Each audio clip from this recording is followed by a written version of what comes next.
Bow wins the Mid-Nebraska League Championship game in walk-off fashion.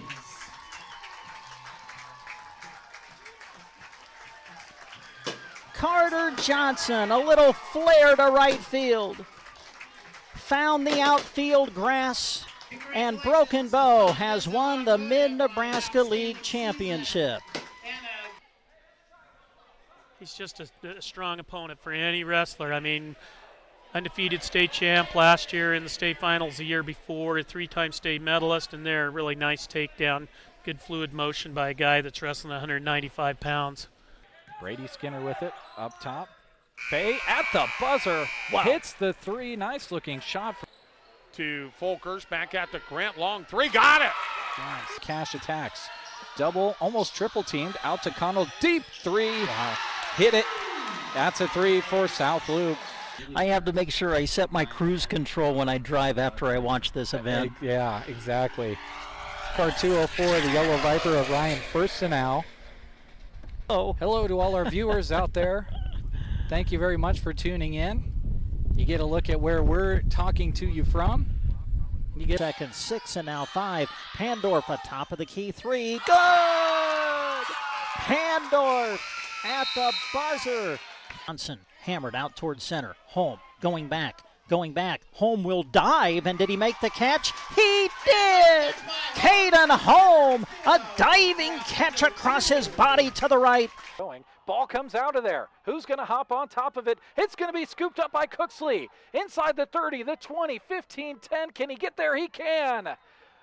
It's 6 points for Sandhills. Thedford on defense. The scoop and score.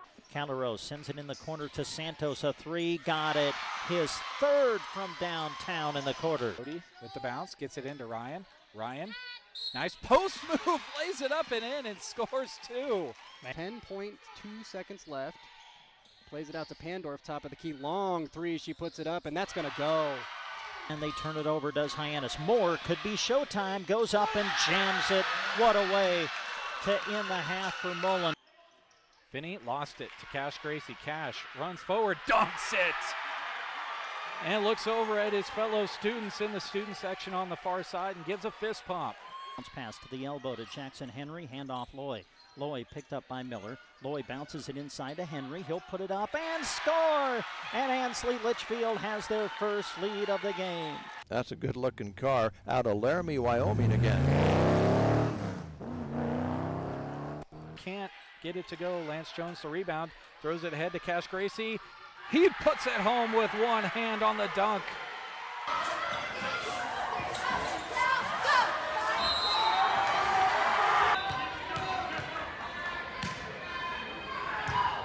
The 3-2 pitch, swung on, and a little blooper to right field. That's a base hit. Bow's going to win. Coming in to score the winning run is Caden McKean. And Broken Bow wins the Mid-Nebraska League Championship game in walk-off fashion.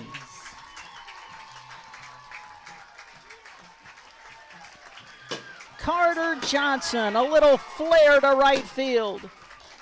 Found the outfield grass. And Broken Bow has won the Mid-Nebraska League Championship. Welcome to another broadcast of high school sports here on Central Nebraska's Sports Source. We want to say thanks to all the community-spirited businesses who bring you our coverage. We hope that you'll join us thanking those sponsors by giving them your patronage. Now, let's go live for our coverage of exciting sports action on Central Nebraska Sports Source.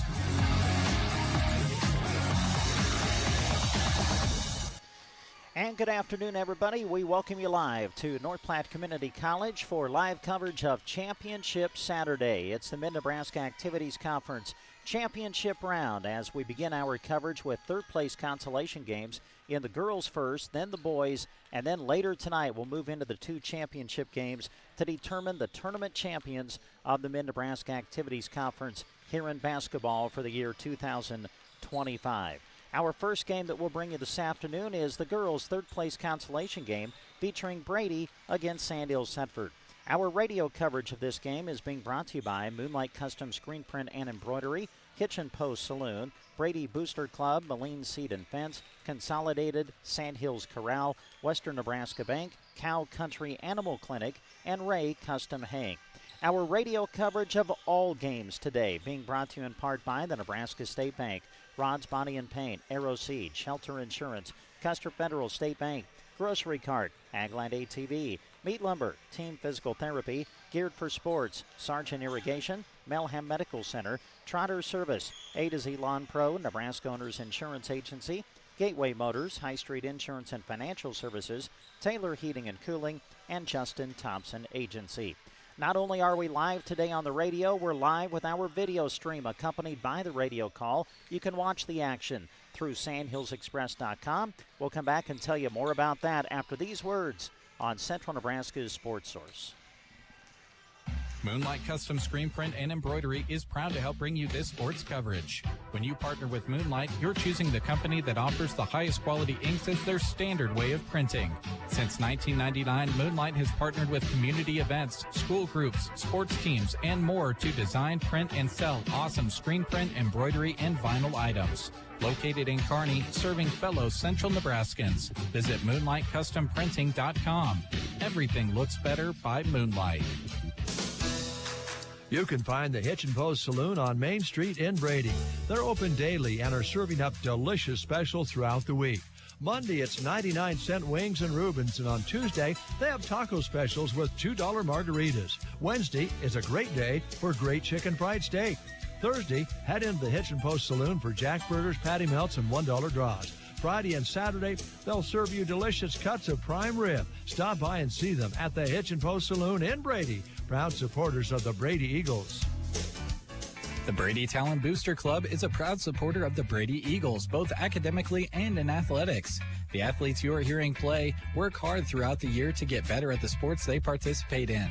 But every Brady Eagle, athlete or not, is a student that has a big impact on our society now and will impact it in the future. The Brady Talent Booster Club salutes them and is proud to be a sponsor of this broadcast.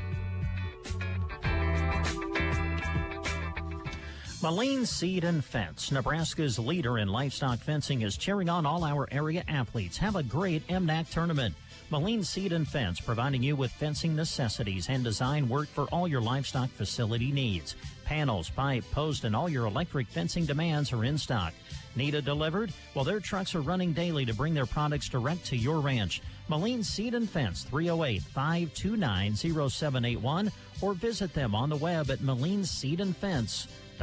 Consolidated is a proud sponsor of our student athletes. Everyone wants to get to the events and cheer on our students, but sometimes you just can't. Keeping up to date on all the local sports is hard to do, but Consolidated super fast broadband can change that. Find all the latest information on school and broadcast channel web pages, along with news and weather. For more information, call Consolidated at 1-800-742-7464. Plus, keep up with them on Facebook. Just search Consolidated Companies.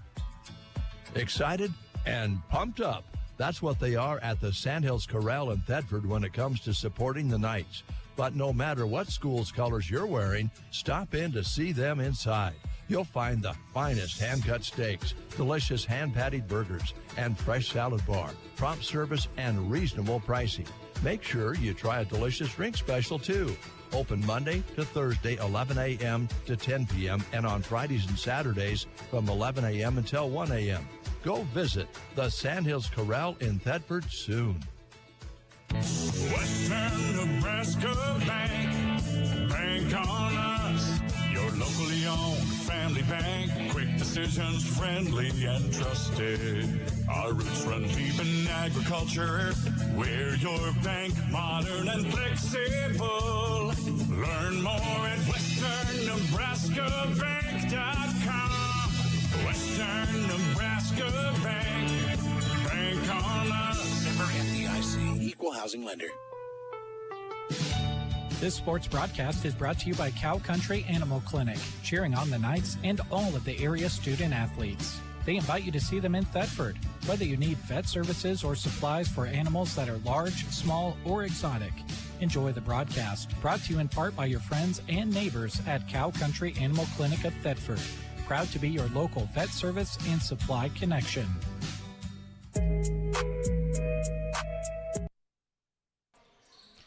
And again, we welcome you back live to North Platte Community College, getting ready for Championship Saturday at the Mid-Nebraska Activities Conference Girls and Boys Basketball Tournaments.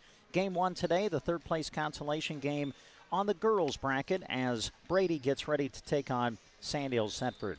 Not only are we live today on KBBN Radio, we're live with our video stream as well, and we want to say thanks to those sponsors who are bringing you today's video coverage. Bringing you video coverage of all of the action today: Callaway District Hospital, BD, Grocery Cart, Nebraska State Bank, Agland ATV, Meat Lumber, Colligan, Bailey Crop and Pioneer Seed, Palmer Monument, Insurance of the Heartland, H&R Block, Sandhills Custom Creations, Custer Public Power District, and Power Solutions.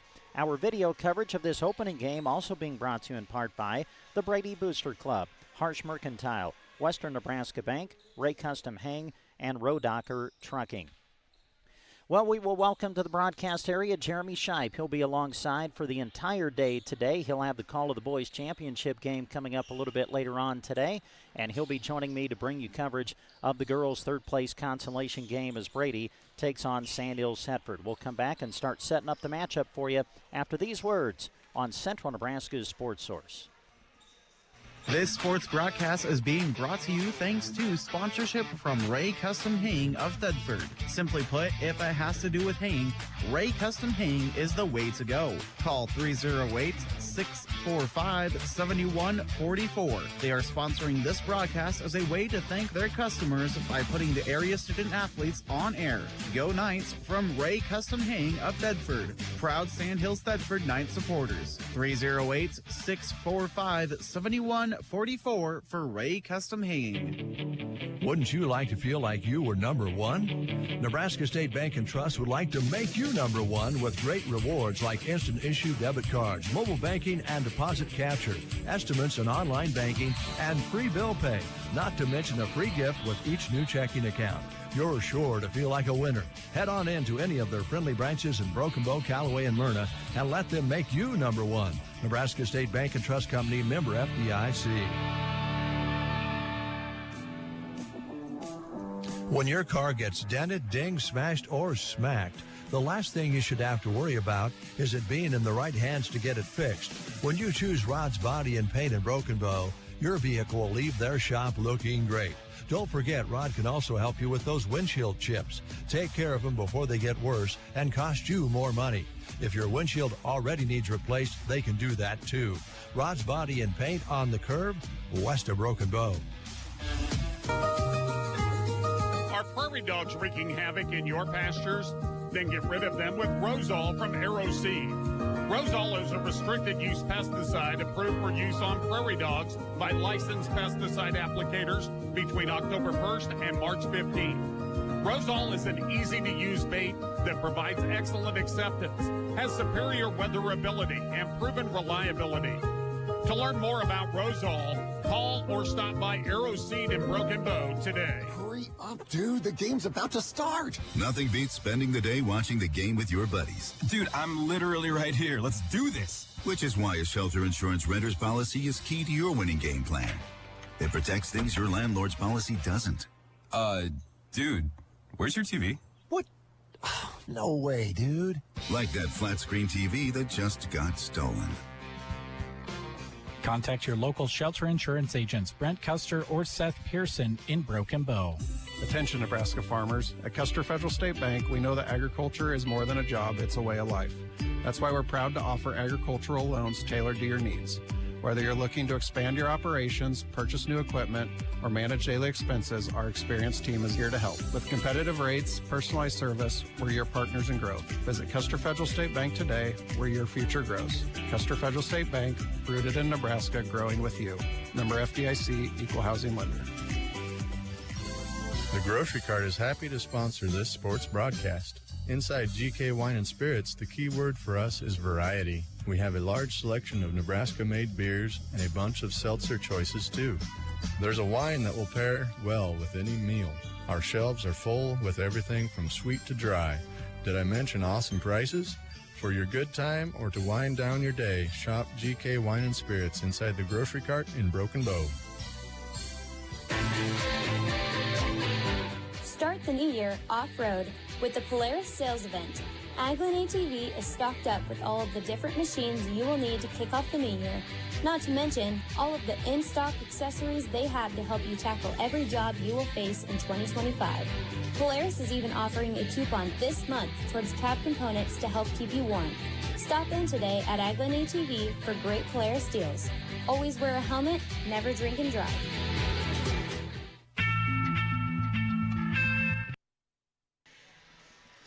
And we bring you back live to North Platte Community College as we bring to the broadcast area now Jeremy Shipe, a young guy who, quite frankly, has kind of become the voice of the MNAC tournament. He's kind of anchored our coverage of this tournament for the last 8 years now, and we welcome him to the broadcast area. And as we do, we'll let you know that the whole gang is here today. I've got the opportunity to help out today. Looking forward to that. Larry Cotner will join us later. Jeremy, I, and Larry will have the call of the games for you on the radio. Jack Simpson is with us behind the camera. We got radio, we got video going. And the reason is it's a big day, my friend. Yeah, it is. And it should be a lot of fun. There's folks coming in for this first matchup. And I think steadily throughout the day we'll continue to see more and more people. It gets fun as you get later on in the day because people stick around to catch those other basketball games because they're a fan of basketball and high school sports. And that's what it's all about. So our first game, girls third-place consolation, Brady against Sandhills Thedford. Boys third-place consolation will follow. That'll be South Loup against Sandhills Thedford. And then it'll be the girls' championship later tonight. Top seed Anselmo-Merna against the 2-seed Mullen. And then the boys' championship will conclude things when top seed Sandhills Valley takes on the 3-seed Twin Loup. Let's not overlook the importance of these consolation games, Jeremy. I think the first game is a perfect example. You got two teams who are 11-6 on the season. And listen, this can be a big resume builder when you start building your points and building your resume for the postseason. Building your points, obviously all the things you talked about on paper, but also building momentum as a team and doing it on a neutral site court in front of a good Saturday crowd. It's a good opportunity for you to catch a little bit of heat because both of these teams have an above 500 record and the sky's the limit if they can start putting some things together here in the conference tournament. Brady defeated Twin Loup in the opening round of the tournament, 47-37 the final. Lost a heartbreaker in overtime to Mullen in the semifinals on Thursday. 43-39 was the final there. Lydia McGowan led the team against Mullen with 11, but two girls who have kind of been leading the way for Brady this year have been Taryn Stearns and Peyton Stinicky. They were the scoring leaders in round one, with Stearns scoring 17, Stinicky with 15. Those will be two girls that Brady will look to today. Yeah, and both of these teams out on this floor were kind of the victim in a way of tight full court pressure. Both Mullen and Anselmo-Merna like to do full court pressure. They like to push the ball up and down quickly and a lot of speed. And that's maybe not necessarily what I see Brady as a team that wants to do, but obviously they handled it pretty darn well because they were able to force overtime. If they can carry that momentum from Thursday into tonight, they're going to be tough. Sandhills Thedford, also like Brady, they're 11-6 on the season. They defeated Arthur County in round one. They lost Anselmo-Merna in the semifinals, 42-29. But that loss was Sandhills Thedford's first double-digit loss of the season. Their 5 previous losses on the year were by 6 points or less. So that's how close Sandhills Thedford has been to really putting together an amazing overall record coming into today. And when you talk about the Lady Knights, Jeremy, as far as scoring goes, Lainey Dahlberg, Carly Hakey, that's kind of where it starts for them. And they had a good start in the game against Anselmo-Merna. Carly Hakey had 6 of her 10 points in the first quarter, but specifically in the second half, points kind of became hard to come by. Anselmo-Merna was hitting a lot of shots, scoring a lot more in the second half. That allowed them to set up their press a little bit more, and I think it really hindered the offense of Sandhills Thedford. So like you said, keeping Carly Hakey and Lainey Dahlberg scoring the ball consistently all 4 quarters is going to be huge for them. Ready to go? I think so. All right. It's going to be a long day, but it's going to be a great day.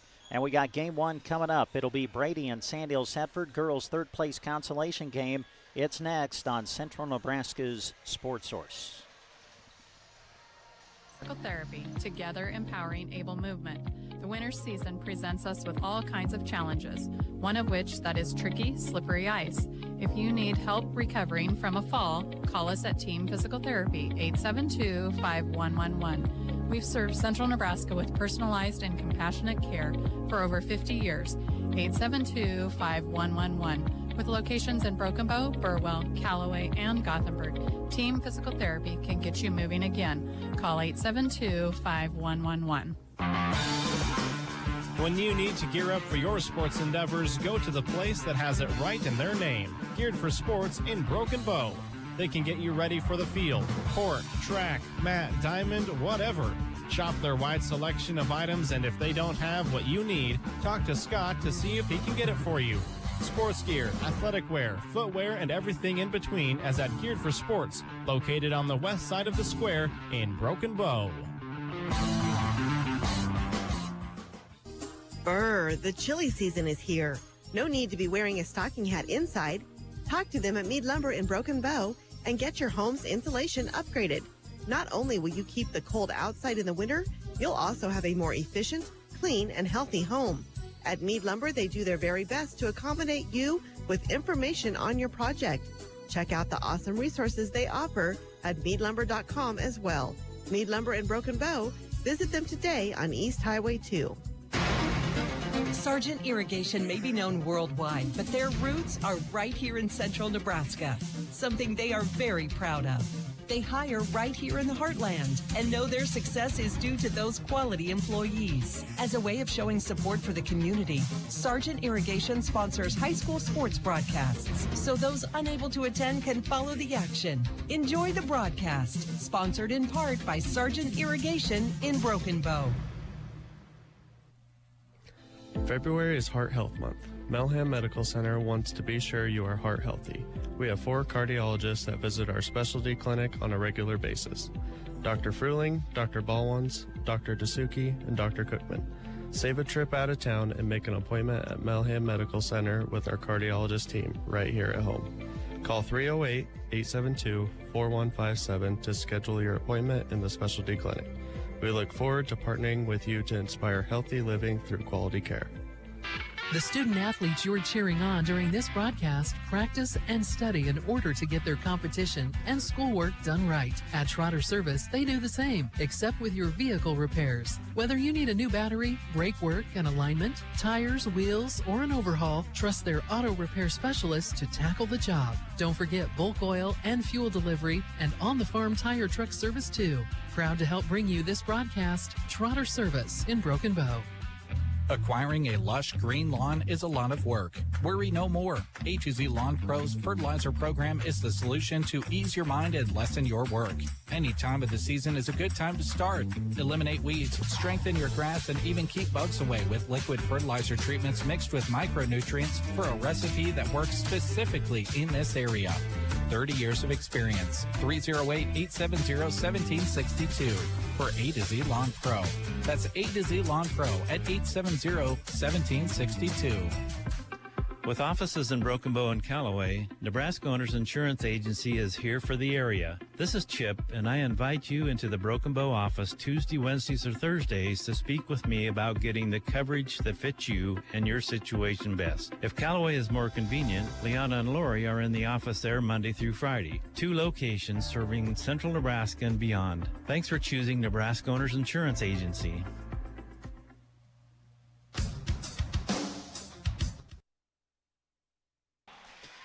And again, we welcome you back to North Platte Community College, getting ready to go with game number 1 of our quadruple header today. Consolation games, championship games coming up here from the MNAC tournament. Game number 1, girls consolation game for 3rd place, Brady against Sandhills Thedford. Your starting lineups are brought to you by Fort County Heating and Air. Owners Brian and Austin serve the area with more than 20 years of combined experience in the industry. Call for a free estimate and timely service. Fort County Heating and Air in Broken Bow. For Sandhills Thedford, Cora Martindale, Callan Cox, Carly Hakey, Lainey Dahlberg, Lindsay McIntosh start. For Brady, Ella Leidick, Lydia McGowan, Peyton Stinicky, Kennedy Cook, and Taryn Stearns. They are in the center circle, and the tip will be controlled by the Lady Knights of Sandhills Thedford. Martindale on the right wing. Dumps it in the corner to Dahlberg. Skips it across to Hakey. Open three. It's short. No good. And the long rebound into the hands of Ella Leidick, but then taken back by Sandhills Thedford. So the Knights get a fresh 35 to work with as we are just underway here in the opening quarter. Dahlberg with it. Trying to go by Stearns on the baseline. Leaves it for McIntosh, who lays it up and in. Nice find. And that's a problem for Brady if they're going to get that kind of passing out of Lainey Dahlberg. She's an excellent passer out of the block. Lydia McGowan finds Stearns at the elbow. Kick out Cook from long range. Off the back iron, no good. They fight for the rebound. Stearns has it. Lays it off the window and in. And we are tied at 2 here in the opening minute. So interested in the matchup of Stearns and Dahlberg. Dahlberg left her for a second. She got the board. Hakey pull-up jumper is good. And it's 4-2. Sandhills Thedford as we play just over a minute here in the opening quarter. Peyton Stenicky going to be fouled right at midcourt as Carly Hakey reaches in and commits the personal. Well, both of these teams paid their dues in press break yesterday. I'm sure it'll be a breath of fresh air they can take, just being able to focus more on half-court offense. Ellen Leidick, guarded tightly by Martindale, will send it off to Cook on the left wing. Now top of the key with it, McGowan from deep. It's off the mark, no good. Gets her own rebound, puts it up again, off again, and the rebound is fought for between Stenicky and Hakey. There will be a jump ball called underneath. Possession arrow will give it to Brady.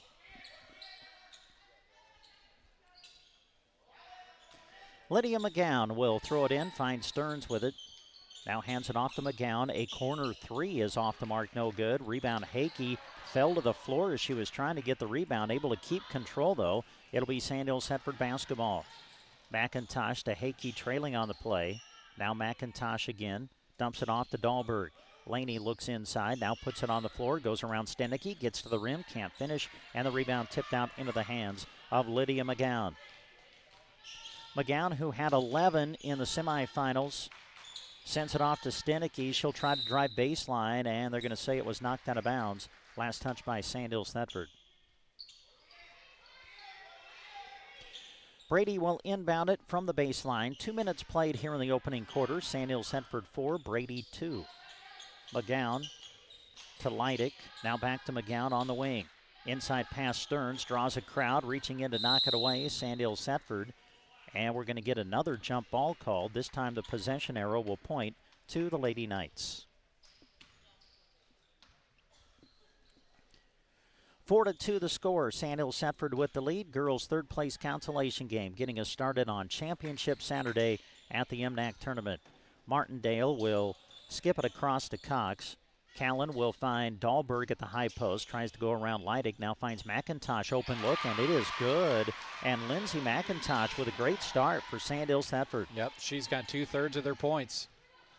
McGowan back the other way, guarded tightly by Cox, gives it up to Leidick now. Sandhills Thedford matching up man-to-man defensively. Leidick will give it off to McGowan.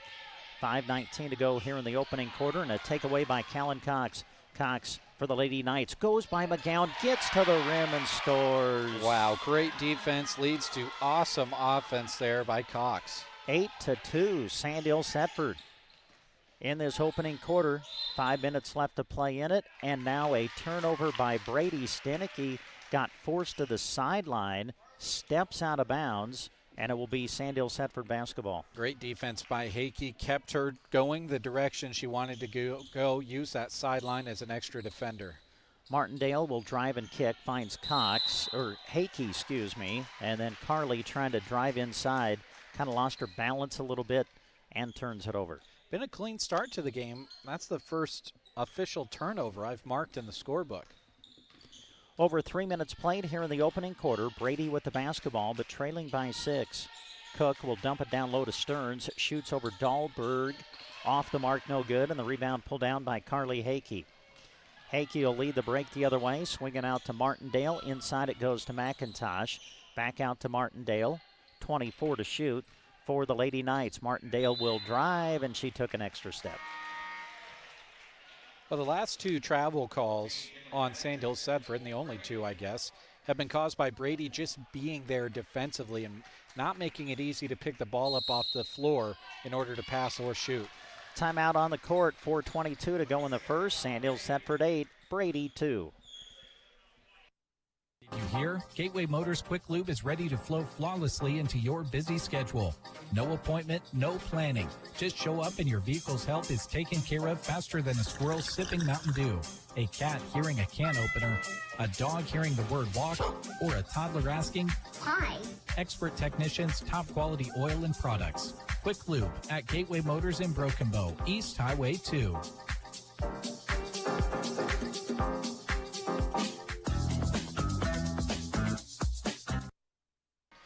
Now we come back to North Platte Community College. Brent Alperson, Jeremy Scheip with you behind the microphone. Jack Simpson with us behind the camera. We're live on KBBN Radio and with our live video stream on sandhillsexpress.com. Back to action out of the timeout. Brady with the basketball. Peyton Stenicky will send it off to Leidig. By the way, Kinley Fattig is checked in for Brady. Nice pass to Stenicky, who gets to the rim and scores. That was a nice find all the way across the lane. Sandhills Thedford 8, Brady 4. Dahlberg at the other end. Draws a crowd, goes around Stenicky, puts it up, short no good. Rebound controlled by Brady. Stenicky will send it ahead to Leidig on the right side, and she got whistled for the travel. Turnover Brady, Sandhills Thedford basketball. Again, the first game of 4 that we've got for you today. The boys' third place consolation will follow, and then we'll go into the championship games a little bit later on in the day. Martindale open for a 3. That is off the back iron, no good. Offensive rebound, Dahlberg inside McIntosh, puts it up, score it, and she's fouled. Wow. Her 5th and 6th point, and she'll go to the line looking for her 7th. You know, when you look at the scoring, even on the season, Jeremy, for Sandhills Thedford, you don't necessarily look at McIntosh, but boy, she has had her handprint all over this opening 8 minutes. Free throw no good. Rebound tipped out of bounds. It's going to be off of Sandhills Thedford. Brady basketball with 3:34 to play in the first. Yeah, McIntosh has already tripled up the amount of points she had against Anselmo-Merna. Sandhills Thedford 10, Brady 4, as Leidig will advance it, send it to McGowan, and now Stenicky. And there will be a reach-in foul called against Sandhills Thedford. Foul will be on Kellen Cox. Second team foul. Stenicky will inbound it for Brady. Finds McGowan. Now off to Leidig, top of the key. Dribbles to her left, sends it back right to McGowan. To the high post, Stenicky. Back out to Leidig for a 3. It's off target, no good. And the rebound tipped out into the hands of Cora Martindale. Martindale will send it ahead. Handling is McIntosh. Inside, Dahlberg off the glass and good. Wow, and give the assist to Lindsay McIntosh, who has had an amazing start to this game. Timeout on the floor, 3:05 to go in the first. Sandhills Thedford 12, Brady 4. Getting the kids to practice on time. Remembering if it's your day to bring snacks. Making it to the game with a clean jersey. Why are simple things sometimes so complicated? Thankfully, with auto owners, insurance doesn't have to be one of them. Auto Owners works with independent agents who answer when you call, so you can worry about more important things, like whether your kid is going to run toward first or third base. That's simple human sense. Hi, this is Nate Bell with High Street Insurance and Financial Services in Broken Bow. See us online at hsip.com. See possible.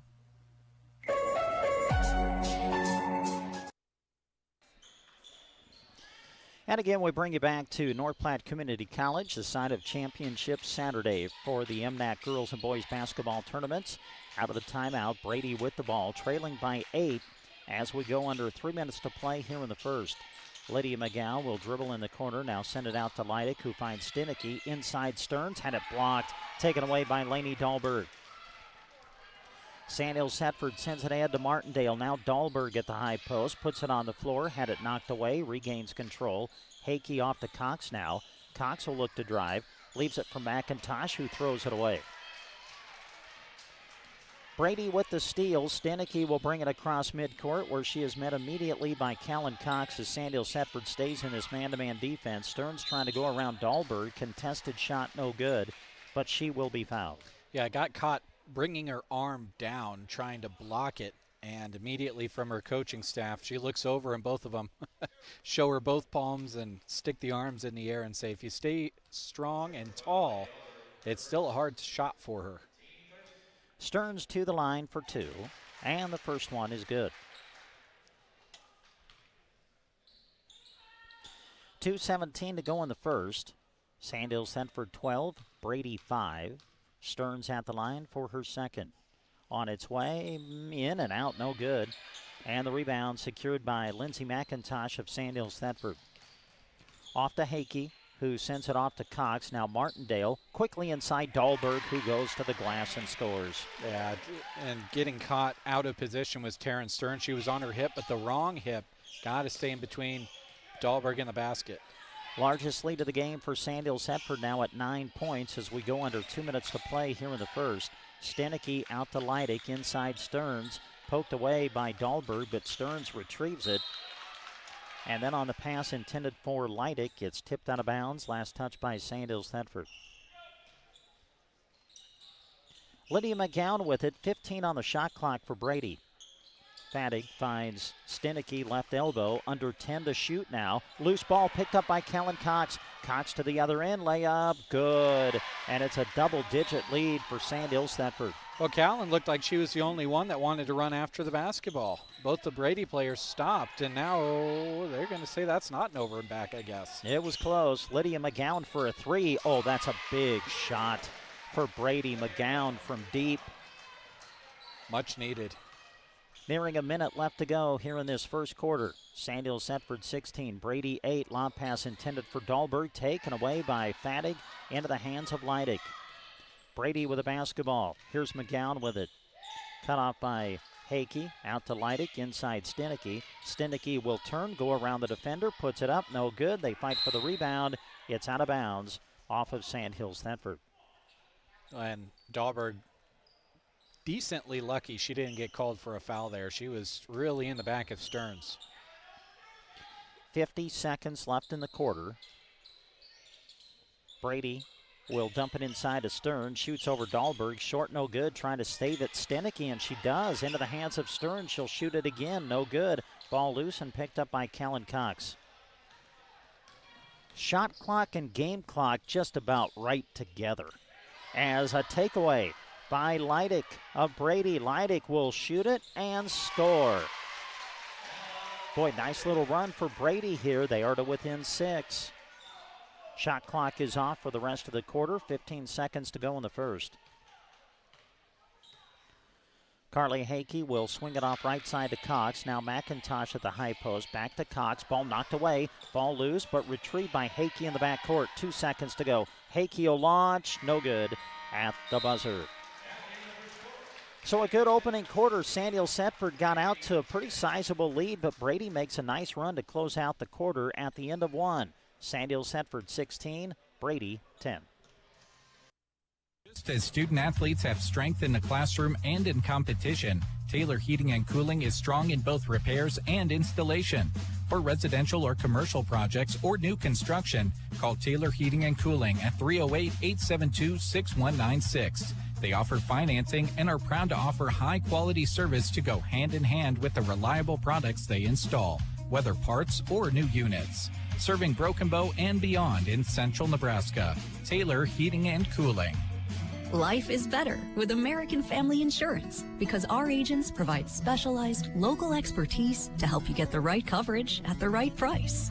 We understand that farming and ranching is at the heart of what you do, and we want to help protect what you've worked so hard for.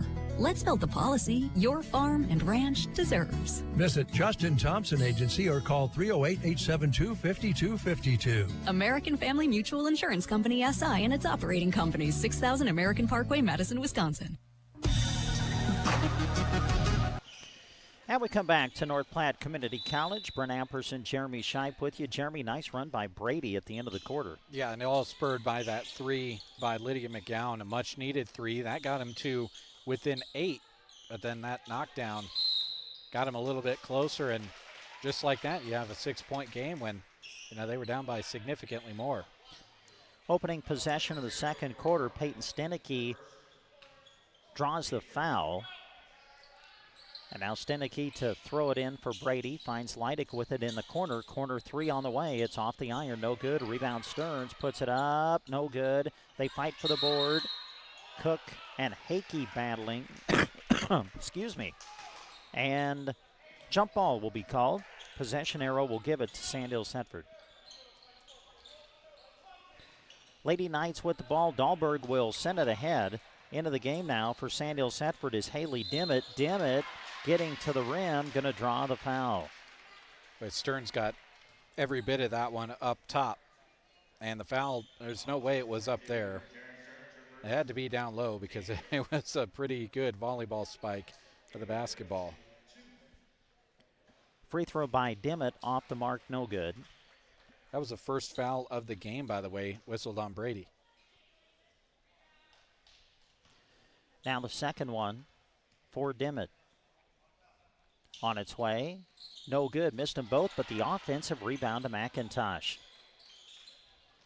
A fresh 35 for Sandhills Thedford. Hakey will give it off to Dimmitt. Back to Hakey. Now inside it goes McIntosh. Dumps it into Dahlberg. Had the ball knocked away. Gets it back. Goes up for the shot and is fouled. Well, it kind of makes it easy on the officials to choose someone to put that foul on when you've got 6 arms in there possibly committing a foul. The unfortunate thing for Brady is that goes on Taryn Stearns, and she picks up her second in about 15 seconds of game time. So Dahlberg to the line. She'll be shooting 2. First one is good. Again, this is the first game of 4 that we've got for you today. The boys' third-place consolation game will follow. That 2 will feature Sandhills Thedford. They'll take on South Loup. Free throw by Dahlberg. Rolls off the rim and would not go down. Rebound Stearns. Outlet pass to Leidick. And now it's McGowan who brings it across the midcourt line. Sandhills Thedford 17, Brady 10. Opening minute of this second quarter. Here's Leidick, a deep 3. Partially blocked maybe, but into the hands of Stearns who goes up. And that shot bothered by Dahlberg, who comes away with it for the Knights. Off to Hakey. She'll get into the lane. Take the contested jumper. No good. And then as they fight for the rebound, a foul will be called. Second foul on Cora Martindale. First player for the Knights to pick up her second. Substitutions for Sandhills Thedford. We'll see Whitley Rasmussen for the first time today. She is in. Callan Cox back in on the floor now with Dimmitt, Hakey, and Dahlberg. Kennedy Cook for Brady finds Stenicky, goes around the pressure of Hakey, runs into Dahlberg, and draws the foul.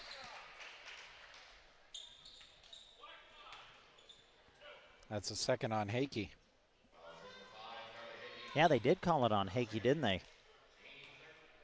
Yeah, they say Dahlberg had a pretty good block, but Hakey, I think, got the body. Kind of shoves Stenicky forward. So Stenicky goes to the line, and the first one is good. Now Dahlberg will come out, get a break. Coming in to replace her, Shaylee Millison, as a free throw by Stenicky is good, and that'll bring Brady to within 5. 6:44 to go here in the first half. Sandhills Thedford with the ball. Callan Cox breaking the pressure with the dribble. And now the Knights will work 5-on-5 in the half court. Carly Hakey will swing it off to Rasmussen. Back to Hakey, and now Cox off to Dimmitt. Dimmitt from long range. It's off. No good. Stenicky there to corral it. It'll be Brady basketball with 6:20 to go here in the second quarter. Stenicky will give it up to McGowan. McGowan guarded by Dimmitt. Sandhills Thedford has been man-to-man defensively all game. Stenicky at the high post goes around the defender, puts it up over Millison, and scores. She's got 6. Backcourt pressure applied by Brady, and a timeout going to be taken by Sandhills Thedford. 6:01 to go, second quarter. Sandhills Thedford 17, Brady 14. You're listening to the MNAC basketball tournament on KBBN. Is brought to you in part by Moonlight Custom Screen Print and Embroidery. Have you seen all those awesome t-shirts when you attend state competition? There's a good chance Moonlight has printed what you're seeing.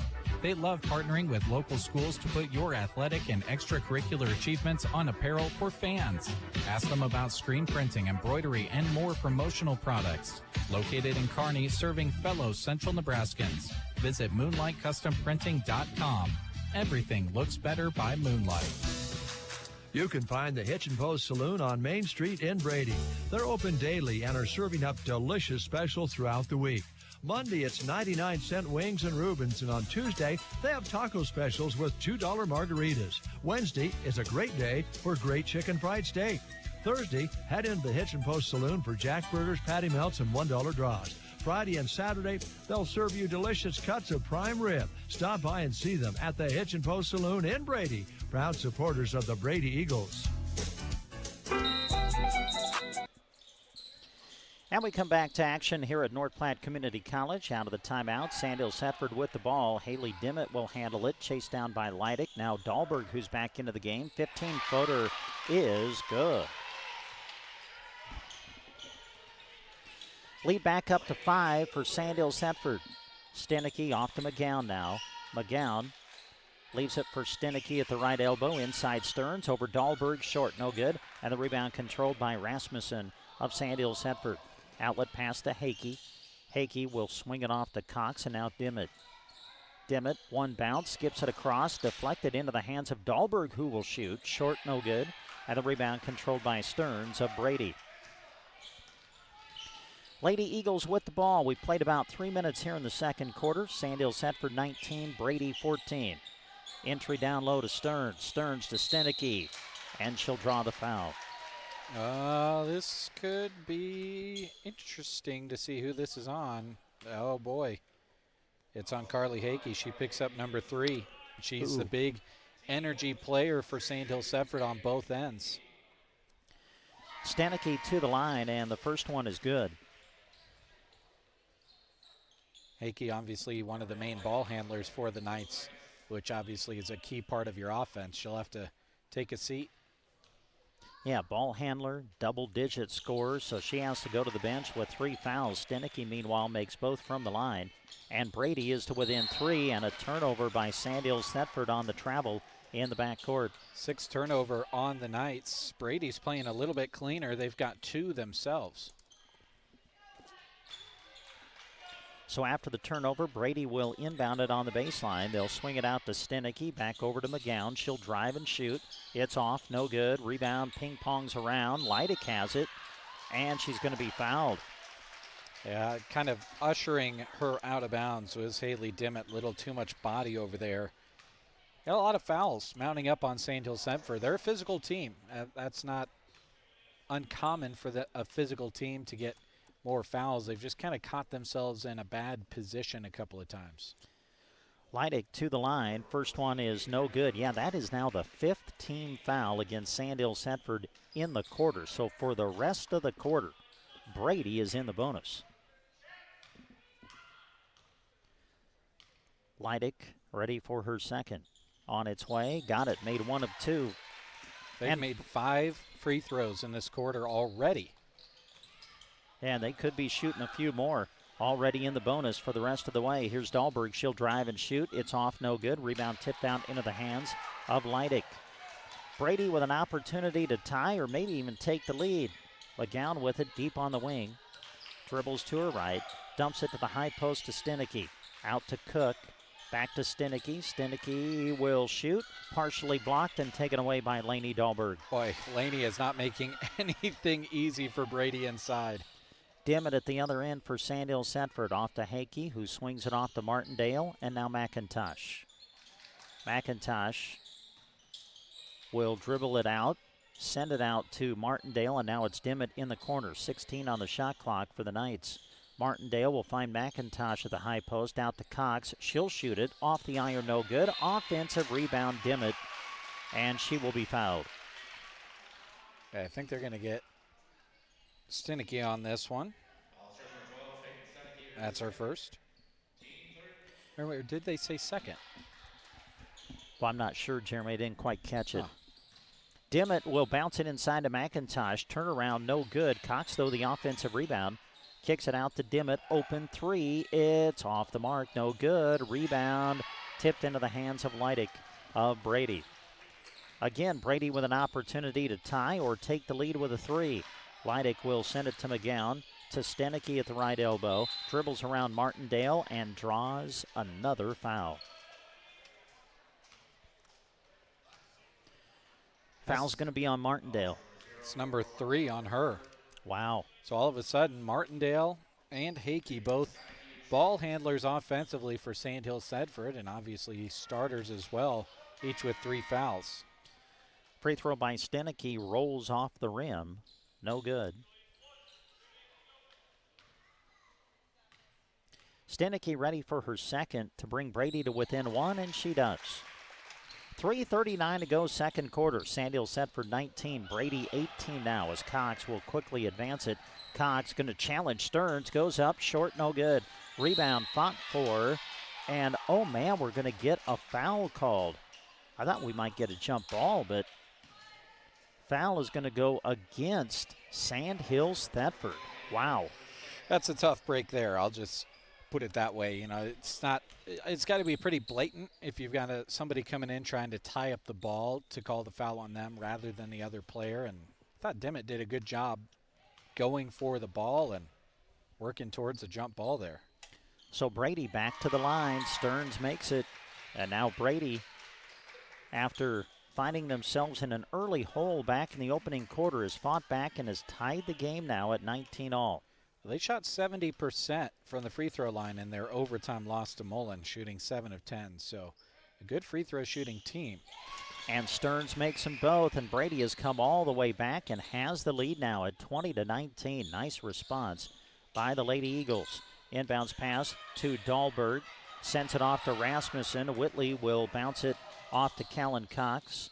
Cox will bring it out, and Sandhills Thedford will reset the offense. Dimmitt throws it away. Leidick with steal. Leidick one-on-one with Cox. She'll go up and score. Brady now leading by 3 as we near 3 minutes to go here in this first half.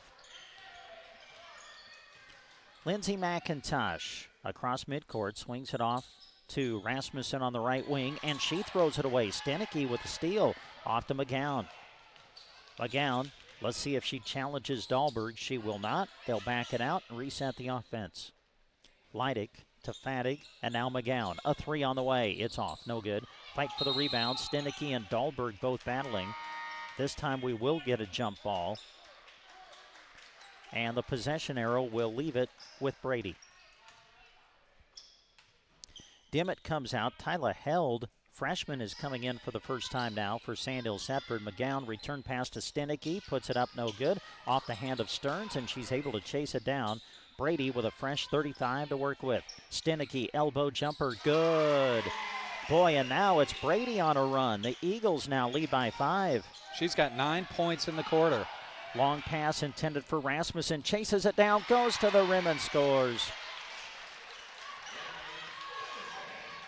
Here we go. This is fun. 24-21. Brady by 3. McGowan at the other end. Finds Stenicky at the left elbow. Inside Stearns. Outlet to McGowan. A 3. Off. No good. Rebound Lainey Dahlberg.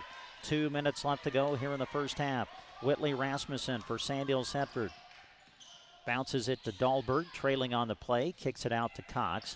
Cox back into Dahlberg. Goes to the glass. Cannot finish. Rebound fought for and pulled down by Stenicky of Brady. Outlet pass to Leidick. Leidick doesn't have numbers, though. She'll slow it down. Well, no, they won't. McGowan's going to launch. It's off. No good. And the rebound secured by Dahlberg. Minute 33 to go in the half. Lainey Dahlberg will give it up to Held. Off to Cox. Callan will look to drive. And she will draw the foul.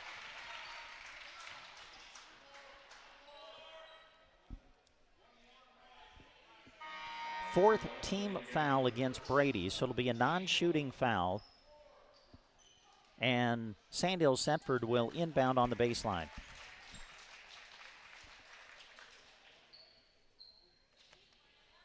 Callan Cox to throw it in for Sandhills Thedford. Cox will lob it into Dahlberg. Dahlberg back to Cox. Back to Dahlberg. Laney will drive and shoot. Off the rim, no good. Rebound, Leidick, and a foul called against Sandhills Thedford. This one's on McIntosh. Her first in my book. And Brady will shoot 2.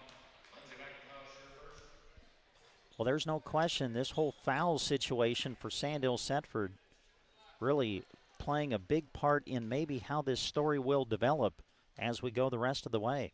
Yeah, Brady's got 4 fouls, but that's their only 4 fouls are the ones they've committed in this quarter. They played a clean first quarter in the officials' eyes. Leidick goes to the line, misses the first. Now the second, on its way, made one of two.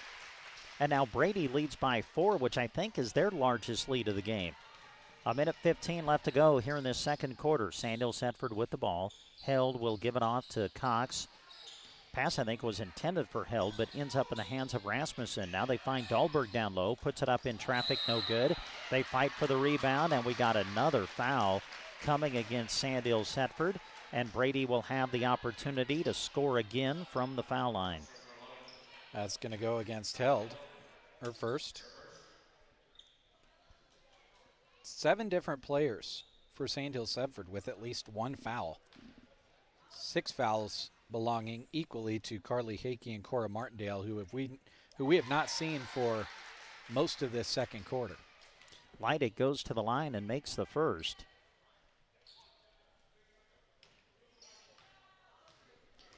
Second free throw for Leidick. On its way, good. And now Brady leads by 6. 1 minute left to go here in the second quarter. Callan Cox will swing it off to Held. Held lost the ball. Ball loose, picked up by McIntosh, still loose. And it's going to end up staying in the hands of Sandhills Thedford. Cox will inbound it. She'll throw it in at midcourt, finds Rasmussen with it. We got 48 on the game clock. 18 on the shot clock now for Sandhills Thedford. Pull-up jumper by Cox. Off the mark, no good. Rebound secured by Fattig. Outlet pass to Leidick, who chases it down. About a 5-second difference between shot clock and game clock. McGowan gonna launch it, and she nails the 3. And just like that, Brady has a 9-point lead. Cox will swing it off to Rasmussen. Shot clock is off for the rest of the quarter, and a takeaway by Brady. Taken right back by Dahlberg, who goes to the rim and scores. Yeah, they needed that really bad. She's got 5 in the quarter. 10 seconds to go. Leidick will send it ahead to Cook. Now Leidick, top of the key, 3. Rims out, no good. Rebound Cox, 1 second. She will not get a shot off. Well, in the opening quarter, it was Sandhills Thedford who built a big lead. Brady comes all the way back, though, and as we go to halftime, Brady has the lead. It's the Eagles 30, Sandhills Thedford 23. You're listening to live coverage of the MNAC Girls Basketball Tournament on KBBN Radio. The Talent Booster Club is a proud supporter of the Brady Eagles, both academically and in athletics. The athletes you are hearing play work hard throughout the year to get better at the sports they participate in. But every Brady Eagle, athlete or not, is a student that has a big impact on our society now and will impact it in the future. The Brady Talent Booster Club salutes them and is proud to be a sponsor of this broadcast. Mullen Seed and Fence, Nebraska's leader in livestock fencing, is cheering on all our area athletes. Have a great MNAC tournament. Mullen Seed and Fence, providing you with fencing necessities and design work for all your livestock facility needs. Panels, pipe, post, and all your electric fencing demands are in stock. Need it delivered? Well, their trucks are running daily to bring their products direct to your ranch. Mullen Seed and Fence, 308-529-0781, or visit them on the web at mullenseedandfence.com. Consolidated is a proud sponsor of our student athletes. Everyone wants to get to the events and cheer on our students, but sometimes you just can't. Keeping up to date on all the local sports is hard to do, but Consolidated super fast broadband can change that. Find all the latest information on school and broadcast channel web pages, along with news and weather. For more information, call Consolidated at 1-800-742-7464. Plus, keep up with them on Facebook. Just search Consolidated Companies. Excited and pumped up. That's what they are at the Sandhills Corral in Thedford when it comes to supporting the Knights. But no matter what school's colors you're wearing, stop in to see them inside. You'll find the finest hand-cut steaks, delicious hand-patted burgers, and fresh salad bar, prompt service, and reasonable pricing. Make sure you try a delicious drink special, too. Open Monday to Thursday, 11 a.m. to 10 p.m., and on Fridays and Saturdays from 11 a.m. until 1 a.m. Go visit the Sandhills Corral in Thedford soon. Western Nebraska Bank, bank on us. Your locally owned family bank, quick decisions, friendly and trusted. Our roots run deep in agriculture. We're your bank, modern and flexible. Learn more at westernnebraskabank.com. Western Nebraska Bank, bank on us. Member FDIC, equal housing lender. This sports broadcast is brought to you by Cow Country Animal Clinic, cheering on the Knights and all of the area student athletes. They invite you to see them in Thedford. Whether you need vet services or supplies for animals that are large, small, or exotic. Enjoy the broadcast, brought to you in part by your friends and neighbors at Cow Country Animal Clinic of Thedford. Proud to be your local vet service and supply connection. This sports broadcast is being brought to you thanks to sponsorship from Ray Custom Haying of Thedford. Simply put, if it has to do with haying, Ray Custom Haying is the way to go. Call 308-645-7144. They are sponsoring this broadcast as a way to thank their customers by putting the area student athletes on air. Go Knights from Ray Custom Haying of Thedford. Proud Sandhills Thedford Knights supporters. 308-645-7144 for Ray Custom Haying. Winter, spring, summer, or fall.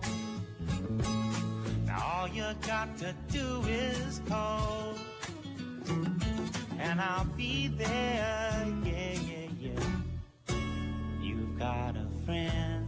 Sometimes life changes just like the seasons. Do you have the right accounts for where you're at in life? Call or stop by any NSB branch in Broken Bow, Myrna, or Callaway, and they'll be there. Nebraska State Bank, member FDIC. You've got a friend.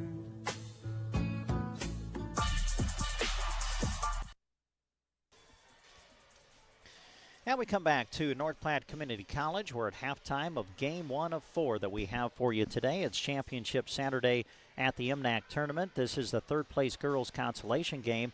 Brady, after falling behind early, has come all the way back. They go on a big run in quarter number 2, and the Brady Eagles lead Sandhills Thedford at the half, 30-23. And with your first half numbers, here's Jeremy. All right, thanks, Brent. Let's start with the visitors on the scoreboard. That would be Sandhills Thedford, led in scoring by Lainey Dahlberg with 9. She had 5 of those 9 in the second quarter. Right behind her, Lindsay McIntosh. Hot start to this game, scored all 6 of her points in the first period. 4 points for Callan Cox, 2 apiece for Whitley Rasmussen and Carly Hakey, and then Haley Dimmitt into the game but unable to score as she went 0 for 2 from the free throw line in the second quarter. Taking a look at the Brady scoring, 11 points for Peyton Stenicky. She had all but 2 of those in the second quarter, and Ella Leidick had all but 2 of her 8 points in the second quarter. 6 points for Lydia McGowan and 5 for Taryn Stearns. Taking a look at the free throw shooting, no surprise here based on how things kind of played out there in the first half, but Brady shot 16 free throws, made 12 of them for a 75% clip. On the other side, Sandhills Thedford shot 5, but only knocked down 1 of them. Turnovers, Sandhills Thedford has 9 to Brady's 4 unofficially, and the rebounding edge pretty even. Sandhills Thedford has that edge by a couple of boards. So again, your leading scorers at the half, Sandhills Thedford's Lainey Dahlberg with 9. For Brady, it's Peyton Stenicky with 11. All right, Jeremy, thank you. Thrivent Financial is proud to support our area teams as they work hard to achieve their goals. Representative Scott Harvey wants to help you with your financial goals by creating a strategy that reflects your priorities and protects what matters most to you. For insurance, investments, or planning for retirement, call Scott Harvey and Thrivent Financial at 872-2511. Second half action coming up after these words. When your car gets dented, dinged, smashed, or smacked, the last thing you should have to worry about is it being in the right hands to get it fixed. When you choose Rod's Body and Paint in Broken Bow, your vehicle will leave their shop looking great. Don't forget, Rod can also help you with those windshield chips. Take care of them before they get worse and cost you more money. If your windshield already needs replaced, they can do that too. Rod's Body and Paint on the curb, west of Broken Bow. Cattle producers, AeroSeed is your one-stop shop for power fencing needs. AeroSeed has all the supplies, including high tensile wire, posts, insulators, and energizers to build or replace a solar, electric, or battery-operated system. They offer products from Gallagher, the most practical, affordable, and dependable range of animal management systems on the market. Should anything ever go wrong with your Gallagher Energizer, you won't have to send it off somewhere to be repaired. Most often it can be repaired right at AeroSeed. Get your Gallagher power fence and supplies from AeroSeed on North 10th Avenue, Broken Bow. Your husband is pretty handy to have around. He makes the world's best mac and cheese. He's in the Tickle Monster Hall of Fame. And he can teach anyone how to throw strikes. But a busted pipe in a basement full of water? Honey, I think we need a plumber. Is a little out of his league. That's where a homeowner's policy from Shelter Insurance comes in handy. We'll help get your house back in order and your husband back to what he does best. Contact your local Shelter Insurance agents, Brent Custer or Seth Pearson in Broken Bow. Attention Nebraska farmers. At Custer Federal State Bank, we know that agriculture is more than a job, it's a way of life. That's why we're proud to offer agricultural loans tailored to your needs. Whether you're looking to expand your operations, purchase new equipment, or manage daily expenses, our experienced team is here to help. With competitive rates, personalized service, we're your partners in growth. Visit Custer Federal State Bank today, where your future grows. Custer Federal State Bank, rooted in Nebraska, growing with you. Member FDIC, Equal Housing Lender. The Grocery Cart is proud to bring you this sports broadcast. The case is always full of delicious food you can have right away, or talk to the staff about your upcoming event and they'll make food for you. There's a wide selection of salads, and don't forget Chester's chicken buckets and strips. If the occasion calls for a cake, you can have it decorated how you'd like. Call the GK Deli at 872-2206 or stop by inside the Grocery Cart in Broken Bow.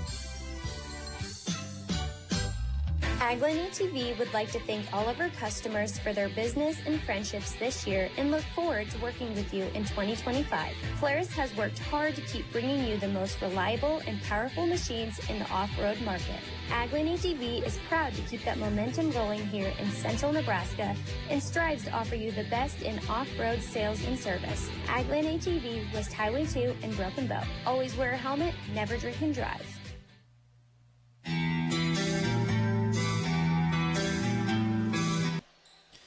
And we bring you back to North Platte Community College, ready to go with second half action. Girls' third place consolation game, Brady and Sandhills-Thedford. Sandhills-Thedford will open with the basketball as we are underway here in the second half.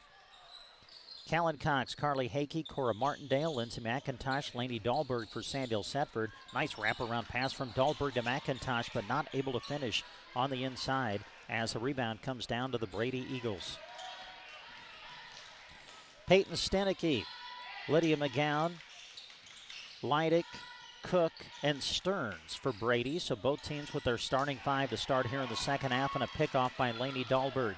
Dahlberg on the steal. She's going to challenge, puts it up, no good, but a blocking foul going to be called. McGowan, I believe, is going to get whistled for it, and that's going to send Dahlberg to the line. Her second. Just underway, third quarter. Brady leading it 30-23 as Dahlberg will step to the line. And the free throw is good. Brent Apperson, Jeremy Shipe with you behind the microphone for this girls' third place consolation. Jack Simpson with us behind the mic. We're live on the radio, or behind the camera, I should say, sorry. We are live on the radio, KBBN, and also live with our video stream as Lainey Dahlberg knocks down the second of two free throws, makes them both. And now Sandhills-Thedford has climbed to within 5. Lydia McGowan will drive and kick. Cook for a three. It rims out. No good.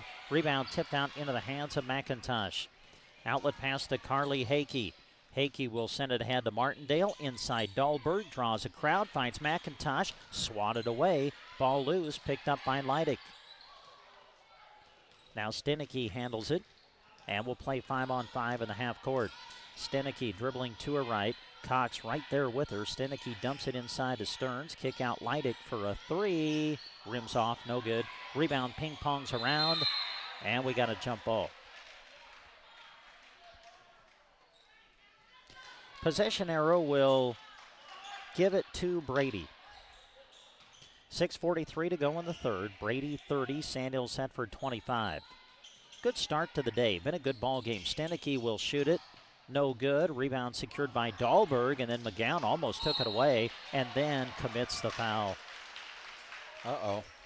That's Lydia's third.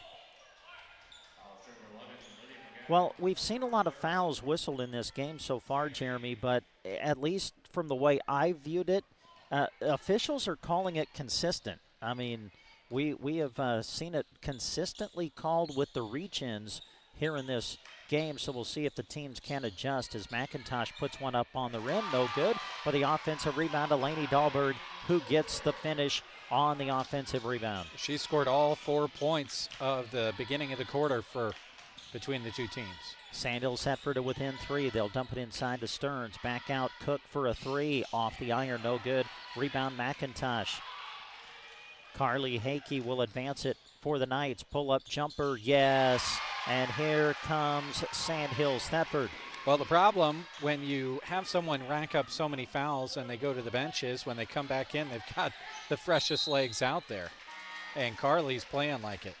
Well, now we got a foul against Sandhills Thedford. Callan Cox trying to reach in and knock the ball away from Stenicky. Going to get whistled for the personal. I've got that as her second. Brady 30, Sandhills Thedford 29. Driving is Fadig, who's into the game, and she's able to finish. Kenley Fadig, 5'7" freshman with the bucket. Brady's lead back to 3. Quickly back the other way. McIntosh puts it up on the rim, no good, and the rebound secured by the Brady Eagles. McGowan had it poked away by Hakey, and she's going to get whistled for the foul. Boy, Hakey reached in, trying to knock the ball away, and she just got whistled for her fourth. She'll have to take a seat just like that. So Hakey has to come out. Dimmitt will come in to replace her. Boy, just been a tough day for Carly Hakey in foul trouble through this game. Sitting on the bench now with 4. She got a turnover at the other end. Taking an extra step, Kenley Fadig of Brady. So the Eagles turn it over. Sandhills Thedford basketball down by 3. Nearing 5 minutes to go here in the third. Dimmitt will swing it in the corner to Cox. Now Dahlberg. Oh, great pass to Martindale, cutting to the rim. Who lays it up and in? What a pass indeed. Like she's got eyes in the back of her head. Well, when you have 3 players around you, somebody's got to be open. And Dahlberg was able to find Martindale for the easy 2. Now at the other end, it's Fadig. Pull-up jumper off the back iron, no good. Rebound secured by Dahlberg of Sandhills Thedford. Off to Dimmitt. Sandhills Thedford with an opportunity now to retake the lead. Callan Cox, top of the key, dribbles to her right, sends it inside Dahlberg, who goes glass. Cannot finish it. It was halfway down and then popped out. That was wild. Brady basketball. McGowan off to Fadig on the wing. She'll dribble into the corner, kick it out to Leidick. Open 3. Yes. Good ball movement by Brady to free up Ella Leidick for the 3. And Brady's back up by 4. Cora Martindale will swing it off to Cox left side. Callan will drive. Poked away momentarily, regains control, and now Dimmitt driving on Stenicky. And Stenicky's going to get whistled for the foul.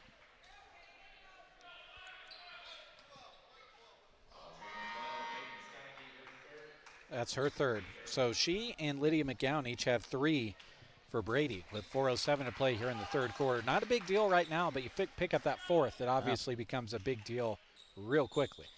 Inbounds pass for Sandhills Thedford comes to Martindale. Then on her pass intended for McIntosh, it's knocked away. I think they're going to call a kick. And I think they called jump. The only reason I know that is the lady at the scores table is getting ready to change that possession arrow. Nice catch, partner. I'm on top of my game today. Inbounds pass McIntosh, who returns it to Cox, who puts it up and in. 10 points in the quarter scored by Sandhills Thedford. And the Knights are to within 2. Stenicky will hand it off to Leidick. Works off the high ball screen by McGowan. Now sends it to McGowan. Inside it goes Stenicky. Dribbles around Dahlberg. Takes the shot. Off the mark, no good. Rebound Stearns. And a foul coming against Sandhills Thedford. I tell you what, you better be careful when you reach in this game because they are calling them here today. And Dahlberg gets called for the foul. Well, and that one should have been called because Stearns did exactly what she was the first to the ball. and she went up with it. Didn't wait to sure her feet up or anything or make sure she was turned the right way. She went up with it, and because Laney is such a high pursuant rebounder, she came in a little bit late but wanted to get her hands on the ball, but Stearns was already shooting it, and now she makes them pay by knocking home both free throws. Yeah, makes them both from the line. Lead back up to 4 for Brady. Cora Martindale for Sandhills Thedford to Dahlberg, dumps it into McIntosh, but it's off her hand out of bounds. So Sandhills Thedford tries to set up the high-low play, but the pass to McIntosh glances off her hand out of bounds. Ball goes back to Brady. 3:25 to go in the third. Brady 37, Sandhills Thedford 33. Open look for Brady. Shot up, no good. Rebound is going to be secured by Cora Martindale. Presley Bartles was the one who took the shot for Brady. It was off the mark. Now Dahlberg at the other end puts it up, can't finish, and the rebound secured by Stearns. Now Leidick handles it. Leidick picked up by Martindale. Off to McGowan. McGowan down the right side of the lane. Tries to bounce it inside to Stearns, and it was deflected out of bounds. Last touch by Sandhills Thedford.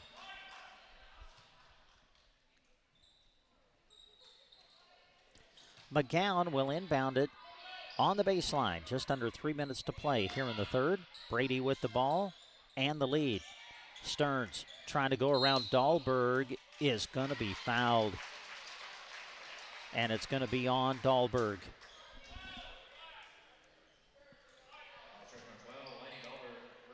That's her third. And a timeout going to be taken by Sandhills Thedford. 2:47 to go in the third. Brady 37, Sandhills Thedford 33. You're listening to live coverage of the MNAC basketball tournament on Central Nebraska's Sports Source. When you need to gear up for your sports endeavors, go to the place that has it right in their name. Geared for Sports in Broken Bow. They can get you ready for the field, court, track, mat, diamond, whatever. Shop their wide selection of items, and if they don't have what you need, talk to Scott to see if he can get it for you. Sports gear, athletic wear, footwear, and everything in between as at Geared for Sports, located on the west side of the square in Broken Bow.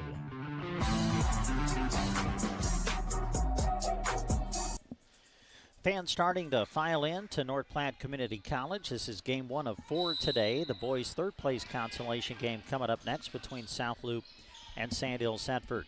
Open look for Bartels. She'll launch it off the mark, no good. Rebound Stenicky out to Leidick, and now McGowan handles back into Stenicky. Stenicky trying to go around Dahlberg, and Laney takes it away. Boy, that's an aggressive play with 3 fouls. Dahlberg will swing it off to Martindale, back into Laney. Laney draws a crowd, puts it up in traffic, and it rolls off the rim, wouldn't go down. Rebound secured by the Brady Eagles. Stenicky will send it ahead to Leidick. Leidick crossover dribble to her left.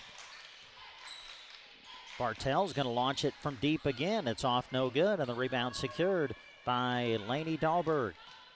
Dahlberg sends it ahead to Martindale, back to Laney. Little runner in the lane, off the glass and good.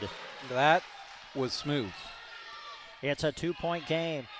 Brady basketball. Stearns sends it ahead to McGowan. She's going to challenge McIntosh. Rolls it off the rim, no good. Rebound Dahlberg. Chance for Sandhills Thedford to tie or take the lead. Dahlberg out of control, took an extra step, and the Knights turn it over. Well, my friend, this is game 1, and if all of them are as good as the start to this one, it's going to be a fun day. Yeah, it's been really, really entertaining. Neither team is, well, I mean, they've each had their moments where they were ahead by several, but the other team just reels it right back in.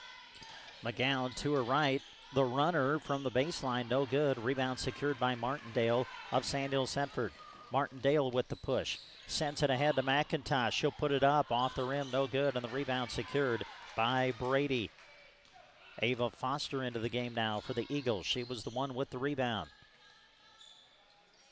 Top of the key, Leidick. Inside it goes.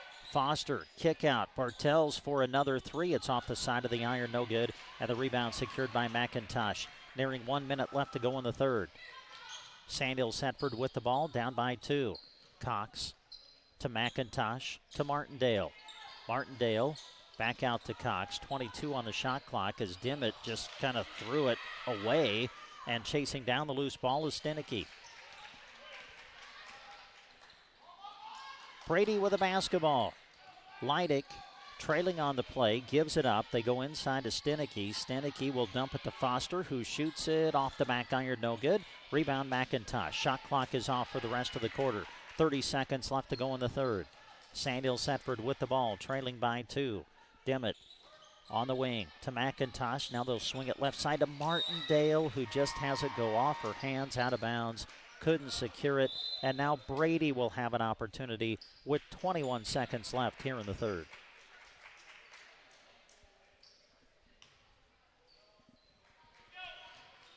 Brady basketball. They'll have to bring it the length of the floor. Stenicky off to Leidick, ahead of Fadig, who has just come back in for Brady, and she took an extra step. She turns it over. So now it's going to be Sandhills Thedford again, who has a chance as we come toward the end of the third. Well, who wants to take this last shot right now? It doesn't seem like anybody. Kennedy Cook is coming back in for Brady. She'll come in to replace Stenicky. I think this might be to protect Peyton a little bit.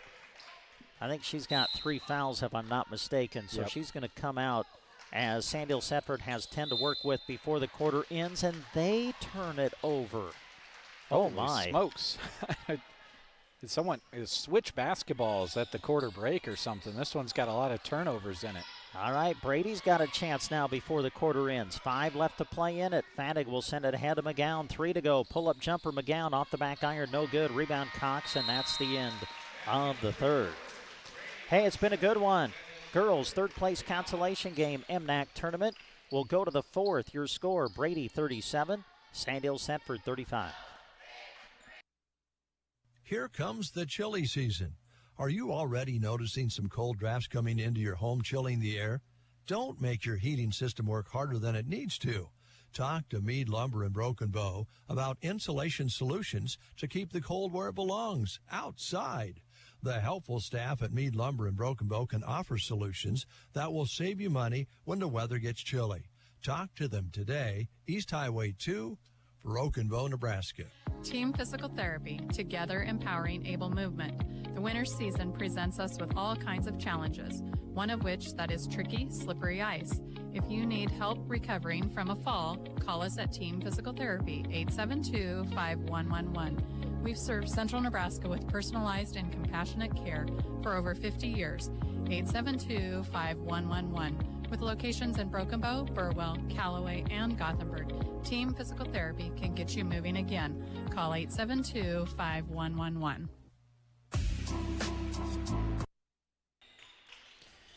Back to North Platte Community College. We go to the fourth quarter. Third place girls consolation game of the MNAC tournament. Brady with the ball, leading by 2. McGowan dumps it to Stenicky at the right elbow. She will shoot. Good defense by Cox. And they're going to say that as they fought for the rebound, Sandhills Thedford touched it while they were standing out of bounds. So Brady's going to get the ball as Stearns will shoot it in traffic. No good. Rebound to the Knights. Callan Cox off to Held, and now Martindale handles it. Tyler Held now to Martindale again. They find Dahlberg, high post, 15-footer, no good, and that's going to stay with Sandhills Thedford. Brady got a piece of it on the shot from Dahlberg, so, or no, it'll be Brady basketball. Sorry, I thought they pointed the other way. Coach Anderson is saying the same thing. Yeah, and okay, now the thank official's you. like, wait a minute. I think sometimes when you just look confident when you walk over there to inbound the ball, the official will just toss it to you. And that's what Peyton Stenicky did. And about 10 feet up the floor, they caught it. All right, so it is Sandhills Thedford ball. They'll throw it in to Held, who dumps it inside to Cox. Goes around Stearns, puts it up, can't finish though. And now a foul called against the Knights. Well, that's just a great move by Cox. Just could not finish at the rim though. Foul was on McIntosh of Sandhills Thedford. Just underway in the fourth. Brady 37, Sandhills Thedford 35. Carly Hakey, by the way, on the bench to start this fourth quarter. as she has 4 fouls. So we'll kind of watch that situation and see when Coach Anderson goes back to her. McGowan, a 3 for Brady. Off the mark, no good. Rebound secured by McIntosh. Sandhills Thedford basketball. We played a minute here in the 4th. Cox will send it ahead to Dahlberg. Laney runs into Stenicky, and a blocking foul going to be called on Peyton. Well, you knew that one was going to be big either way. One of those two players was going to pick up their 4th foul, and Stenicky is the one who picked up her 4th.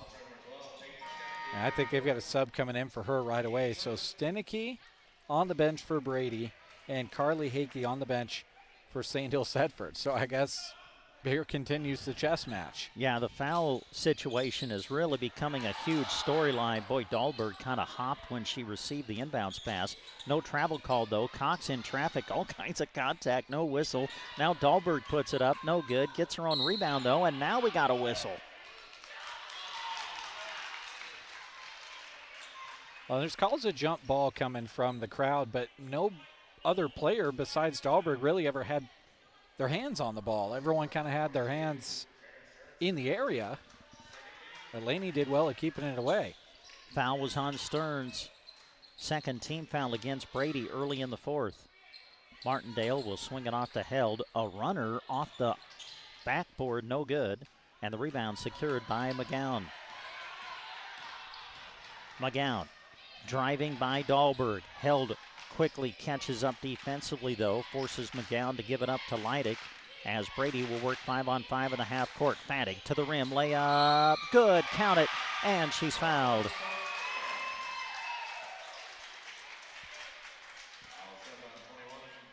Foul's going to be on McIntosh. That's her 3rd. Second team foul now against Sandhills Thedford. Really trying to keep on top of my book, and specifically the fouls. They don't flash them up on the screen here. We'll definitely want to keep that in mind. 4 games ahead of us today, and having to keep track of fouls real close. Fattig missed the free throw, so the lead is 4 for Brady. Those were the first points of this 4th quarter as Dahlberg at the other end takes a step, gets inside, had the ball knocked away. Leidig has it now for the Eagles. Leidig will send it ahead to McGowan. Now it is Fattig. Out to Cook, skips it across to McGowan again. Taken away by Held, and then she falls to the floor and loses control. Loose ball picked up by Brady, and the Eagles have it again. Entry pass intended for Stearns, taken away by Dahlberg. Dahlberg dumps it inside Cox, goes glass and scores. Brady 39, Sandhills Thedford 37, 5:30 to go in the 4th. What a great way to get us started. Girls' 3rd place consolation game and a turnover against Brady as Fattig gets whistled for the travel. Kind of feels like, we've got almost 5.5 minutes left, but it just feels like we're kind of on a crash course to having this one be tight all the way down to the end. Doesn't it just feel that way? Well, Sandhills Thedford got out to the early lead in the 1st quarter. Brady came all the way back, led by 7 at the half. But, boy, it has been very tight here in the 2nd half. Dahlberg around Stearns, going to take the shot and score it. Contested jumper by Dahlberg, and now Martindale trying to poke the ball away. Knocks it out of bounds, as now we are tied at 39 all, and Coach Stenicky going to bring in Peyton Stenicky as she returns, playing with 4 fouls for Brady, and Carly Hakey, who has 4 fouls for Sandhills Thedford, just checked in as well. There's something in the official coach's handbook that says that's the time to plug in your starter that's got 4 fouls, I guess. McGowan dumps it inside to Stearns. Dahlberg just reaches up and took the ball away. Ball's loose on the floor, and they're going to say it's going to stay with Brady. Ball goes off of Sandhills Thedford out of bounds. Brady basketball, 19 to shoot on the shot clock. Stenicky will throw it inside to McGowan. The runner is off the iron, no good. Rebound Dahlberg. Chance for Sandhills Thedford to take the lead. Carly Hakey sends it ahead to Martindale. Martindale at the elbow leaves it for Dahlberg. Had it poked away by McGowan, but regains control. Pull-up jumper, Hakey is good. Carly Hakey gives Sandhills Thedford the lead at 41-39. Stenicky guarded tightly at midcourt, and a timeout going to be taken by the Eagles. 4:24 to go in the fourth. Sandhills Thedford 41, Brady 39. Sargent Irrigation may be known worldwide, but their roots are right here in central Nebraska, something they are very proud of. They hire right here in the heartland and know their success is due to those quality employees. As a way of showing support for the community, Sargent Irrigation sponsors high school sports broadcasts so those unable to attend can follow the action. Enjoy the broadcast, sponsored in part by Sargent Irrigation in Broken Bow.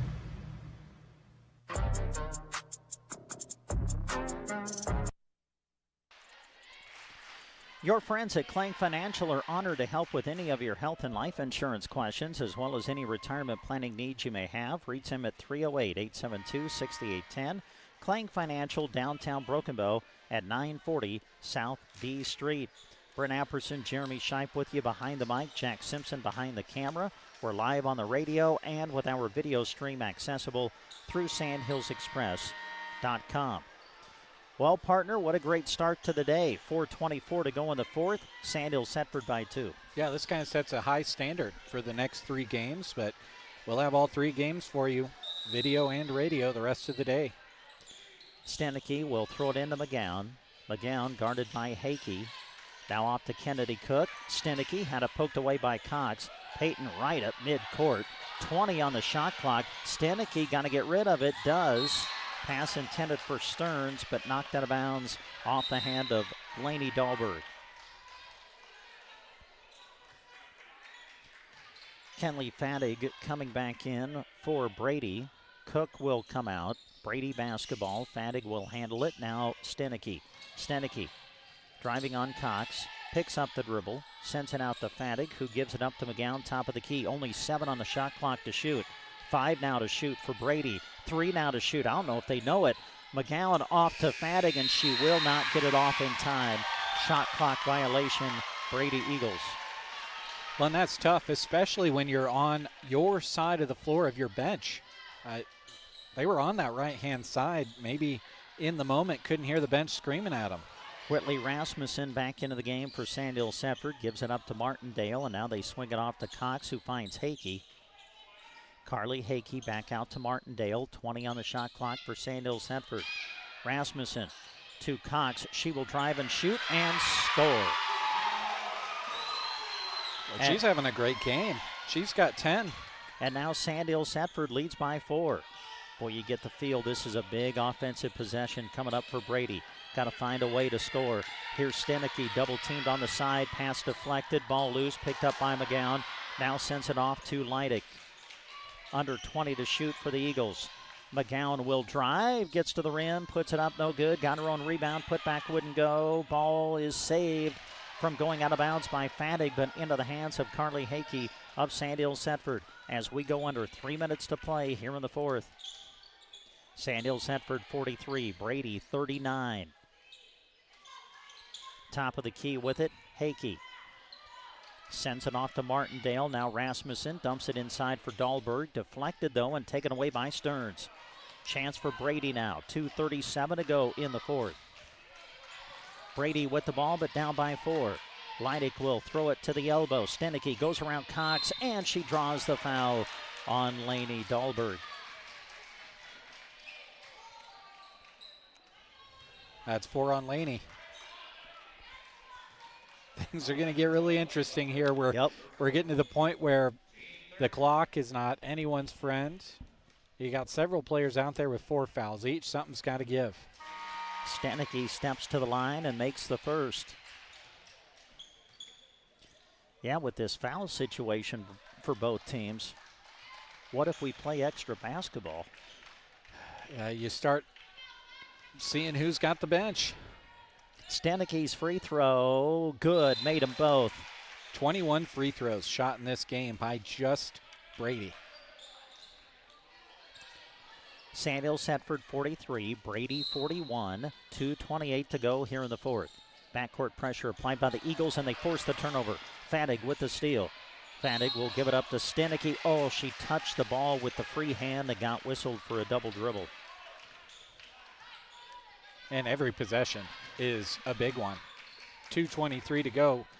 Got to get that turnover bug away, both of these teams. And, oh, boy, I'll take that one, I guess. Blame for that is the Knights throw it away. Yeah, Sandhills Thedford with the turnover. So Brady basketball again. Down by 2 are the Eagles. They'll throw it in the backcourt to Stenicky. Cox is there to apply pressure as Stenicky brings it across midcourt. Stenicky dumps it inside to Stearns. Stearns cut off by Dahlberg. Leaves it for McGowan now. 20 to shoot for the Eagles. 2 minutes left to go in the game. I should say regulation. Stenicky will drive and shoot and draws the foul. Who's it on? McIntosh and Dahlberg were both in the area. Fouls on Dahlberg. I said 12 with his mouth, but he signaled 21 with his hands, and they're getting... Okay, it is Dahlberg. That was out. He didn't flip his numbers around. He said 12 for himself, but signaled 21 to the scores table. So they say that it is Dahlberg, and she's the first to foul out. Boy, what a huge loss for Sandhills Thedford with just under 2 minutes to go in the fourth. Peyton Stenicky at the line, shooting 2. First one, rims out. No good. And it's worth noting she had a block clean up top, but as is usually the situation with very tall players, they're used to getting that block clean up top, but Stenicky applied the pressure by coming in on her full force and full speed, and the foul is committed down low.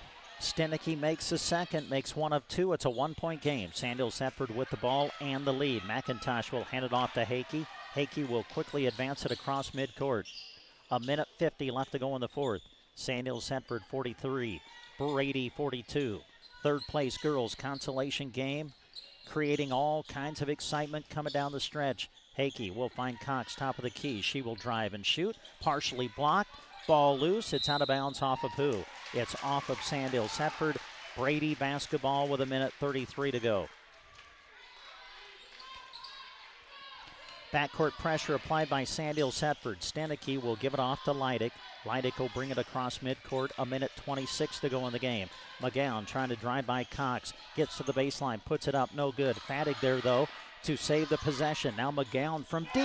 It's good. Lydia McGowan, a deep three-pointer, and timeout taken on the floor. 1:13 left to go in the fourth. McGowan a 3 for Brady, and the Eagles lead 45-43. You're cheering on during this broadcast, practice and study in order to get their competition and schoolwork done right. At Trotter Service, they do the same, except with your vehicle repairs. Whether you need a new battery, brake work, and alignment, tires, wheels, or an overhaul, trust their auto repair specialists to tackle the job. Don't forget bulk oil and fuel delivery and on-the-farm tire truck service too. Proud to help bring you this broadcast, Trotter Service in Broken Bow.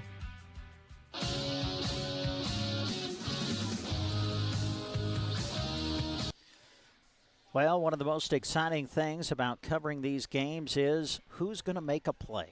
You know, you just wait for it, and how about Lydia McGowan? A 3 with 1:13 left to go here in the fourth, puts Brady in front by 2. And here we go, 1:13, and every possession even bigger now. And maybe even bigger is the shot clock situation. This is the time in years past where we're talking about, well, do you go to the stall game? Do you go to – none of that anymore. We're rolling with this this shot clock, which I've kind of gotten used to. Hopefully the teams have as well at this point in the season, and I've grown to enjoy it. Back to action, Hakey for Sandhills Thedford, hands it off to Martindale. Remember, Sandhills Thedford has to go the rest of the way without Lainey Dahlberg, who fouled out. Carly Hakey keeps the bounce alive. 18 on the shot clock. They dump it inside to Millicent, and she loses it out of bounds. Costly turnover, Sandhills Thedford with 53 seconds to go. Brady will have to bring it the length of the floor. Stenicky will bring it across midcourt, loses it, able to regain control though. Finds McGowan. 44 to go on the game clock, 25 on the shot clock. About a 20-second difference between shot clock and game clock as we come toward the end of the game. Here's Stenicky keeping the bounce alive. 15 to shoot for Brady. Stenicky to her left, picked up by Cox on the defensive switch, and a timeout for Brady. 30 seconds to go. Brady 45, Sandhills Thedford 43.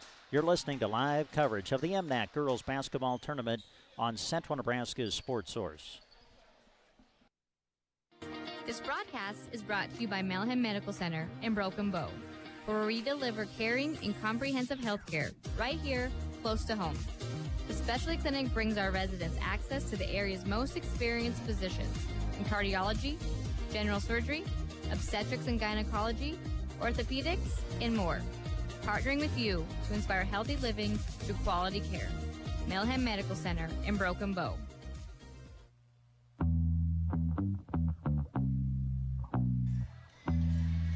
"30 seconds remain on the game clock. On the shot clock, Brady will have 12 seconds to work with, so 18-second difference, shot clock and game clock, as we come down the stretch. 45 for Brady, 43 for Sandhills Thedford. Third place consolation game, but still quite a bit at stake for these two teams. They're both 11-6. A win for either of these teams really helps them bolster their postseason resume as we start thinking about sub-district play later in the month. Here's the entry pass into Stenicky. Stenicky with it, under 10 to shoot. Stenicky had it knocked away into the hands of Cox. Sandhills Thedford with the ball. Shot clock is off. 20 seconds to go in the game. Sandhills Thedford with the ball, down by 2.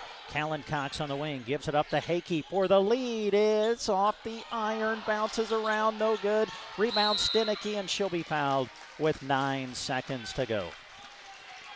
Well, you got a chance at the lead right there, and that's as good of a shot as you can hope for.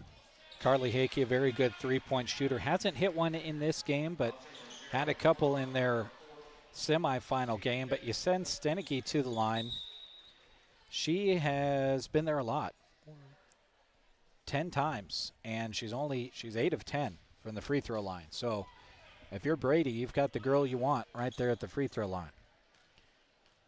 That was the 5th team foul, so Stenicky will go to the line and misses the first. So even if she makes this, it'll be a one-possession game with 9.3 seconds to go. Stenicky trying to put Brady up by 3, and she does.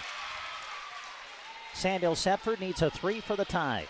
Carly Hakey will bring it across midcourt. Hakey, they're going to call timeout. Timeout on the floor. We're going to keep it right here. 4.9 left in the third place girls consolation game. This our first game of 4 today, and wow, what a start we're off to. Boys third place consolation coming up next. Sandhills Thedford will be featured once again. They'll be taking on South Loup. And then later it'll be the girls championship featuring the 2 top seeds in the tournament. Top seed Anselmo-Merna will take on Mullen. And then later tonight it'll be the boys championship as Sandhills Valley takes on Twin Loup. Larry Kottner will join me. We'll have the call of the boys' third place consolation game coming up, and then Larry and Jeremy will work together and bring you the excitement of the championship games a little bit later on in the night. Well, my friend, what are you drawing up if you're Sandhills Thedford? And if you're Brady, I mean, are you fouling in this situation, or what are you doing? You're certainly thinking about it, I would say. Different coaches have different philosophies when it comes to that. Certainly fouling is, I mean, if you want to give yourself a different opportunity at winning a different way, that would be the way to go. Now, Sandhills Thedford, you also take into account the fact that they have not hit a three-pointer here tonight. So lots of things could happen here in this next 5.5 seconds, and what's going to happen right now is another timeout. After everyone gets set up, they get a glance at it, and they take a TO. Well, this time we'll take it as well. We're back for the final 5 seconds after this.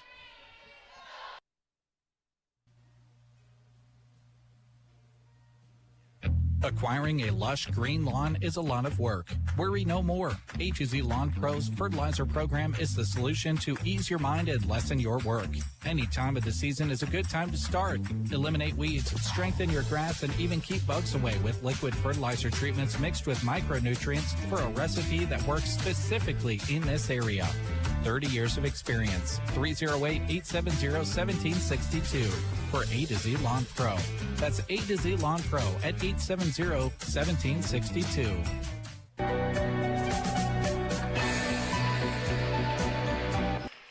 Girls' third place consolation game coming right down to the wire. 5.5 seconds to go. Brady 46, Sandhills Thedford 43. Sandhills Thedford with the ball. Brady, by the way, has only committed 2 team fouls. So they do have some fouls to give. Let's see what happens. Here we go. Callan Cox to throw it in for Sandhills Thedford. Comes into Hakey. Hakey with 4. She's going to launch it from way out. Short, no good. It'll go out of bounds with under a second to play. That was from almost a volleyball spike line. Brady was out there. Brady to inbound it. They will, and Brady's going to win it. Boy, what a great way to start the day. It goes right down to the wire, but Brady is able to win it.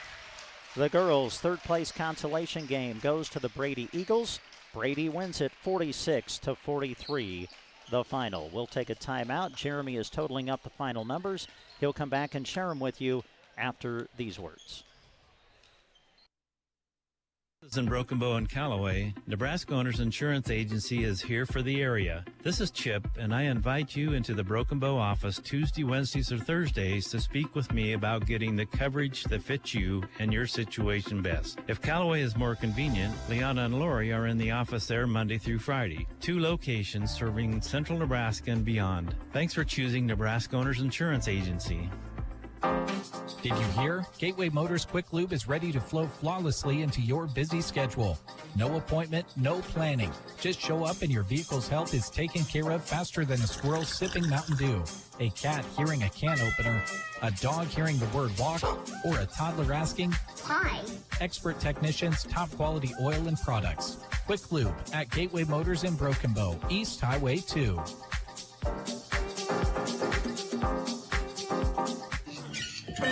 That's you trying to fix the plumbing yourself to save a few bucks. Doing things yourself doesn't always end well. The same goes for insurance. That's why Auto Owners works with local independent agents who tailor coverage to meet your needs and offer discounts for life, home, car, and business insurance. Because sometimes you need a professional to get the job done right. That's simple human sense. Hi, this is Nate Bell with High Street Insurance and Financial Services in Broken Bow. See us online at hsip.com. See possible. The team at Taylor Heating and Cooling are big fans of our area student athletes and are proud to help bring you their accomplishments on the radio. Just like these bright students keep a cool head in the heat of competition, Taylor Heating and Cooling is ready to help keep you cool with their services. If the season calls for heat, they're ready with repair and new install expertise there as well. Financing is available because sweating or shivering in your home needs fixed now, not later. Call Taylor Heating and Cooling at 308-872-6196 or visit TaylorHeatingandCoolingBB.com. Life's better with American Family Insurance.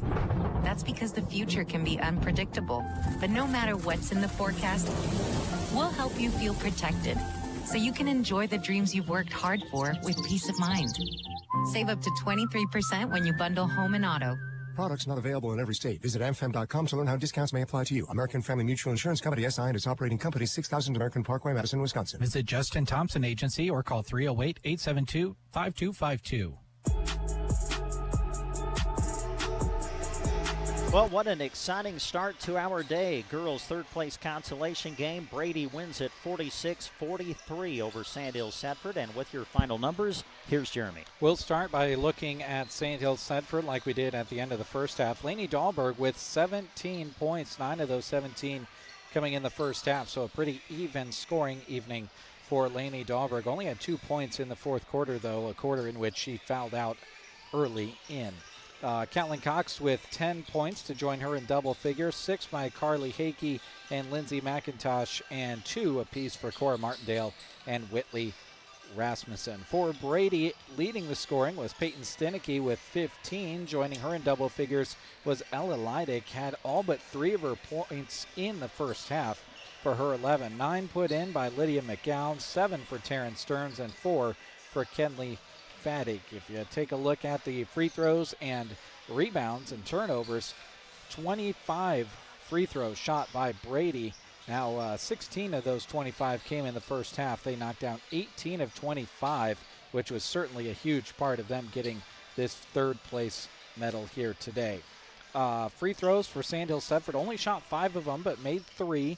Turnovers, Sandhills Thedford had more, 21 to Brady's 13 unofficially. Rebounding dominated by Sandhills Thedford.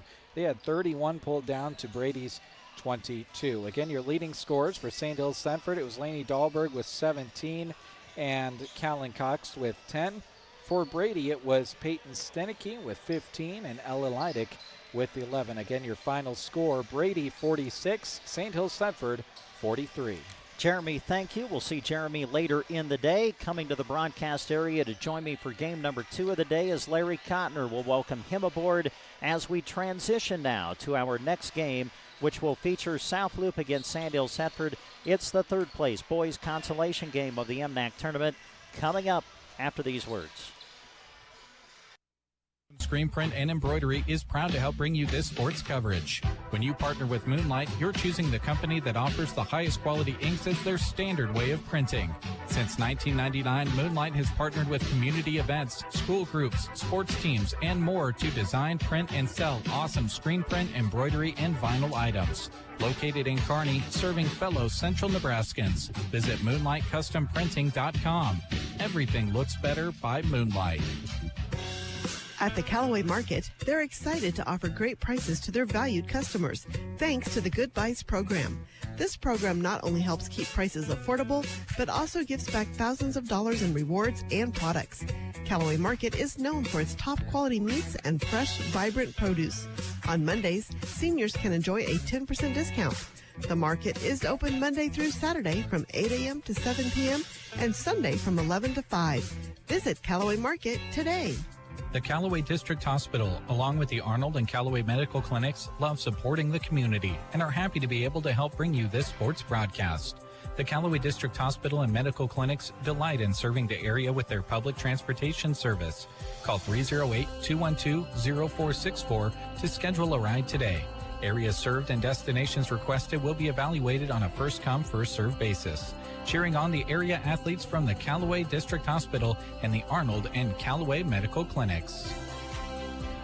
The staff at South Loup Pharmacy in Callaway is proud to be a sponsor of this sports broadcast. They support all the area athletes and are pleased to be a part of the South Loup Bobcat community. Their pharmacy provides knowledge on what is best for you and your family members. Stop in and talk to them today. South Loup Pharmacy in Callaway, knowing you by name, not just a refill number. Rich Runlet with Rain Dance Repair, proud to be your local connection for beehive, pivot monitoring, and control systems, as well as soup cup bins. Whether you're needing to get your augers up to date and bins repaired or need a new system, Rain Dance Repair can help. If you haven't heard about Beehive Smart Connected Technology, give Rich a call. He'll get you set up for monitoring and control of your pivots without subscription fees, while also saving time and money. Call Rich at Rain Dance Repair at 870-4455, your local Sioux Cup and Beehive Ag Connection. Western Nebraska Bank, bank on us. Your locally owned family bank, quick decisions, friendly and trusted. Our roots run deep in agriculture. We're your bank, modern and flexible. Learn more at westernnebraskabank.com. Western Nebraska Bank, bank on us. Member FDIC, equal housing lender. Rocks Underground serves Central Nebraska with expertise in water and irrigation services. Need some help? Call Rocky Dockweiler at 870-3457. Rocky salutes the student athletes of the area and all the hard work they put in each and every season and is very proud of the young men and women that live in Central Nebraska. Enjoy this broadcast, brought to you in part by Rocky Dockweiler with Rocks Underground in Oconto. Lodi Seed Service, LLC, your trusted channel seedsman, now serving the Callaway area. They are proud to bring you this sports broadcast. Why choose them? High-quality channel seeds, expertise tailored to your farm, local knowledge paired with global resources, and, of course, unmatched customer service. To get on the path to achieving your farming goals or exceeding them, contact Abe Hinman or T.R. Anderson with Lodi Seed Services, sponsors of this sports broadcast.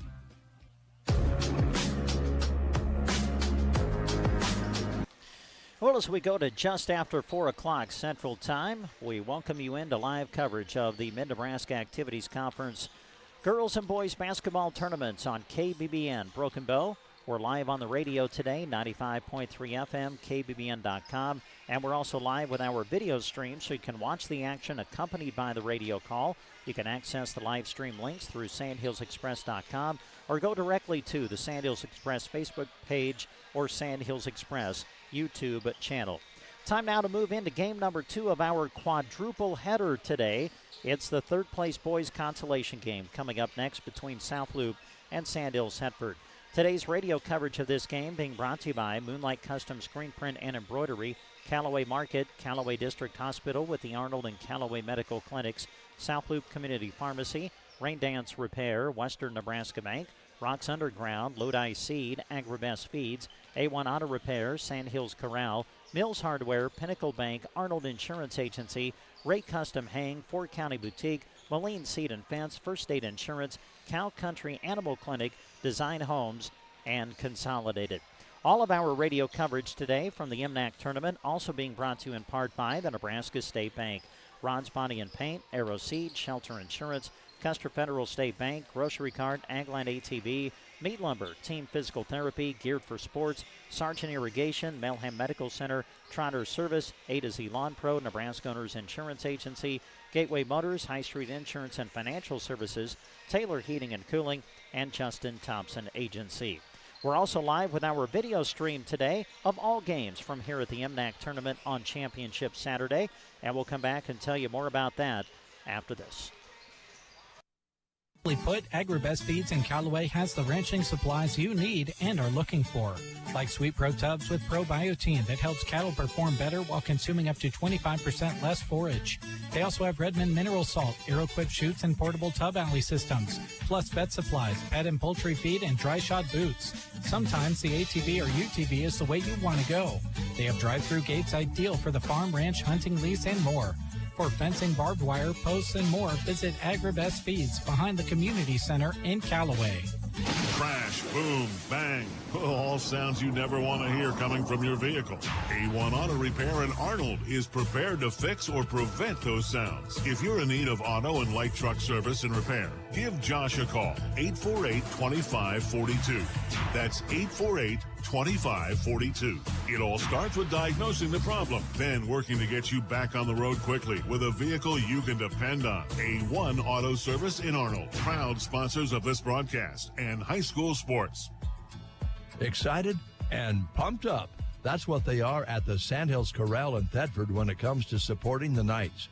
But no matter what school's colors you're wearing, stop in to see them inside.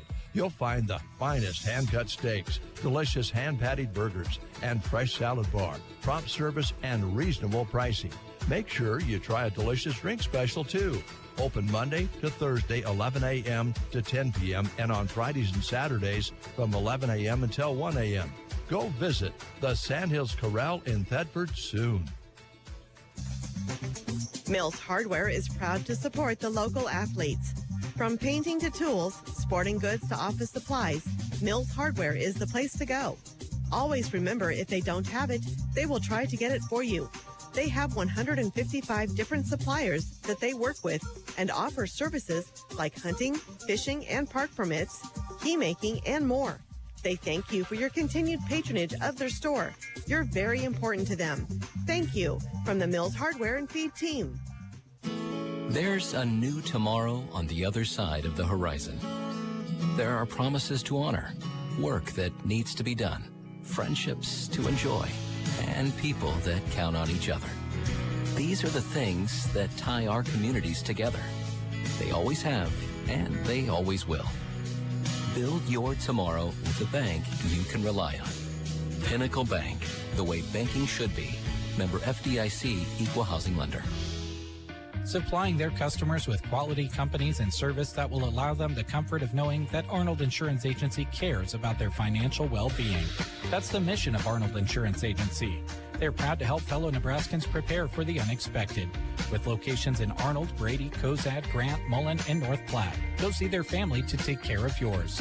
Visit them online at arnoldins.com or stop by.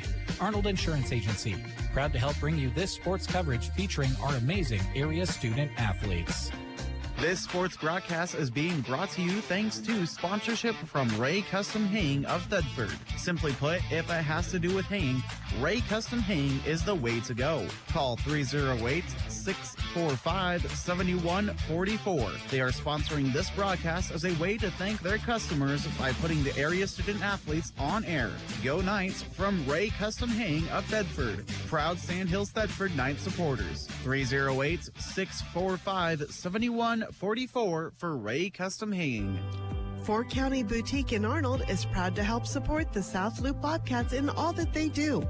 Four County Boutique is open Tuesday through Friday from 10 until 5 and Saturdays from 10 until 3. You'll find quality clothing as well as products and merchandise made by locals.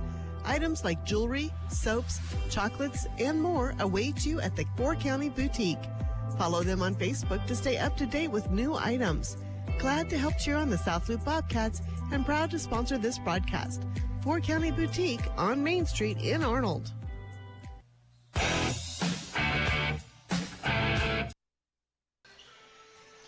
Now we bring you back to North Platte Community College, getting ready for game number 2 of the day. It's the third-place boys consolation game between South Loop and Sandhills Thedford. Not only are we live today on KBBN 95.3 FM and KBBN.com, but we're also live with our video stream as well, so you can watch today's action accompanied by the radio calls, and you can access the live stream links through sandhillsexpress.com or go directly to the Sandhills Express Facebook page or Sandhills Express YouTube channel. Our video coverage of this game is being brought to you by Callaway District Hospital, BD, Grocery Cart, Nebraska State Bank, Agland ATV, Mead Lumber, Culligan, Bailey Crop and Pioneer Seed, Palmer Monument, Insurance of the Heartland, H&R Block, Sandhills Custom Creations, Custer Public Power District, Power Solutions, Agribest Feeds, Western Nebraska Bank, Ray Custom Haying, and Rodocker Trucking. So get ready. It's the third-place boys consolation game, and it's coming up next on KBBN Radio. Seed and Fence, Nebraska's leader in livestock fencing, is cheering on all our area athletes. Have a great MNAC tournament. Mullen Seed and Fence, providing you with fencing necessities and design work for all your livestock facility needs. Panels, pipe, post, and all your electric fencing demands are in stock. Need it delivered? Well, their trucks are running daily to bring their products direct to your ranch. Mullen Seed and Fence, 308-529-0781, or visit them on the web at mullenseedandfence.com. At First State Insurance of Arnold, they're proud to say that they can offer you choices. Those choices save you money. They can offer you a variety of choices because they are independent agents. First State Insurance is cheering on the Bobcats all the way. Call Becky or Taylor at 848-2522 to set up an appointment with First State Insurance of Arnold. Proud supporters of the South Loop Bobcat coaches and players who work so hard. This sports broadcast is brought to you by Cow Country Animal Clinic, cheering on the Knights and all of the area student athletes. They invite you to see them in Thedford. Whether you need vet services or supplies for animals that are large, small, or exotic.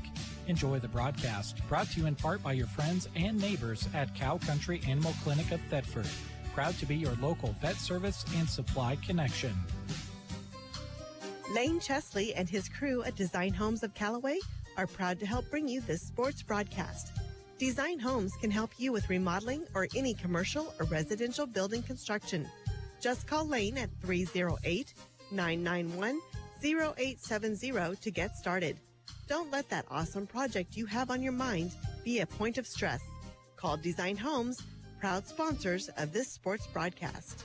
Consolidated is a proud sponsor of our student athletes. Everyone wants to get to the events and cheer on our students, but sometimes you just can't. Keeping up to date on all the local sports is hard to do, but Consolidated super fast broadband can change that. Find all the latest information on school and broadcast channel web pages, along with news and weather. For more information, call Consolidated at 1-800-742-7464. Plus, keep up with them on Facebook. Just search Consolidated Companies. This broadcast is brought to you in part by Moonlight Custom Screen Print and Embroidery. Have you seen all those awesome t-shirts when you attend state competition? There's a good chance Moonlight has printed what you're seeing. They love partnering with local schools to put your athletic and extracurricular achievements on apparel for fans. Ask them about screen printing, embroidery, and more promotional products. Located in Kearney, serving fellow Central Nebraskans. Visit MoonlightCustomPrinting.com. Everything looks better by Moonlight. At the Callaway Market, they're excited to offer great prices to their valued customers, thanks to the Good Buys program. This program not only helps keep prices affordable, but also gives back thousands of dollars in rewards and products. Callaway Market is known for its top quality meats and fresh, vibrant produce. On Mondays, seniors can enjoy a 10% discount. The market is open Monday through Saturday from 8 a.m. to 7 p.m. and Sunday from 11 to 5. Visit Callaway Market today. The Callaway District Hospital, along with the Arnold and Callaway Medical Clinics, love supporting the community and are happy to be able to help bring you this sports broadcast. The Callaway District Hospital and Medical Clinics delight in serving the area with their public transportation service. Call 308-212-0464 to schedule a ride today.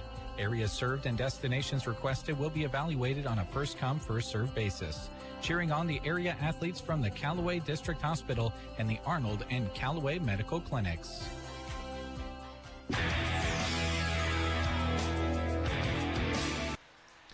And we bring you back to North Platte Community College, getting ready for the tip between South Loup and Sandhills. Thedford, third place boys consolation game here at the MNAC tournament coming up on Central Nebraska's Sports Source. Let's check out your starting lineups. This action is brought to you by High Street Insurance and Financial Services in Callaway, formerly J.R. Meyer Insurance. They're dedicated to serving area farmers in the local community, and they're happy to help bring this broadcast to you. Visit hsip.com to find out more.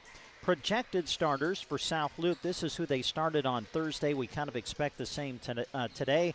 And those starters include Dylan Pandorf, 6'2 junior, Connor Paulson, 5'9 junior, A.J. Starr, 5'11 senior, Harper Johnson, 5'10 senior, and Crew Watoon, 6'3 junior for South Loup. Their head coach is Jeff Cole. For Sandhills Thedford, projected starters today, senior Aiden Hall, senior Brady Hakey, junior Maurice Robinson, Thatcher Tion is a sophomore, and those are four of... Larry's got the other one. Well, how could I forget Mo? He wasn't marked down here. Maurice Robinson is a starter. And who am I missing, Larry? Hang on, I'll just bring on your microphone. Ross Martindale. Okay, Ross Martindale. Thank you. Boy, how's that for a smooth start for the play-by-play guy as we get going. All right, we're just about ready to tip it off. Sandhills, Thedford, and South Loup coming up on KBBN Radio. At South Loup Pharmacy in Callaway is proud to be a sponsor of this sports broadcast. They support all the area athletes and are pleased to be a part of the South Loup Bobcat community. Their pharmacy provides knowledge on what is best for you and your family members.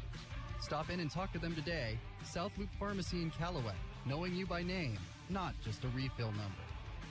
Rich Runlet with Rain Dance Repair, proud to be your local connection for beehive, pivot monitoring, and control systems, as well as soup cup bins. Whether you're needing to get your augers up to date and bins repaired or need a new system, Rain Dance Repair can help. If you haven't heard about Beehive Smart Connected Technology, give Rich a call. He'll get you set up for monitoring and control of your pivots without subscription fees, while also saving time and money. Call Rich at Rain Dance Repair at 870-4455, your local Soup Cup and Beehive Ag Connection.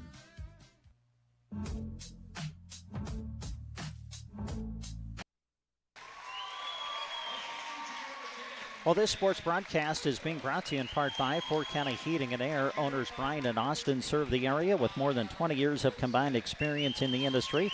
Call for a free estimate and timely service. Fort County Heating and Air in Broken Bow. Call 872-2258. All right, we'll get Larry Cotner in here as we get ready for the tip-off. Larry, great to be working with you. We love this tournament. This is the second meeting between the two for these teams. They met earlier in the regular season.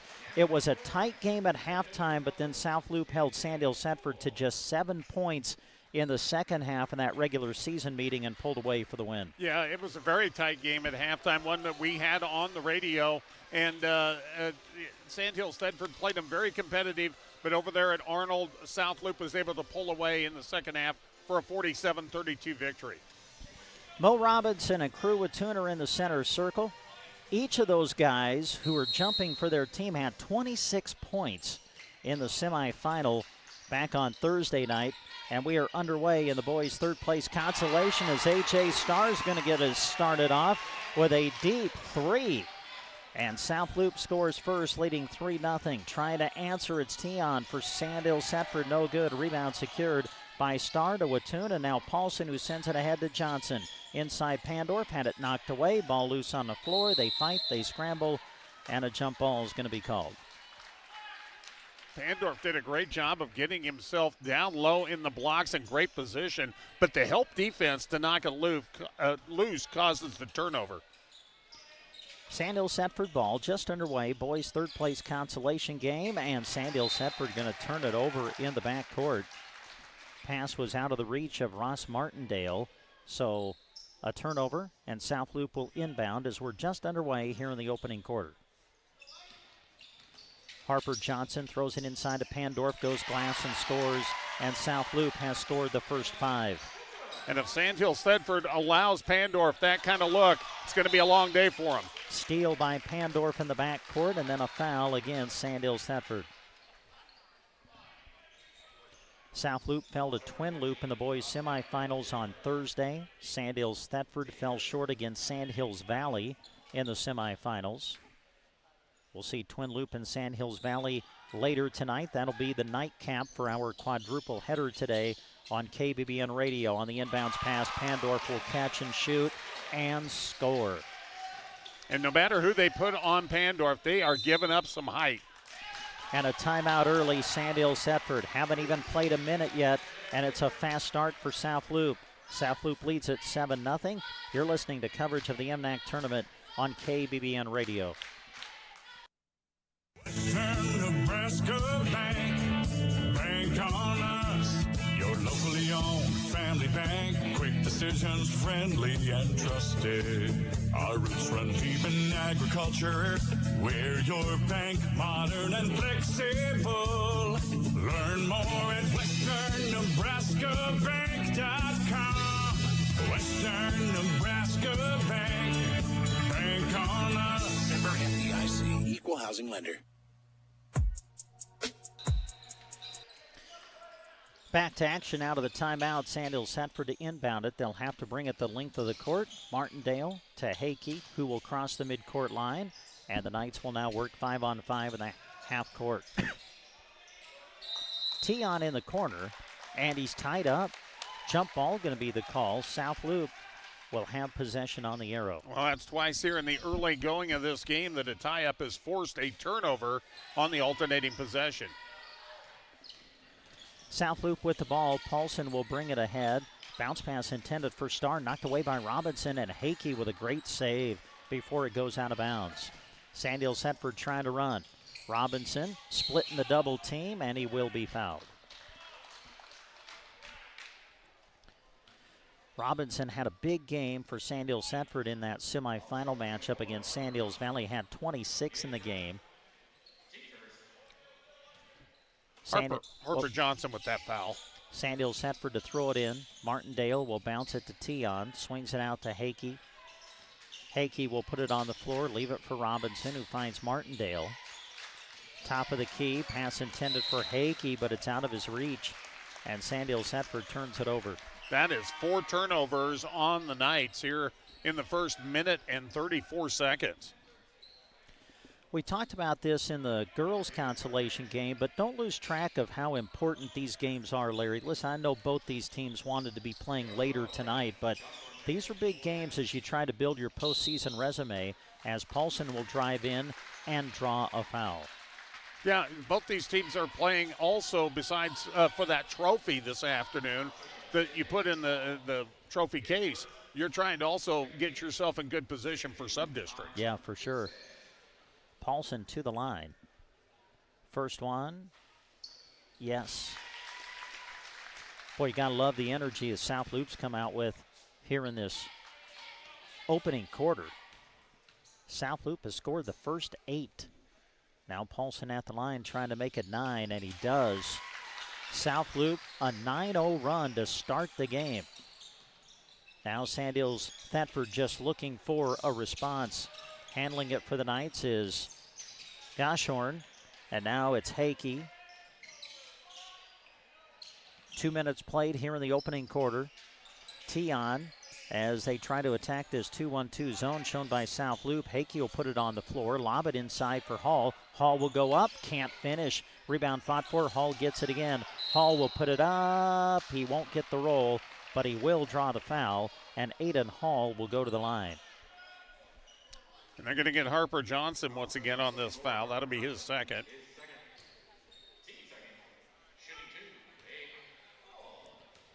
So Hall to the line, and it is good.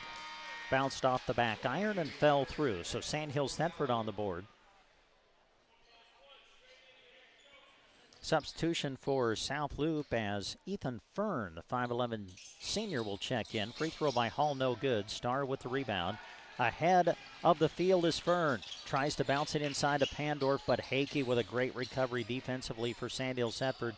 Able to step in front of the pass and take it away. And that's twice now. He's stolen the ball away and then saved it in to a teammate.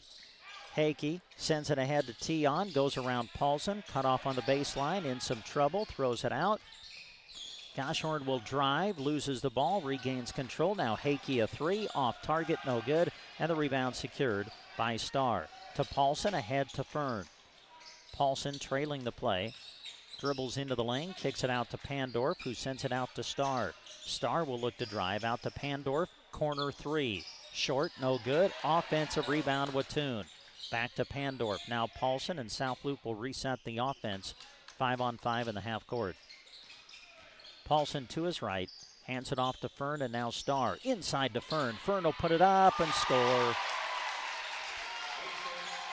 11-1, South Loup here in the opening quarter. Hall to Goshorn, and now Tion a three. Off target, no good. Rebound, A.J. Starr out to Paulson. Lob pass ahead to Fern.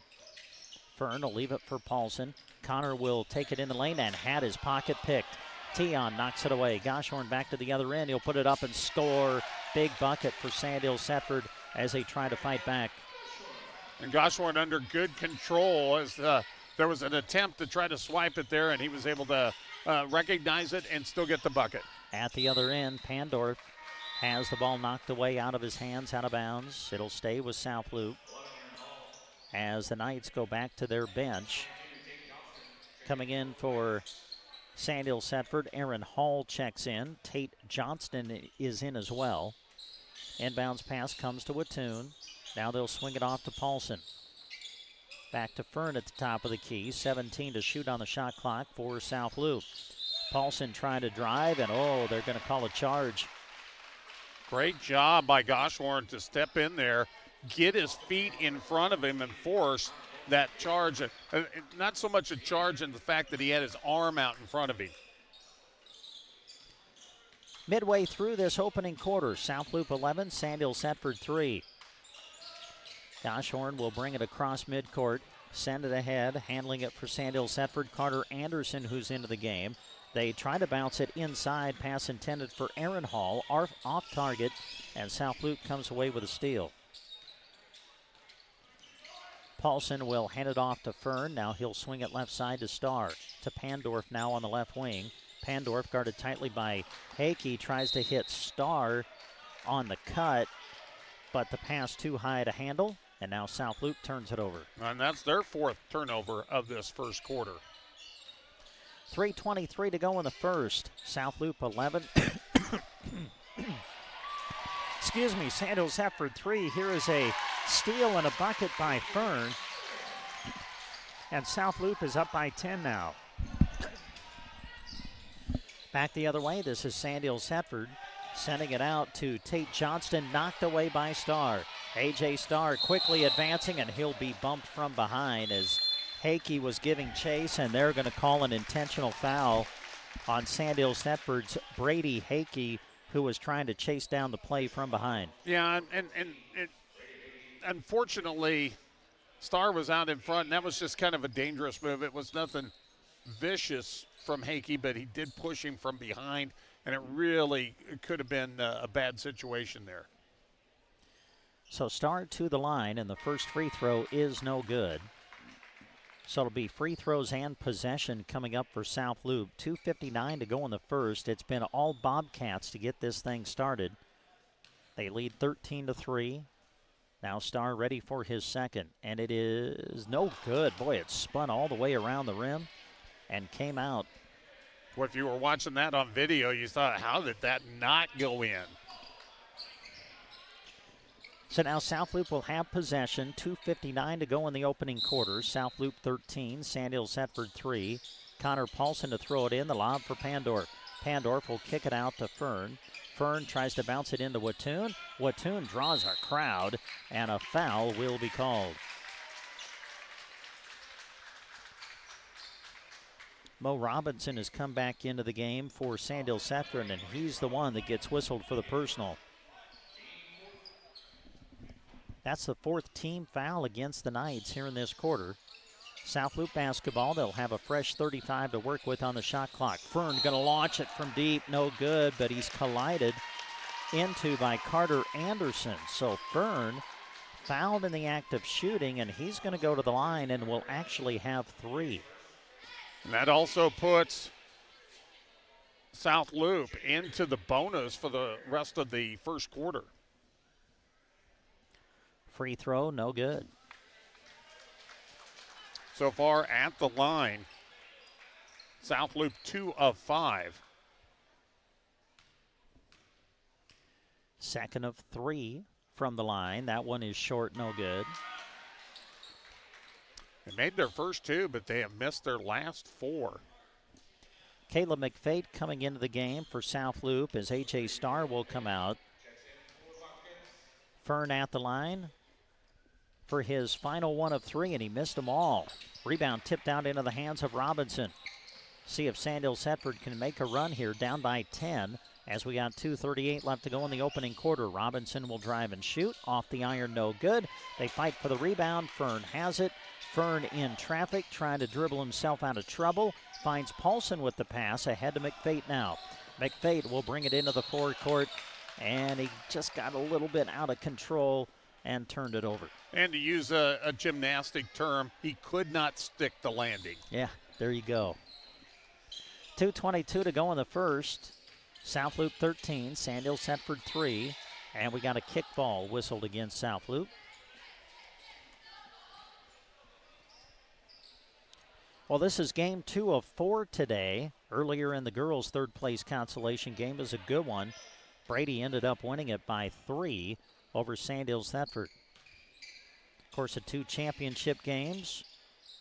Girls followed by the boys. Still to come here today at North Platte Community College. Mo Robinson handles it for Sandhills Thedford.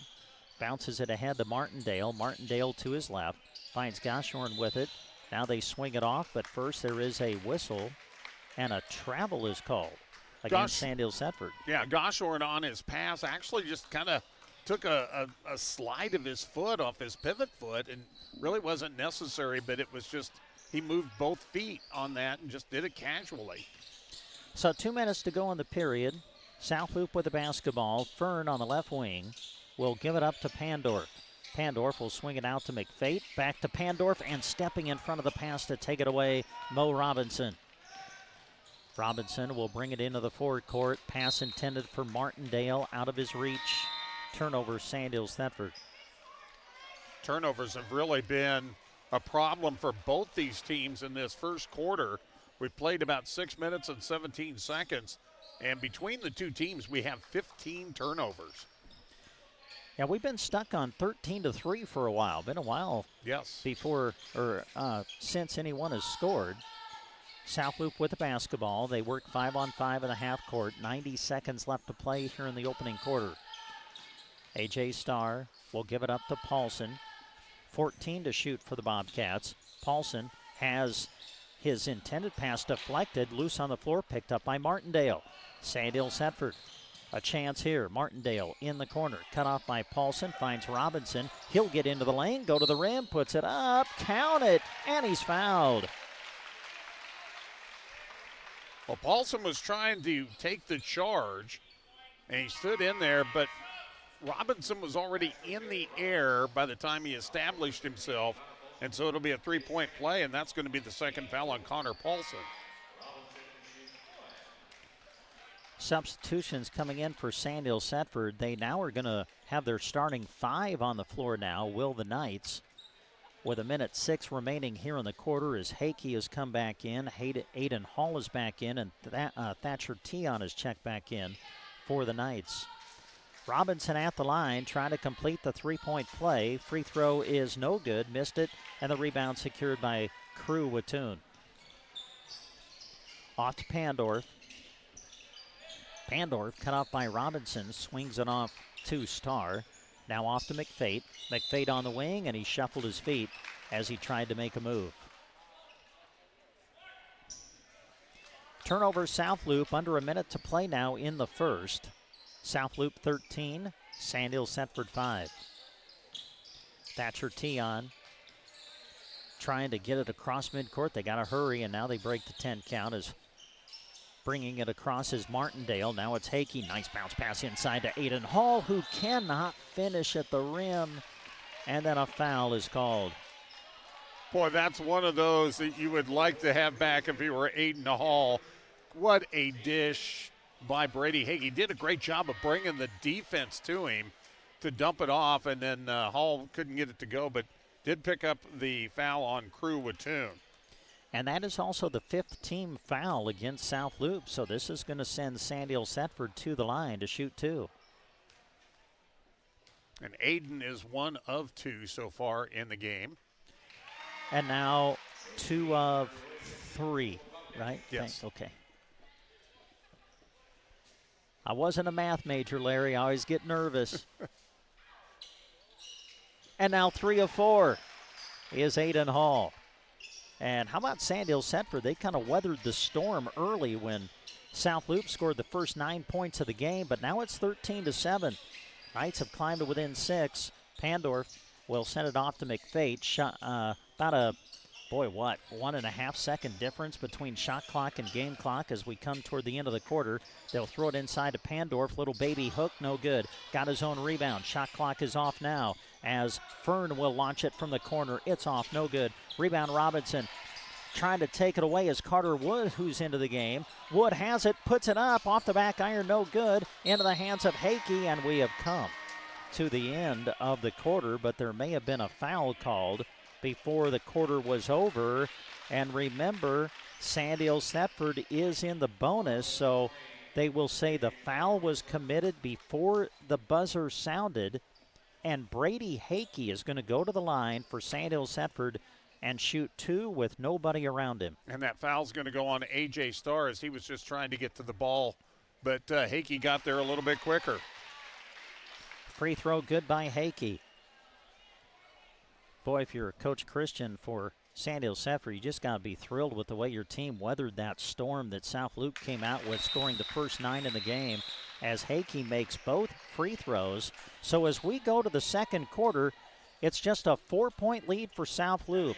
South Loop 13, Sandhills Thedford 9. Quarter number 2 coming up. Rocks Underground serves Central Nebraska with expertise in water and irrigation services. Need some help? Call Rocky Dockweiler at 870-3457. Rocky salutes the student athletes of the area and all the hard work they put in each and every season, and is very proud of the young men and women that live in Central Nebraska. Enjoy this broadcast, brought to you in part by Rocky Dockweiler with Rocks Underground in Oconto. Lodi Seed Service, LLC, your trusted channel seedsman, now serving the Callaway area. They are proud to bring you this sports broadcast. Why choose them? High-quality channel seeds, expertise tailored to your farm, local knowledge paired with global resources, and, of course, unmatched customer service. To get on the path to achieving your farming goals or exceeding them, contact Abe Hinman or T.R. Anderson with Lodi Seed Services, sponsors of this sports broadcast.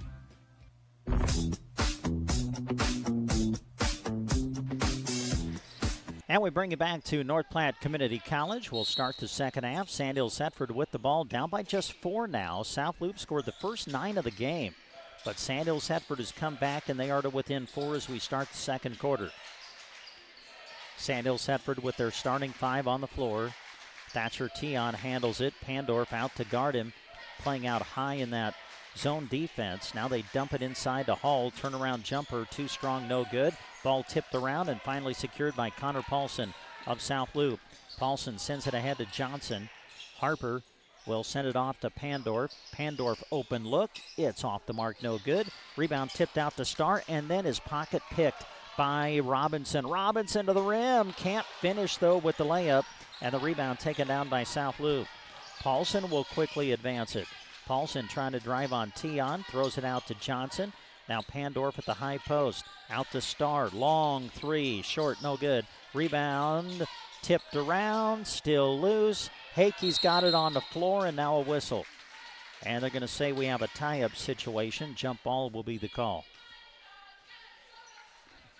Interesting jump ball. He fell down to the ground, and instead of going for the timeout, South Loop was able to tie him up.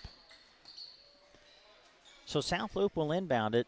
Crew Wattoon for South Loop had 26 in the semis. I think he had 22 the last time these two teams played. I think he's only got one shot opportunity, if that, here in this game. Now they get it down inside to him. Wattoon draws a crowd, though, throws it out to Starr. Now it's Johnson, back into Wattoon. Wattoon trying to go in on Hall, puts it up, rims out, no good, and the rebound secured by Sandhills Thedford. And part of why they haven't gone down to him very often is Aiden Hall's done a good job with him defensively. Ross Martindale skips it across to Tion. Tion will drive, keep going, gets to the rim, but can't finish. Rebound pulled down by Paulson.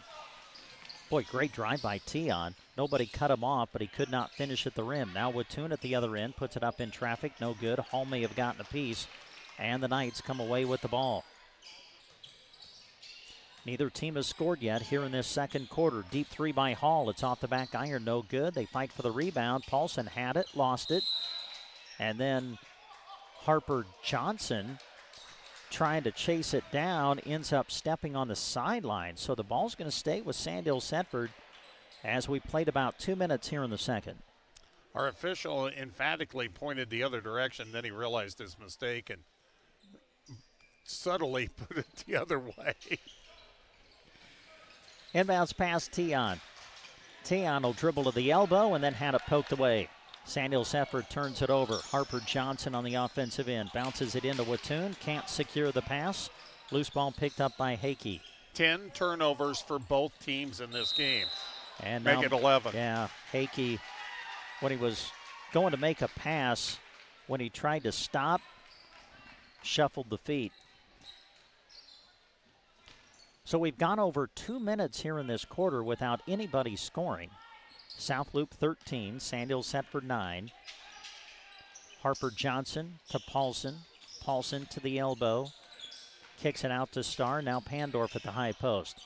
Dillon will throw it out to Starr. 23 on the shot clock for South Loop. Here's Wattoon, gets free, banks it in. And those are the first 2 points for Crew Wattoon. 5:28 to go in the period. South Loop leading 15-9. Here's Tion, open for a three. It's in and out, no good. Rebound secured by Wattoon. Outlet pass to Johnson. Great lead pass to Pandorf, who cannot finish at the rim. Rebound Sandhills Thedford, and now a reach-in foul against South Loop.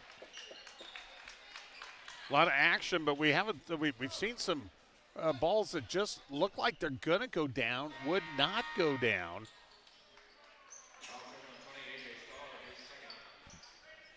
That last foul on A.J. Starr, his second team foul against South Loop here in the quarter. Oh, nope. The board now just shows him with one team foul here in this quarter. Little token pressure applied in the backcourt by South Loop. Carter Anderson's back into the game for Sandhills Thedford. Sends it off to Robinson and now gets the return pass. Robinson passes inside. The shot up and no good. Taking it for Sandhills Thedford, Aaron Hall, who is back into the game now for the Knights. At the other end, this is Wattoon. The open jumper off the back iron, no good. Aaron Hall with the rebound. Sandhills Thedford basketball. Over 3 minutes played here in the second. South Loop 15, Sandhills Thedford 9. Robinson, the pull-up jumper, no good, but it's kept alive by Tate Johnston. Sandhills Thedford basketball. Robinson kind of lost it in midair. South Loop comes away with the ball. Harper Johnson inside to Wattoon, out to Paulson now. Connor will look to drive. Sends it off left side to Johnson for a three. Way off, no good. It glances off the hand of Tate Johnston into the hand of Pandorf. Now Wattoon inside, goes up and scores. And that's big for South Loop. They're finally getting some good looks down low for Crew Wattoon. And a travel called against Sandhills Thedford in the back court as they were trying to advance it. So South Loop comes out, scores the first 4 points of the second quarter. They now lead 17-9. We're midway through the second. This is the second game of 4 that we've got for you today. Still to come, the 2 championship games of this tournament, as the pass from Harper Johnson is deflected into the hands of Carter Anderson of Sandhills Thedford. Anderson to Johnston. Back to Anderson, top of the key, guarded tightly by Pandorf. Anderson out to Goshorn. He'll launch it. Coming out to contest is Fern, but it ends up in the hands of Aaron Hall. Hall now out of control and ends up turning it over. Well, that's 14 turnovers now on Sandhills Thedford in this first half. And we've had a pretty good crowd here this afternoon for this consolation. And keep in mind, Sandhills Thedford's the only school in the conference that has 2 teams here. Everybody else has 1. So there's going to be quite a few folks here for the last game tonight. Wattoon gets to the rim and scores, and Crew Wattoon now starting to come alive for South Loop in this second quarter. Mo Robinson, nice nifty move to get across midcourt, finds Aaron Hall, who will be fouled as he goes up for the shot. See who they get it on. Looks to me like Ethan Fern.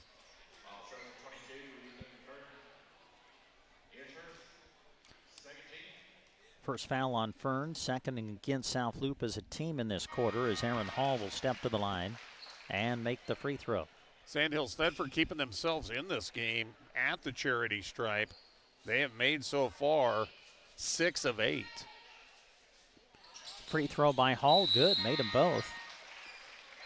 Now Aiden Hall is going to come in. Aaron will come out. South Loop basketball, as we've got about 3 minutes left to go here in the second. Hand off to Fern, and now Caleb McFade handles. Off to Pandorf now. Pandorf on the left wing, dribbles to his right, keeps the bounce alive, sends it back left to Fern. Now Pandorf top of the key, 18 on the shot clock. Pandorf shoots it in traffic, no good. Offensive rebound, Wattoon, put back, yes. And he has taken over this second quarter. He's got all 8 points for the Bobcats. 21-11, South Loop with the lead. Robinson cut off at the right elbow. Goshorn will try to drive, now kick it out to Robinson. Had the ball knocked away, but first a whistle and a foul. And they're going to get Fern once again, so that'll be his second. Well, coming up next, it'll be the girls' championship game of this tournament. Anselmo-Merna against Mullen. Larry and Jeremy will have the call, and then the finale will be the boys' championship between Sandhills Valley and Twin Loup. Larry and Jeremy behind the mic for that one for you coming up later on tonight. Back to action here. Sandhills Thedford with the basketball. Aiden Hall will swing it off to Anderson. He'll drive and kick. Touch pass over to Robinson, who will launch. It's off the back iron, no good. Rebound Harper Johnson sends it ahead to Fern. Now back to Johnson. Swings it off to McFate on the wing. Now Pandorf handles. 2 minutes left to go in the first half. South Loop 21, Sandhills Thedford 11. Pandorf gets loose for the look, no good. Offensive rebound McFate. His putback wouldn't go. And now Sandhills Thedford clears. Aiden Hall to Robinson. Now it's Anderson, a three. Banks it in. Boy, that's a big bucket for Sandhills Thedford as the Knights just keep hanging around, and now they're to within 7. That's their first three-pointer of the afternoon. McFate on the wing, looks inside, goes outside. Now it's Wattoon on the elbow. Wattoon will spin, drive, puts it up, no good. But he's fouled, and that'll send Wattoon to the line. I think they're going to get Mo Robinson.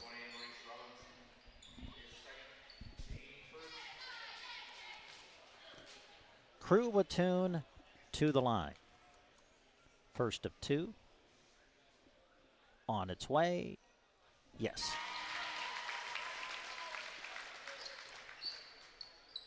Brent Apperson, Larry Cotner with you behind the mic for this third place boys consolation game. Jack Simpson with us behind the camera. Jeremy rejoins the team. Him and Larry will take you through the rest of the night with the two championship games coming up. Watoon at the line. The free throw rattles around and falls through. First player in double figures for either team. Not bad considering he didn't score in the first quarter. I was going to say, all those points have been here in the second, haven't they? Yep. Hakey at the top of the key sends it off to Robinson. Robinson pull-up jumper, no good. They fight for the rebound. They'll say South Loup was the last team to touch it.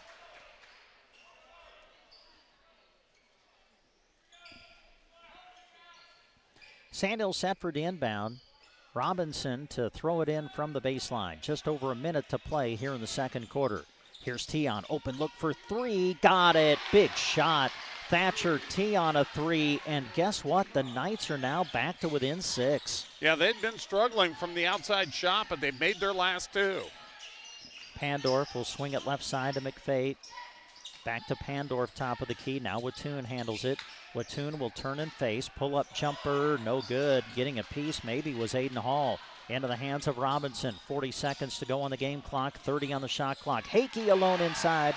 Gets the bucket. And here comes Sandhills Thedford. There to within 4. That was created by the penetration, though, of Mo Robinson. Johnson will send it off to McFate. Now Johnson again. Shot clock is off. 20 seconds to go in the quarter. Johnson top of the key. McFate handles. Swings it left side to Pandorf. 14 on the game clock. Watoon with it at the right elbow. Sends it off to Fern. Through his hands. Out of bounds. The unforced turnover for South Loup. And Sandhills Thedford will have 8 seconds to work with as we close out the first half. Mo Robinson with 5 to go. Robinson lost it on the side and turned it over. Good defense to force him to either go through the defense or around it, and Harper Johnson doing a good job there. Coach Jeff Cole of South Loup shuffling some players in and out for these final 2.6 seconds. Harper Johnson will inbound it. Connor Paulson is back in. A.J. Starr back in. 2.6 to go in the half. They'll throw it into Pandorf. Off to Paulson. He'll shoot it. It's off. No good. It would have counted had it gone. Well, you just kind of felt like South Loup kind of controlled the first half, but when you look up at the scoreboard, Sandhills Thedford right there. At the end of one half, South Loup 23, Sandhills Thedford 19. Larry is totaling up the first half numbers. He'll come back and share them with you right after these words.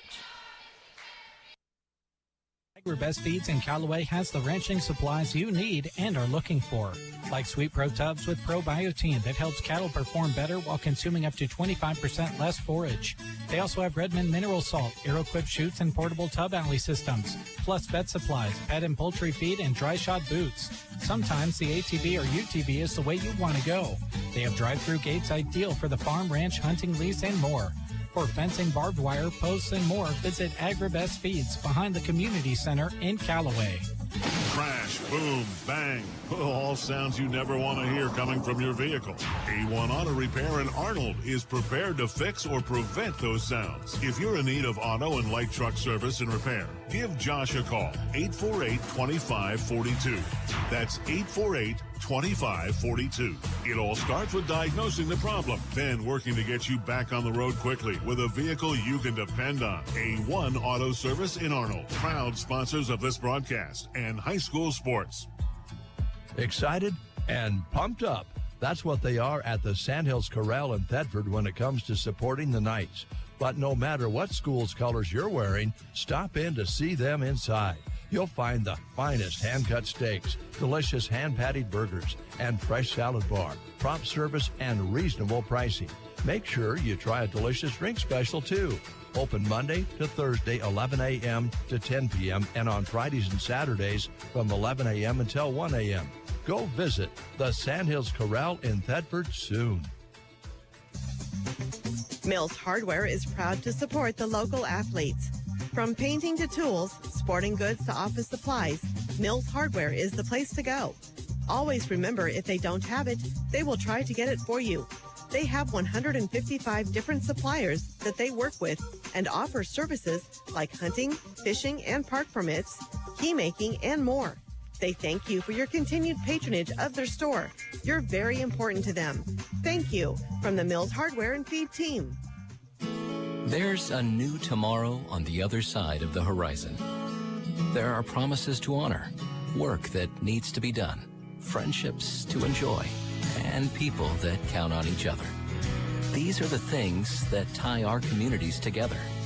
They always have, and they always will. Build your tomorrow with a bank you can rely on. Pinnacle Bank, the way banking should be. Member FDIC, Equal Housing Lender. Supplying their customers with quality companies and service that will allow them the comfort of knowing that Arnold Insurance Agency cares about their financial well-being. That's the mission of Arnold Insurance Agency. They're proud to help fellow Nebraskans prepare for the unexpected. With locations in Arnold, Brady, Cozad, Grant, Mullen, and North Platte. Go see their family to take care of yours. Visit them online at arnoldins.com or stop by. Arnold Insurance Agency, proud to help bring you this sports coverage featuring our amazing area student athletes.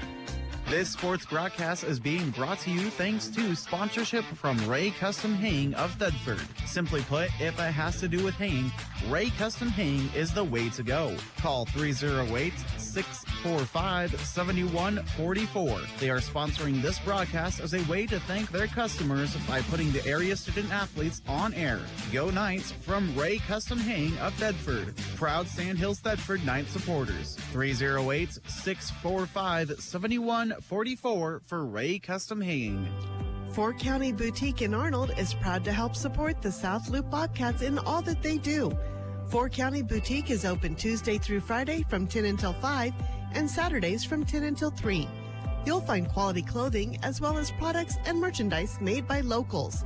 Items like jewelry, soaps, chocolates, and more await you at the Four County Boutique. Follow them on Facebook to stay up to date with new items. Glad to help cheer on the South Loop Bobcats and proud to sponsor this broadcast. Four County Boutique on Main Street in Arnold.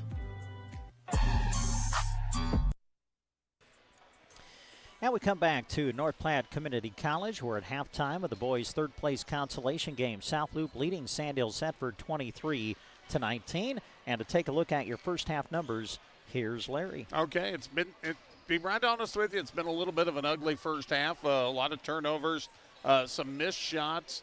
But, one of the highlights was the second quarter of Crew Wattoon. He's the leading scorer in this game, and he found his game in that second quarter. He didn't get any points in the first.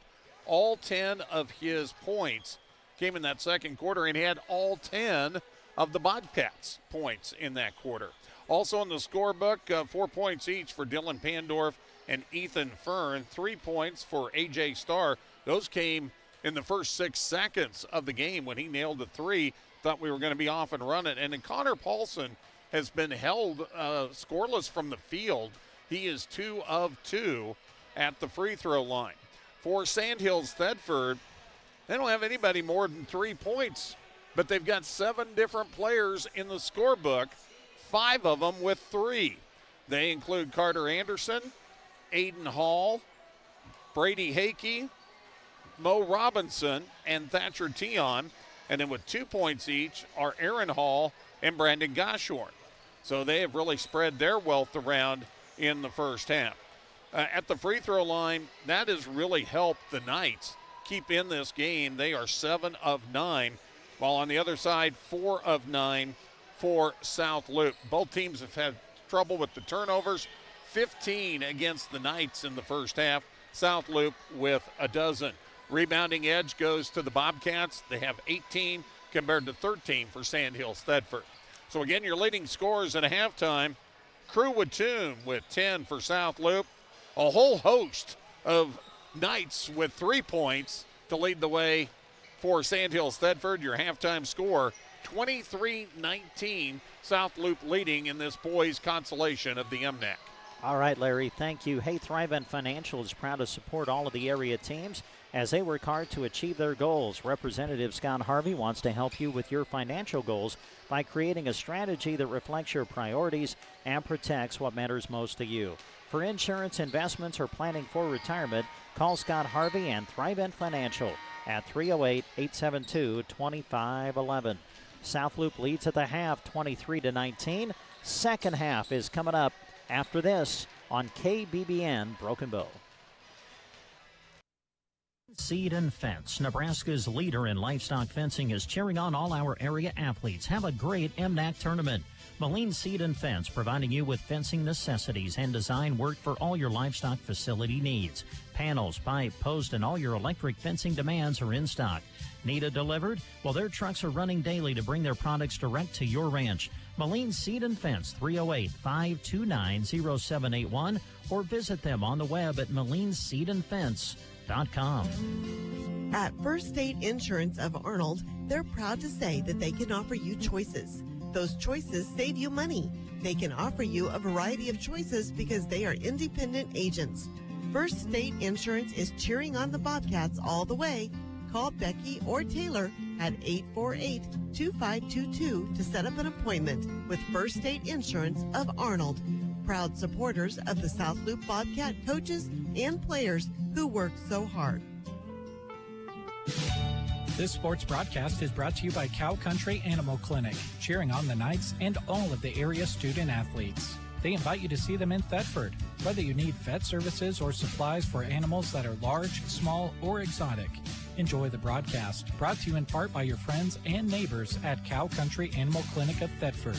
Proud to be your local vet service and supply connection.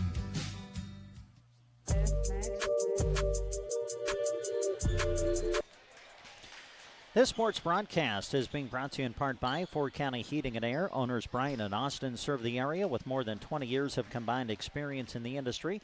Call for a free estimate and timely service. Fort County Heating and Air in Broken Bow, 872-2258. Well, yesterday there were consolation games played at the Mid-Nebraska Activities Conference Tournament. In the boys' consolation bracket, it was Arthur County winning over Brady 54-44. Also in the boys' consolation bracket, Anselmo-Merna edges Mullen 48-45. In the girls' consolation bracket games played yesterday, South Loop getting the win over Sandhills Valley 27-24. And another close one in the girls' consolation bracket yesterday, Twin Loup winning over Arthur County 46-42. Of course, earlier today in the girls' third-place consolation game, it was Brady edging Sandhills Thedford 46-43. And they got a late bucket to get that one down, and Sandhills Thedford had a close three-point shot that would have gave them the lead, but couldn't come up with it, and Brady was able to secure it at the line. So we're ready for the second half of this boys' third-place consolation game. Sandhills Thedford will open with the basketball, and we are underway in the second half. Brent Apperson, Larry Kottner with you behind the mic for this game. Jack Simpson with us behind the camera. Jeremy Scheib will join Larry for your two championship games coming up later on today. Brady Hakey will drive and kick. Martindale a three. That's off, no good. They fight for the rebound. Tip back into the hands of Martindale. He'll shoot it again. Rims off again. No good. And the rebound secured by South Loop. Paulson sends it ahead to Harper Johnson. Now Wattoon trailing on the play. Wattoon will send it out to Paulson. Off to Starr now on the right wing. They'll dump it in the corner to Pandorf. 20 to shoot for South Loop. Starr dribbles to his left. Robinson came over, almost knocked it away. Now it's Pandorf. 10 on the shot clock. Pandorf will send it off to Johnson. Now they'll swing it Starr. Only 5 to shoot now. Johnson inside, puts it up and scores. Well, that was a good backdoor play as they milked every second of the shot clock. Backcourt pressure applied by South Loop. Aiden Hall will send it ahead to Thatcher Tion. Tion will get to the rim, put it up. Can't finish, though. Rebound is tipped around, loose on the floor, picked up by Tion. And Sandhills Thedford gets a fresh 35 to work with.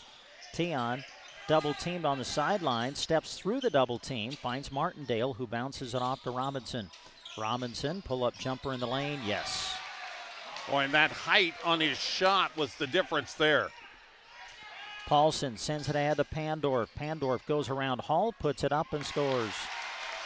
Great job by Dylan Pandorf to use the glass, kiss it off high. He didn't have a very good angle. Third quarter, South Loop 27, Sandhills Thedford 21. Robinson off to Tion. Tion will look to drive, bounce pass inside Hakey, knocked away, ball loose, picked up by Watoon. South Loop, Star to Pandorf, taken away by Aiden Hall. So a turnover for South Loop, Sandhills Thedford basketball, and a timeout taken by the Knights. Coach Christian calls timeout. 5:53 to go in the third. South Loop 27, Sandhills Thedford 21. Lane Chesley and his crew at Design Homes of Callaway are proud to help bring you this sports broadcast. Design Homes can help you with remodeling or any commercial or residential building construction. Just call Lane at 308-991-0870 to get started. Don't let that awesome project you have on your mind be a point of stress. Call Design Homes, proud sponsors of this sports broadcast.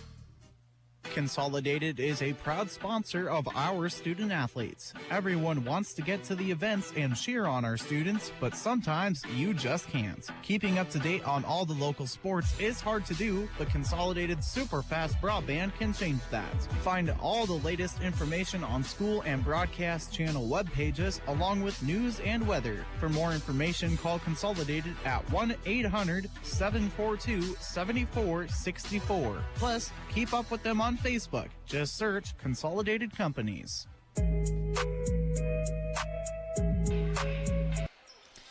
Back to action out of the timeout. Sandhills Thedford with the basketball. Goshorn with it, gives it up to Anderson, and now Robinson. Robinson checked by Pandorf. 18 on the shot clock. Deep three, Anderson, short no good. And the rebound secured by Dylan Pandorf of South Loop. Pandorf will send it ahead to Johnson. Bounce pass inside. Watoon goes up and scores. Crew Watoon with the bucket. And the lead has grown to 8 for South Loop. Robinson finds Anderson with it. Sandhills Thedford will operate 5-on-5 in the half court. Robinson handles it again, sends it inside Martindale. Touch pass Hall, knocked away from behind into the hands of Watoon. Ahead of everybody, Pandorf. Pandorf will go up and score. And right now you can feel the South Loop, trying to get the rhythm of this game to pick up. Robinson misses the shot, but tipped out into the hands of Goshorn, and resetting now, Sandhills Thedford. Anderson will skip it across, bounce pass inside Hall. Aiden will shoot it over Watoon, gets the friendly roll, and scores. Good to see Aiden out there. You see that knee brace on his left side.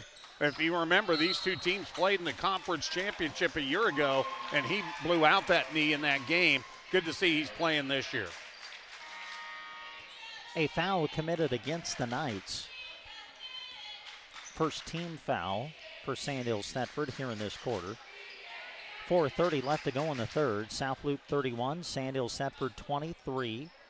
This is the boys' third place consolation game of the MNAC tournament.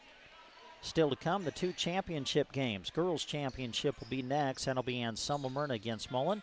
And then the boys championship will conclude things when Twin Loop takes on Sandhills Valley. Connor Paulson hands it off to Johnson. Now Starr sends it ahead to Pandorf. Top of the key, Watoon off to Paulson. Paulson checked by Martindale. Bounces it inside. This is Pandorf. Back out to Paulson. Paulson will drive. He'll put it up, draw the foul, and will go to the line. Boy, he about muscled that one up. They're going to get Ross Martindale with his first foul. Second one. Paulson to the line, shooting 2. Connors first, no good. Well, it's a thrill for me to be here today.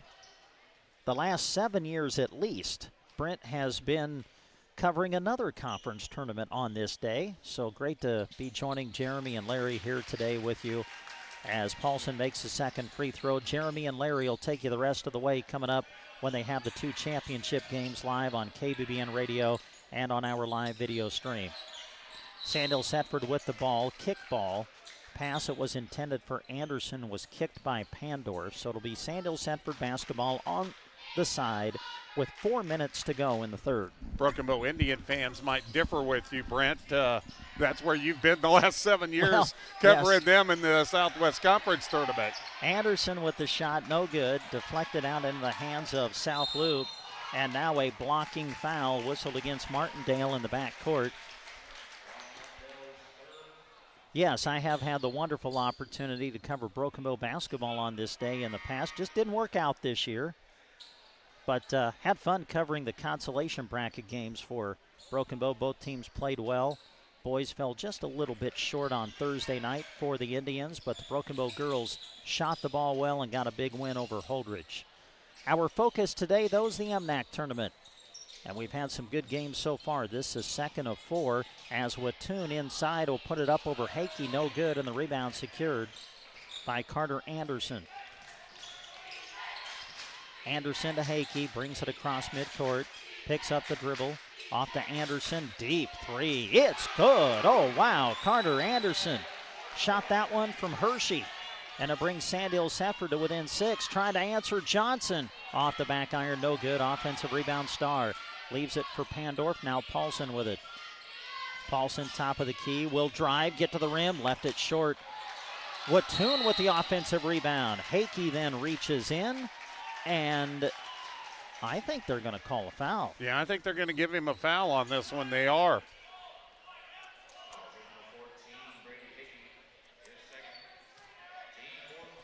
Paulson to throw it in. Sends it into Johnson. Now Wattoon, but before the pass was made, you could see it. Harper just kind of dragged his pivot foot a little bit. Got whistled for the travel. Yeah, just a stutter step. By the way, that was the second foul on Brady Hakey, but more importantly, the 4th team foul on the night. So South Loup will be in the bonus on the next foul. South Loup has not committed a foul here in the third quarter. Brady Hakey will bring it across midcourt. Bounce it to Anderson. Sends it ahead to Goshorn. Goshorn cut off and now throws it away. Oh, but Johnson could not secure it. Johnson got his hands on it for South Loup, but just couldn't squeeze it. Yeah, he kind of batted it down and was trying to grab it and just couldn't get a hold of it. It just slipped away on him. Hakey to throw it in. Sends it in to Aaron Hall. He'll drive and shoot. Left it short. Got his own rebound, then lost it. They fight for the loose ball, and a jump ball will be called. Possession arrow will give it to South Loup. Want to say thanks again to all of the great sponsors who are making our radio coverage possible today, our video coverage. Can't be here without their tremendous support. We appreciate it so much. Connor Paulson handles it for South Loup.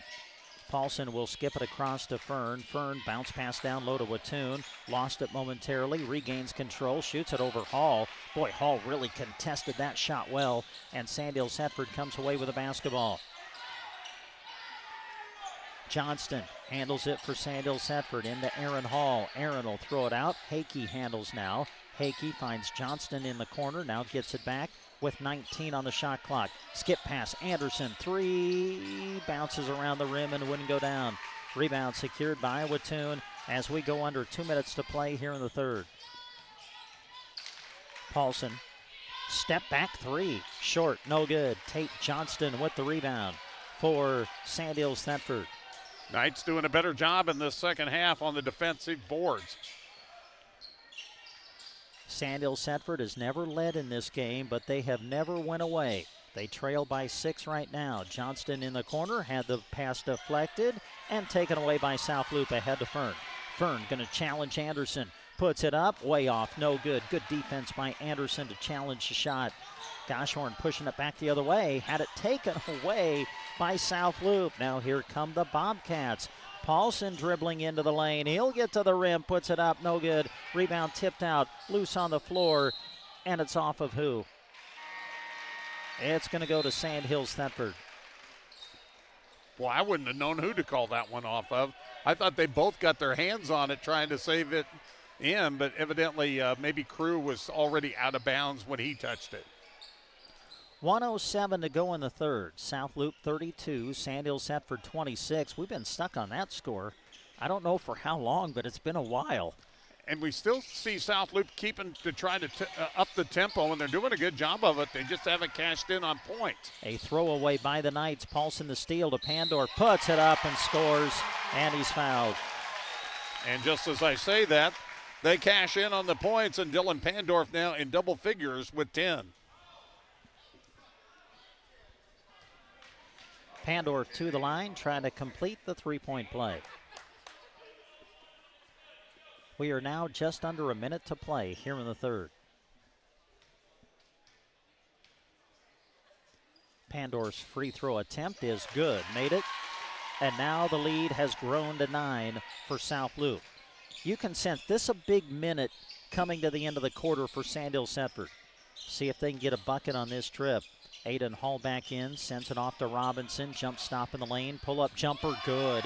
Big bucket from Mo Robinson. We've seen him do that twice in this quarter, and he's looked good with that high ball release.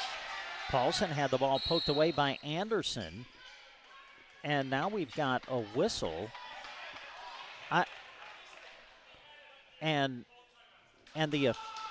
An official stepped in and actually gave South Loup a timeout before the knockaway occurred from Carter Anderson of Sandhills Thedford. So we're going to have a timeout on the floor. 35-28 is the score. South Loup with the lead, back in 30. Wouldn't you like to feel like you were number one? Nebraska State Bank and Trust would like to make you number one with great rewards like instant issue debit cards, mobile banking and deposit capture, estimates and online banking, and free bill pay, not to mention a free gift with each new checking account. You're sure to feel like a winner. Head on in to any of their friendly branches in Broken Bow, Callaway, and Myrna, and let them make you number one. Nebraska State Bank and Trust Company, member FDIC.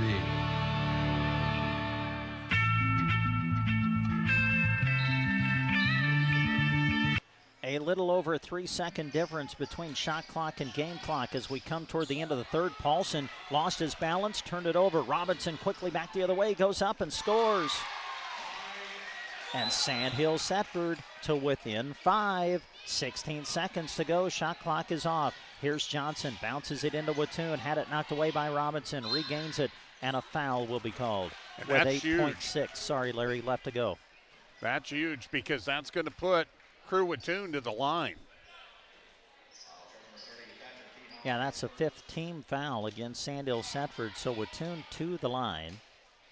I just noticed on the board, South Loop's not been whistled for a foul here in this quarter. Nope. As Wattoon goes to the line and makes the free throw. Crew is 3 of 3 at the stripe so far, 13 game-high points. Second free throw attempt for the South Loop big man. Free throw, rims out, no good. Rebound Robinson. Sends it ahead to Hakey. 5 seconds to go. Anderson layup, count it, and a foul. Wow, what great job by Sandhills Thedford to get it down court. Hakey was thinking about the three, then he saw Anderson come open, got it to him so he could lay it in and then get the foul. Anderson to the line, trying to bring the Knights to within 3. Free throw, no good, missed it. Wattoon secures it, and that's the end of the quarter. Well, Sandhills Thedford has never led in this game, but boy, they just keep hanging right there. And as we go to the fourth, your score, South Loop 36, Sandhills Thedford 32. You're listening to live coverage of the MNAC Boys Basketball Tournament on KBBN. Congratulations, you're having a little girl. At that moment. When your car gets dented, dinged, smashed, or smacked, the last thing you should have to worry about is it being in the right hands to get it fixed. When you choose Rod's Body and Paint in Broken Bow, your vehicle will leave their shop looking great. Don't forget, Rod can also help you with those windshield chips. Take care of them before they get worse and cost you more money. If your windshield already needs replaced, they can do that too. Rod's Body and Paint on the curb, west of Broken Bow. Don't let ice have you and your customers slipping and sliding about. Pick up commercial strength Thaw Master Ice Melt at Arrow Seed in Broken Bow. Designed with optimal melting speed and performance, Thaw Master is long-lasting and can stand up to the frigid Nebraska temperatures because it melts up to 10 degrees below zero. It's even dyed green for easy application and high visibility. The best part? It's highly effective and affordable. Pick up your 50-pound bag at Arrow Seed in Broken Bow. And we're back to action. Open look for Carter Anderson from three. No good. Rebound secured by South Loop's Crew Wattoon. Just underway, fourth quarter. Another good one brewing here in the consolation bracket at the MNAC tournament. Had a good first game in the girls' third-place consolation. Boys' third-place game might be coming down to the wire, too. South Loop with the ball, leading by 4. Pandorf gets inside, puts it up, but cannot score. Rebound secured by Anderson. Anderson will bring it across midcourt, send it off to Hakey. Hakey looking for help, finds Anderson, now Tion. Tion steps in, takes a shot, and gets it to go. It's a 2-point game. Tion with 5 points in the game.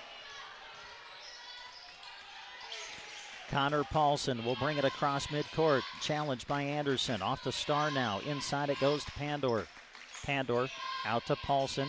Paulson, top of the key, works off the ball screen by Wattoon, gets to the rim and had it rejected and swatted out of bounds by Aiden Hall. How about the defense from Aiden Hall in this game today? Is not a lot of offense. He's only got 5 points, but he has played very strong on the defensive end. H.A. Starr back off to Harper Johnson. Inside it goes Pandorf, puts it up with a left hand and scores. Pandorf just got loose inside. Nice entry pass from Johnson. South Loop back up by 4, and now a turnover against Sandhills Thedford as Robinson gets whistled for the travel at midcourt. 20th of the night, only the 5th though here in the second half. They've kind of have done a better job here in this second half on the turnovers. Not as many as in the first half, but that one a costly one for the Knights. Brandon Goshorn will re-enter for Sandhills Thedford. Robinson will come out. South Loop with the basketball, leading by 4 with 6:25 to go in the game. Entry pass, Pandorf, layup, good. Well, you got to like the pass. It was right where it had to be to make it easy for him. Anderson brings it across midcourt, and a timeout taken by Sandhills Thedford. 6:12 to go in the fourth. South Loop 40, Sandhills Thedford 34. Nebraska farmers. At Custer Federal State Bank, we know that agriculture is more than a job, it's a way of life. That's why we're proud to offer agricultural loans tailored to your needs. Whether you're looking to expand your operations, purchase new equipment, or manage daily expenses, our experienced team is here to help. With competitive rates, personalized service, we're your partners in growth. Visit Custer Federal State Bank today, where your future grows. Custer Federal State Bank, rooted in Nebraska, growing with you. Member FDIC, Equal Housing Lender. Your friends at Klang Financial are honored to help with any of your health and life insurance questions, as well as any retirement planning needs you may have. Reach them at 872-6810. Klang Financial, their office in downtown Broken Bow at 940 South D Street. Back to action out of the timeout. Sandhills Thedford with the ball. Tion to Goshorn. Checked by Pandorf. Now the bounce pass off to Robinson, who checks back in. Spin move in traffic. Mo gets it up on the rim but cannot score. Rebound secured by Wattoon, and then a foul. Robinson trying to get that back, just swiped at it, and he'll pick up his third foul.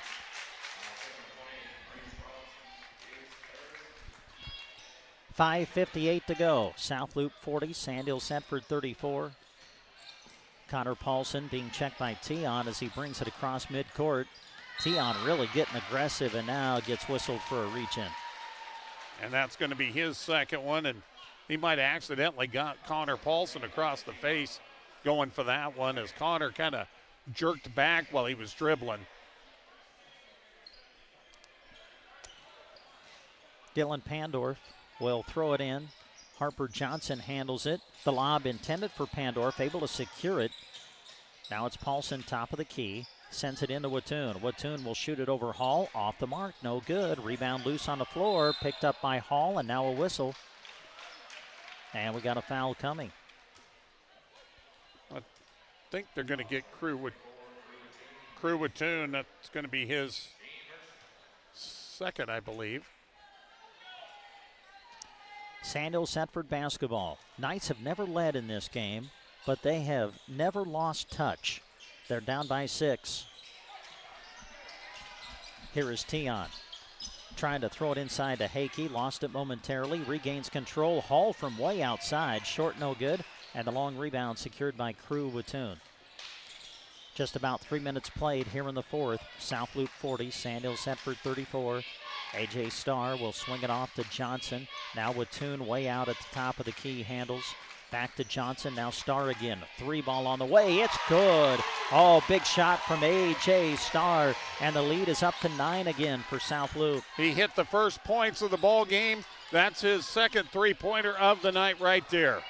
Goshorn trying to answer. That's a long 2. Way off. No good. Rebound loose and picked up by Johnson of South Loop. Paulson now controls. Connor trying to get into the lane. Drives in on Tion. Puts it up. Are they going to count it? I think we've got a foul, but I'm confused as to whether the shot's going to count or not. Jeff Cole's, he's lobbying for it. I'm not sure. I thought it was early in the, yeah. Oh, they're going to call travel. Oh, they got a travel before the foul and before the shot. Well, you know, yeah, 2 officials come together in conference, and usually when that happens, Larry, you got one official that saw one thing, the one official saw a different thing, so they come together, they communicate, and they're going to say that the traveling violation occurred before the foul and the shot. And part of that conversation is the angle that each official has. Sandhills Thedford with the ball. Ross Martindale to Goshorn, and now Robinson, top of the key. Off to Martindale again, 18 to shoot for Sandhills Thedford. Martindale jump stop in the lane, puts it up, short, no good. Rebound secured by Harper Johnson, off to Paulson now. Paulson going to be guarded by Anderson as he brings it across the half-court line. Entry pass intended for Wattoon, tipped away into the hands of Sandhills Thedford, and now a foul will be called. Just the second team foul on South Loop. That's going to also be the first personal on Dylan Pandorf. Pandorf, a great second half. He's got 11 of his 15 here in this second half. Midway through the fourth quarter now, South Loop leading 43-34. Anderson a 3, rims out, no good. They fight for the rebound, and Martindale almost was able to secure it, but he ends up bouncing it on the baseline. Turnover, Sandhills Thedford. Yeah, he had to toe that line and try to get to that ball as quick as he could. Paulson really being hounded by Anderson, and he turns it over. Taken away by Goshorn. He'll go up and score. And Sandhills Thedford has climbed to within 7. Give him an opportunity now to set up the press, but South Loop able to toss over the top of it as A.J. Starr has it deflected, but into the hands of Connor Paulson. Harper Johnson now off to Starr, and now it's Pandorf who handles. Top of the key, Wattoon. Off to A.J. Starr on the right wing. Starr will give it up to Johnson at the high post. 15 on the shot clock for the Bobcats. Pandorf to Starr. 10 on the shot clock, and they throw it away. Ball is loose, and Paulson somehow gets it back. Shot clock didn't reset, though. 2 to go on the clock. Wattoon will put it up, can't score. Rebound fought for and taken away by Robinson. Under 3 minutes to play. Lead pass Martindale to Goshorn. Layup, good! And here comes Sandhills Thedford again. How about that touch pass by Martindale? He was right underneath the hoop. Knew he didn't have a good angle. And a timeout, South Loop. They got it just before they turned it over. Oh, man. 2:45 to go in the fourth. South Loop 43, Sandhills Thedford 38. A party, celebration, tailgate, or watch party? Then you need to come and see us at the Grocery Cart. Between our amazing deals and GK Wine and Spirits, we'll help you treat your guests right. Start out with a meat and cheese tray or a Chester's chicken in the deli, or pick up a rack of smoked ribs. For drinks, our aisles at the GK Wine and Spirits are full with savings on your favorites. The deli and GK Wine and Spirits, inside the Grocery Cart, Broken Bow.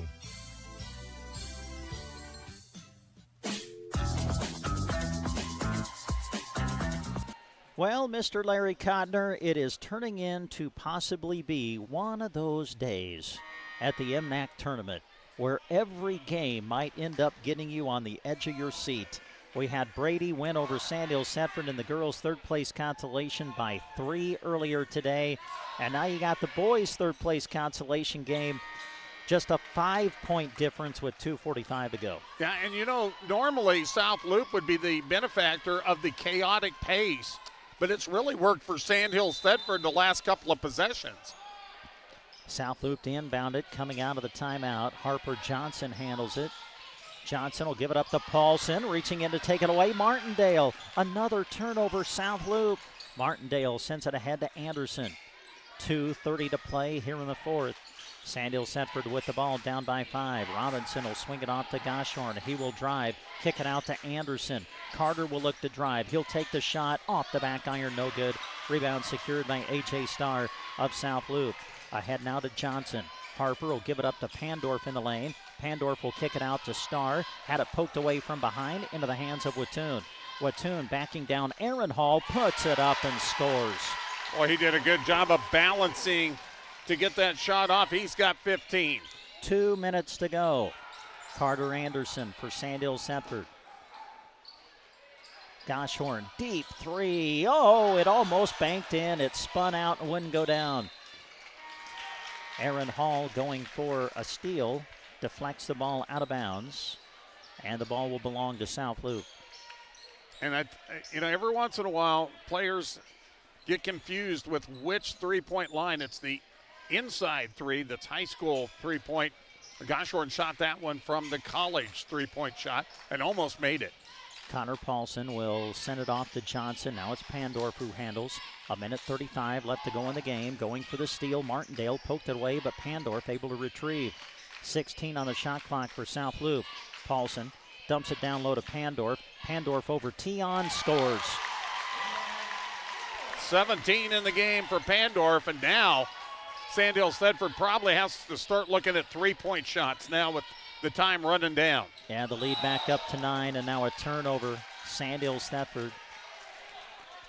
Well, South Loup came out and scored the first 9 points of the game, and Sandhills-Thedford just has been playing catch-up ever since then, Larry. They've never gone away, but they've never been able to get over the hump.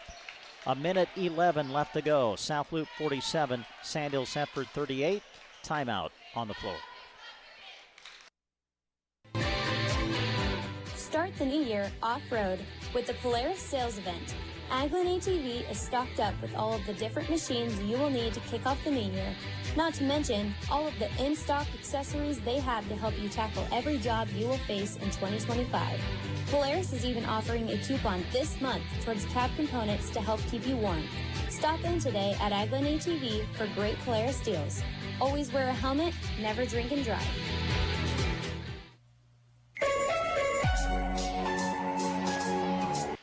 And we welcome you back to North Platte Community College. Just 1:11 remains in the boys' third-place consolation game. South Loup leading Sandhills-Thedford 47-38. Coming up next, it's time for the championship round. Anselmo-Merna will take on Mullen for the girls' championship. That'll be coming up next. Larry will have the play-by-play. Jeremy will join him, and then they'll flip-flop. Jeremy will call the boys' championship game for you coming up later on tonight between Twin Loup and Sandhills Valley. Should be 2 good championship games coming up. Yeah, and we see the Anselmo-Merna girls over in the corner. They're waiting to come on out onto the court. So here we go. Back to action. South Loup with the basketball. Sandhills-Thedford has a lot of fouls to give before they can stop the clock as Pandorf will take the shot off the back iron. No good. Rebound, Starr. A fresh 35 to work with for South Loup, and it looks like the Bobcats are going to be able to hang on here in this third-place consolation game. Paulson lost the ball. Anderson going after it. Now he loses it. Paulson has it again. Runs into Robinson. And now to Pandorf. You know what? The shot clock never... Well, now we're going to get a foul. I was going to say in that sequence, I don't know if the shot clock ever reset. I think Anderson actually had possession of the ball. Well, he kind of just grabbed it and put it, saved it in from behind his back, so maybe they won't consider that a possession. Yeah, good point. Now Sandhills-Thedford just trying to foul, and stop the clock and get South Loup to the line. But as we mentioned, they had a lot of fouls to give before they get to that 5-foul limit. That was their 4th team foul. So on the next one, it would stop the clock and put South Loup to the line. And you don't want Mo Robinson fouling again because that was his 4th there. And now the foul will come with 30 seconds to go. So South Loup going to pick up their 13th win of the season, or it appears so anyway. 30.6 seconds remain, but it is a 9-point advantage for South Loup. Well, that's going to be 5 on Ross Martindale. So he is done for the day. He'll finish with no points, but well, I'll tell you what, he contributed to some other people getting points with his defense out there in the guard position to knock the ball loose a few times. Connor Paulson at the line for South Loup. Free throw is no good. Missed it. This has not been a typical Connor Paulson afternoon. He is still no points from the field and 3 on the afternoon. Free throw by Paulson is no good. Missed them both. So Sandhills Thedford with the ball, down by 9. Lead pass for Anderson, knocked away out of bounds. Last touch by South Loup. Sandhills Thedford will inbound with 24.9 seconds remaining in the game.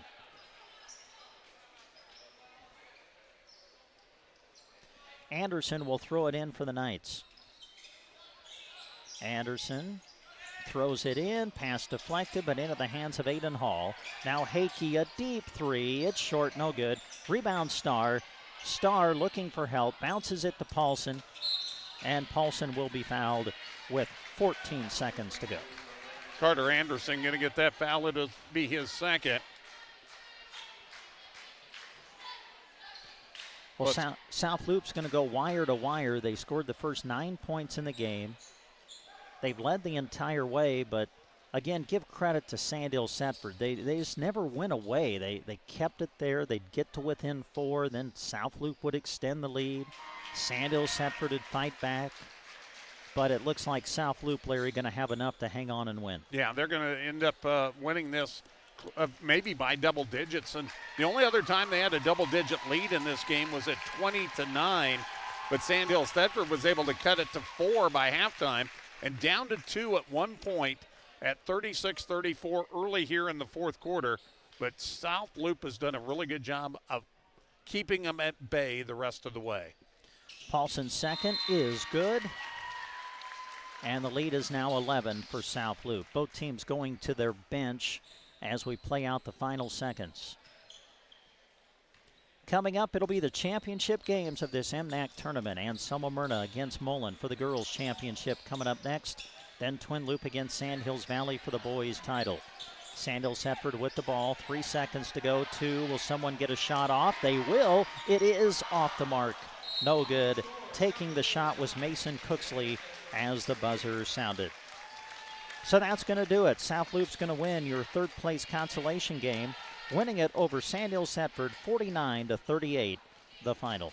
Larry is totaling up the final numbers. He'll come back and share them with you right after this. Physical therapy, together empowering able movement. The winter season presents us with all kinds of challenges, one of which that is tricky, slippery ice.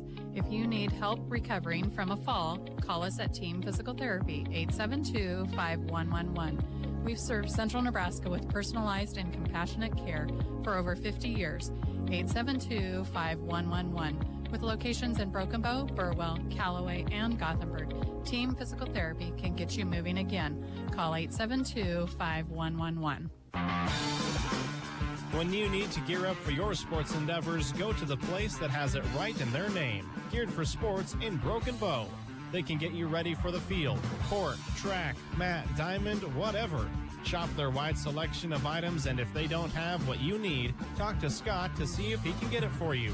Sports gear, athletic wear, footwear, and everything in between as at Geared for Sports, located on the west side of the square in Broken Bow. Brr, the chilly season is here. No need to be wearing a stocking hat inside. Talk to them at Mead Lumber in Broken Bow and get your home's insulation upgraded. Not only will you keep the cold outside in the winter, you'll also have a more efficient, clean, and healthy home. At Mead Lumber, they do their very best to accommodate you with information on your project. Check out the awesome resources they offer at meadlumber.com as well. Mead Lumber in Broken Bow. Visit them today on East Highway 2. Sargent Irrigation may be known worldwide, but their roots are right here in central Nebraska, something they are very proud of. They hire right here in the heartland and know their success is due to those quality employees. As a way of showing support for the community, Sargent Irrigation sponsors high school sports broadcasts, so those unable to attend can follow the action. Enjoy the broadcast, sponsored in part by Sargent Irrigation in Broken Bow.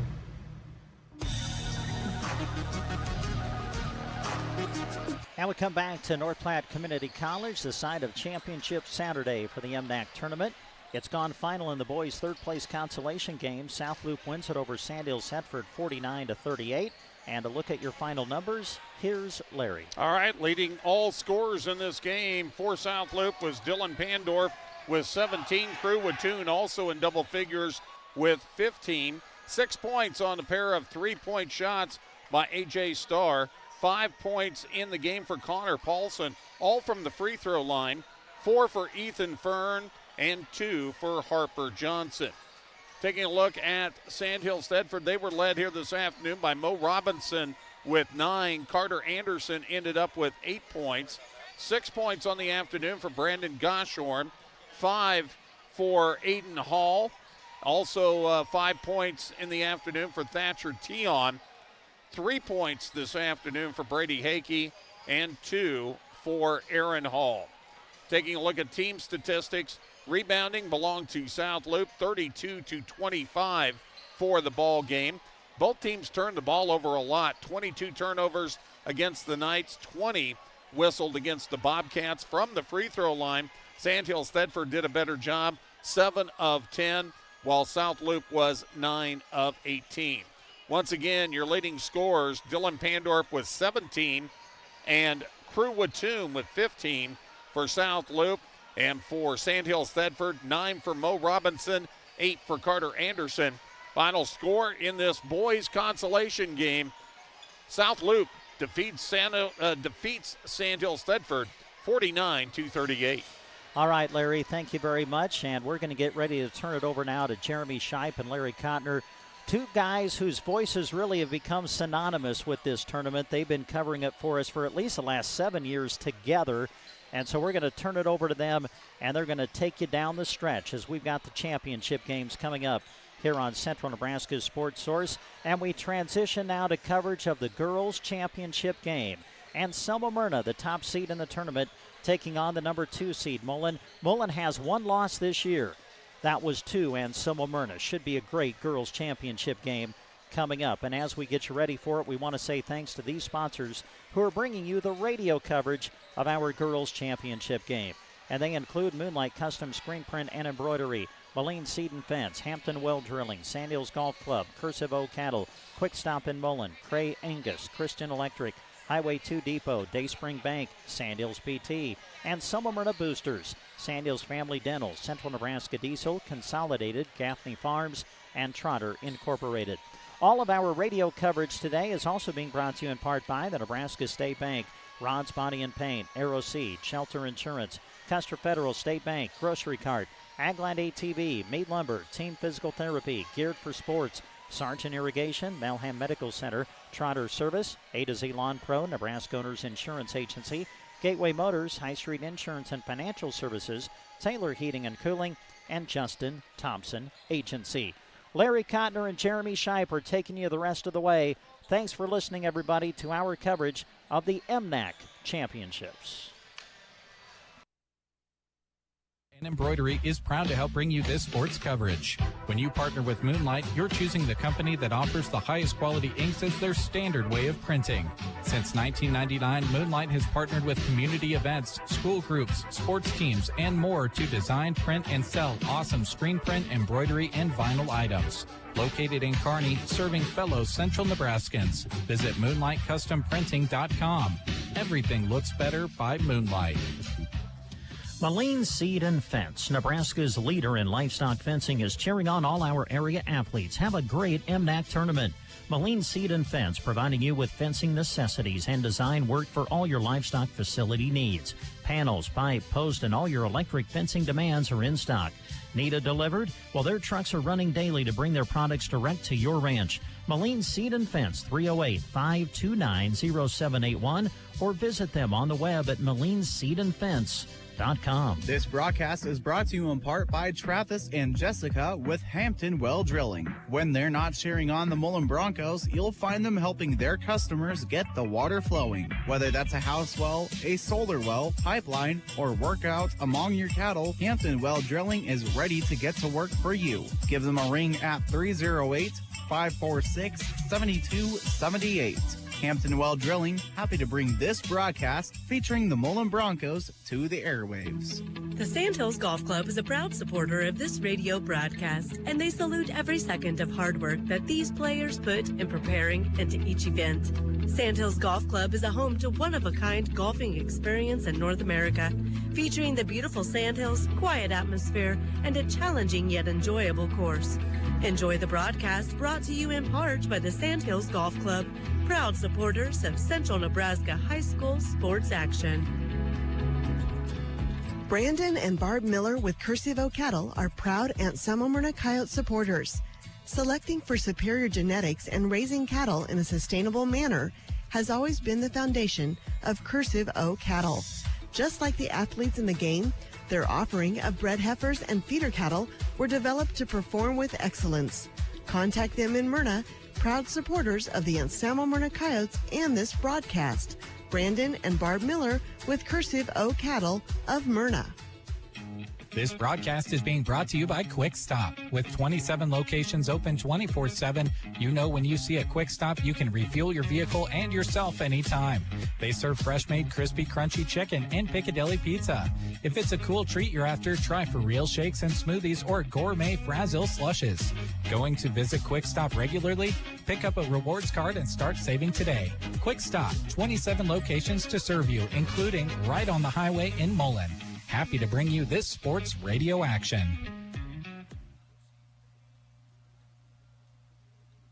This sports broadcast is brought to you by Cray Angus, proud Mullen Broncos supporters.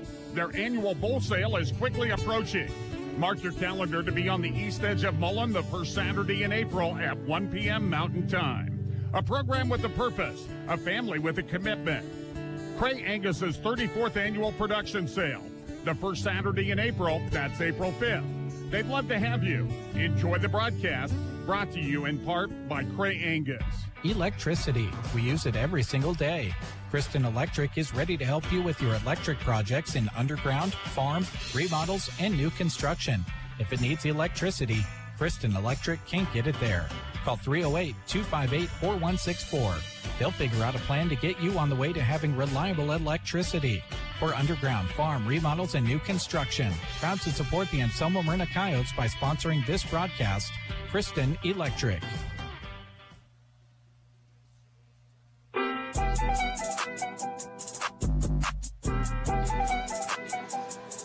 Welcome back to North Platte Community College. Jeremy Scheib with you on the air now as we get ready for the girls' championship game, game 3 of 4 to be played here in North Platte today. Larry Kottner will have the call of it for you here very soon. But as we get further into the pregame, we want to thank the video sponsors making it possible for us to bring you the video broadcast portion this evening. They include Govier Brothers Mortuary, Lines Appliance, Power Solutions, Custer Public Power District, Sandhills Custom Creations, H&R Block, Insurance of the Heartland, Palmer Monument, Bailey Crop and Pioneer Seed, Colligan, Mead Lumber, Agland ATV, Nebraska State Bank, Grocery Cart, BD, and the Callaway District Hospital. You'll continue to see them scroll on the upper right-hand portion of your screen throughout the remainder of this game, which will put Anselmo-Merna and Mullen against each other on paper. And knowing what these two teams like to do, really interesting matchup in this one. At its very core, Larry,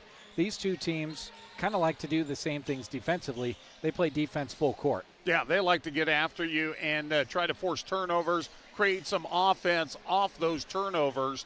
And these two teams did get together a couple of months ago.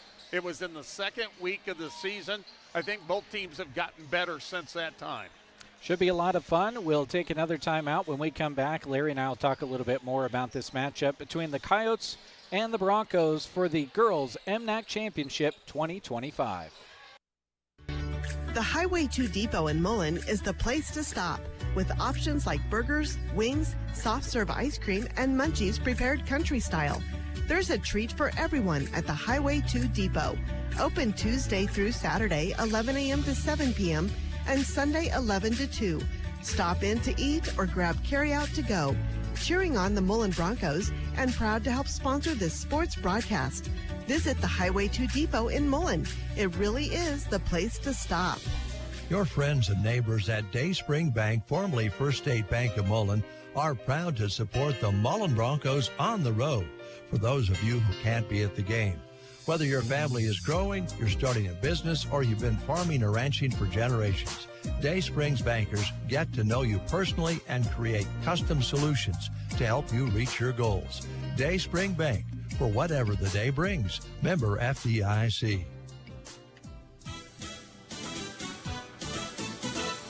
Sandhills Physical Therapy and Sports Rehab provides training services and sports injury screenings to both Mullen and the surrounding areas. Open Monday, Wednesday, and Fridays, Nikki Gracie is always happy to be of service to the community she loves so much. Sandhills Physical Therapy is dedicated to helping you achieve. Located in Mullen, give them a call at 546-2306 to make an appointment. Proud sponsors of this broadcast, Sandhills Physical Therapy and Sports Rehab. Just as all the athletes show hard work and dedication throughout the season, the Anselmo-Merna Booster Club is dedicated to supporting them. They want to express their encouragement to all the teams, not only during game time, but also during every practice, every drill, every rep, every challenge. A lot goes into each time you compete, and the boosters are very proud of you. Good luck from the Anselmo-Merna Boosters. This sports broadcast is brought to you in part by Sandhills Family Dental of Valentine and Mullen. Having a great smile shouldn't have to be scary, and confident smiles are their specialty. From orthodontics, implants, and cosmetics to IV sedation, sleep apnea appliances, oral surgery, and simple cleanings, their patients are family at Sandhills Family Dental. No insurance? No problem. Ask them about their membership program. Visit sandhillsfamilydental.com. They're proud to bring you this sports broadcast. Central Nebraska Diesel is a proud sponsor of high school sports and the student athletes who work hard each and every day. They're also proud to offer you Rainkey products. When you need performance that you can count on, ask them about Rainkey. Central Nebraska Diesel is happy to bring this action to those who can attend. Enjoy the broadcast, and when you need pivot service from start to finish, call Central Nebraska Diesel at 643-2544. Rainkey, more right than rain. Welcome back to North Platte Community College as two games are in the books, and we've got two games to figure out the outcome of, as we've got Anselmo-Merna facing Mullen. And these two teams have met before, Larry. I think that's a good place to start off our conversation. We were at that game. However, both of us, admittedly, and talking to folks here in attendance, have little recollection of that game. Me, because of all the craziness that was going on with the unfortunate fires just outside of Broken Bow. Just a lot going on. At the time that we entered that gym, honestly, it's kind of a blur. I'm just fortunate that we have the record that it was, in fact, a victory for Anselmo-Merna 53-34, because I'll be honest, I don't know if I would remember it. And that's the only blemish this year on the Mullen record, 13-1 coming into this game tonight. With only that loss at Anselmo-Merna early on in the year. And then when you look at the Lady Coyotes, you know, they're 15-3, and those three losses, very winnable games. They proved that the other night by avenging their loss to Sandhills Thedford.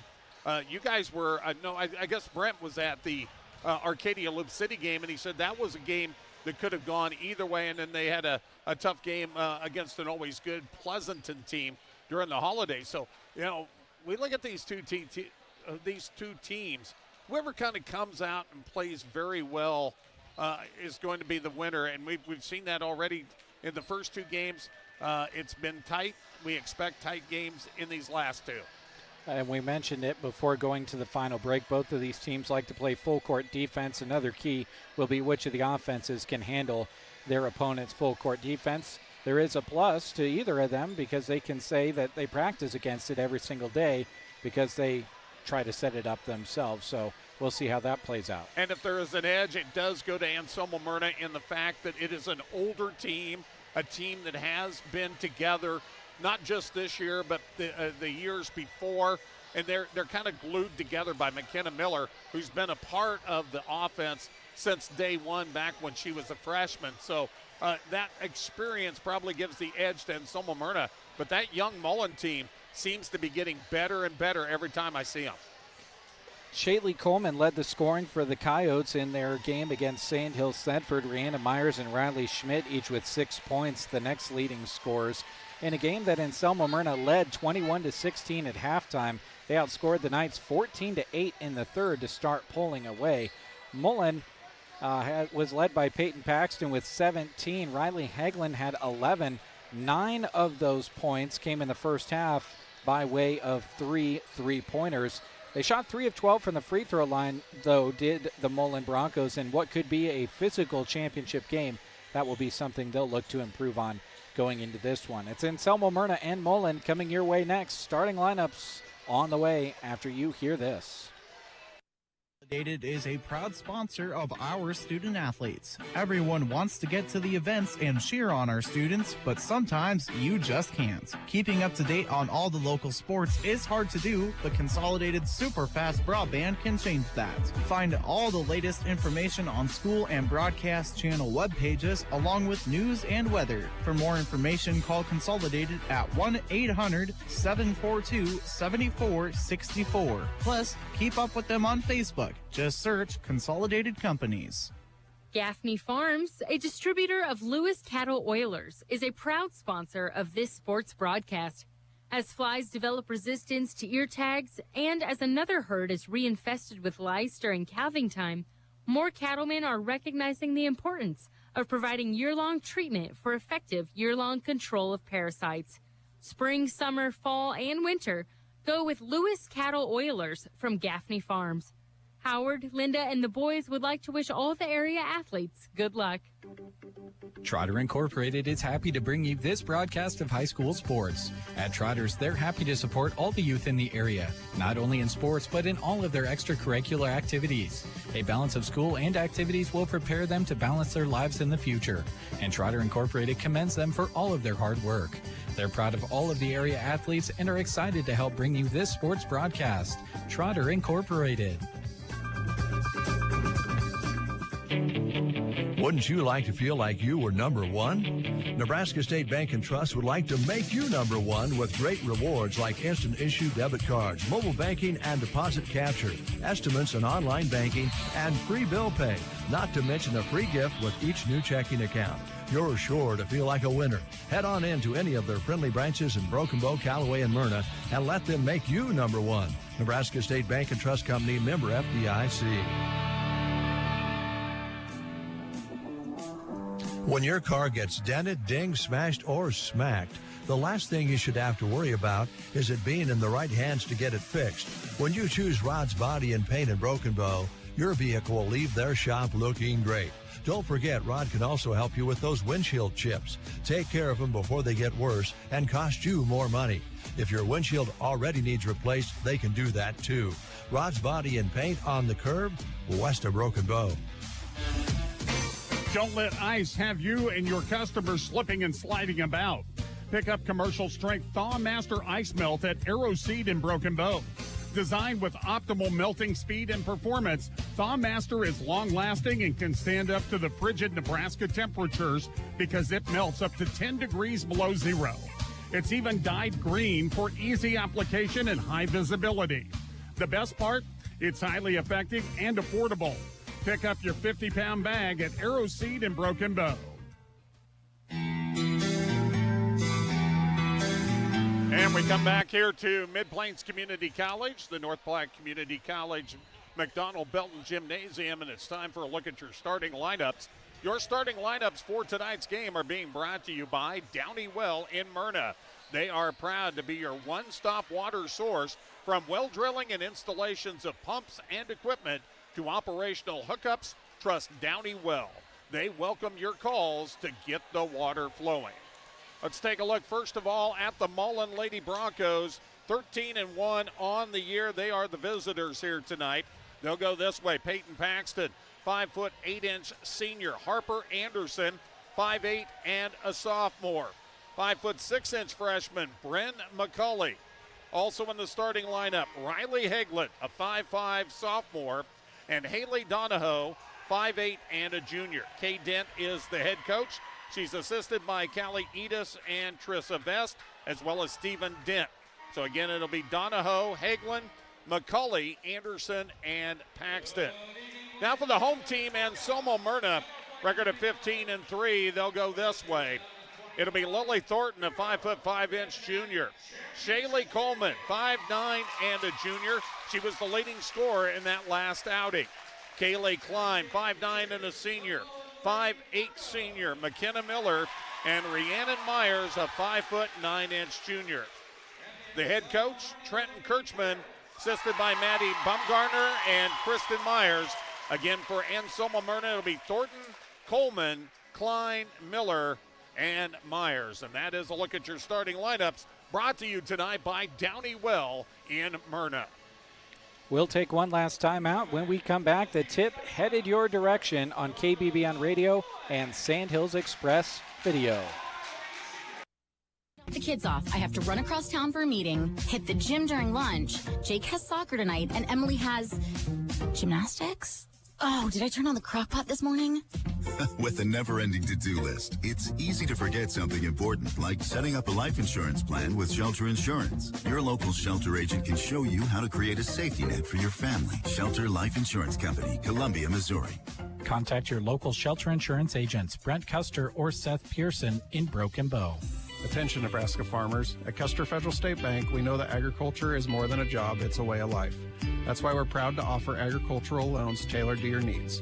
Whether you're looking to expand your operations, purchase new equipment, or manage daily expenses, our experienced team is here to help. With competitive rates, personalized service, we're your partners in growth. Visit Custer Federal State Bank today, where your future grows. Custer Federal State Bank, rooted in Nebraska, growing with you.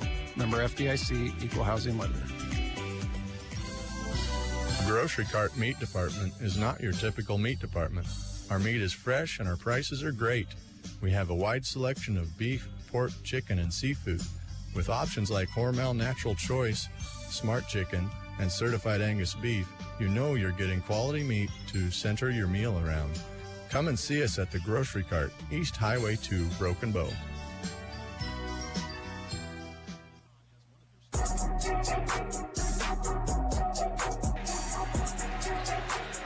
And we come back here to the McDonald Belton Gymnasium at North Platte Community College. And we get you ready for the Girls Championship, Game 3 today on 95.3 and Sandhills Express. We've got one more to come later on. That'll be the boys between Sandhills Valley and Twin Loup. But right now, we've got Girls Championship action in the MNAC to go for you. Anselmo-Merna and Mullen, and the tap's controlled by Mullen. Lady Broncos, they work it ahead to Haglund along the baseline. Puts up the 5-footer, no good. Rebound, Donahoe, no good on the follow. And it's cleared out of there by Thornton. Here comes Anselmo-Merna, they want to run. Miller quickly ahead, Coleman, 2-on-1 off to Klein, up and in. Kaylee Klein with the bucket. And the Lady Coyotes strike first. Quickly the other way, Donahoe got behind the defense, but too strong on the shot. Rebound Myers, feed ahead to Miller. Miller lays it up, she'll put it home. And AM up 4-0 right away. That was a problem for Mullen against Brady in that overtime game. Brady did well running the floor, found themselves behind the Mullen defense a lot.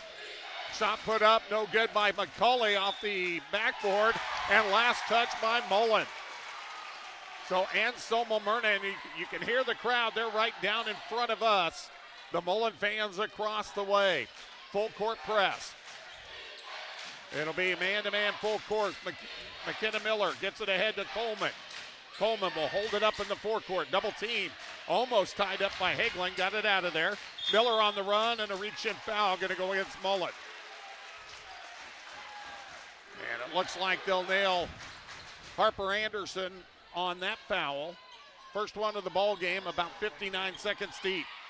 Inbounds tipped away by McCulley. Stolen away by Hagelin. Hagelin, 2-on-3, takes it all the way in, cut off nicely by Coleman. Then she lost the ball out of bounds. Yeah, Coleman cut her off, and then Thornton came from behind and finished off the job. Inbounds pass will go to Myers. Myers working against Hagelin in the backcourt. Now double team. Myers feeds it ahead to Miller.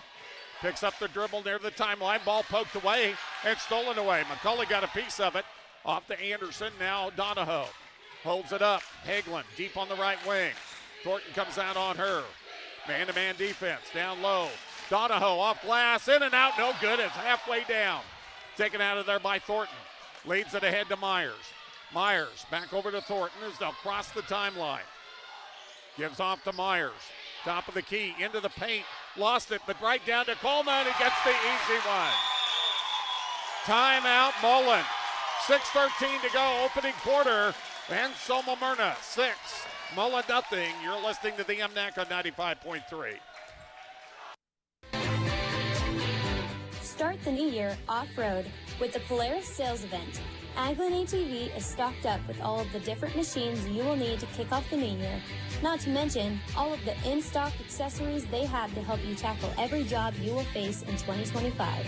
Polaris is even offering a coupon this month towards cab components to help keep you warm. Stop in today at Aglin ATV for great Polaris deals. Always wear a helmet, never drink and drive. Team Physical Therapy, together empowering able movement. The winter season presents us with all kinds of challenges, one of which that is tricky, slippery ice. If you need help recovering from a fall, call us at Team Physical Therapy, 872-5111. We've served Central Nebraska with personalized and compassionate care for over 50 years, 872-5111. With locations in Broken Bow, Burwell, Callaway, and Gothenburg, Team Physical Therapy can get you moving again. Call 872-5111. Come back to North Platte, 6-0 in favor of Anselmo-Merna.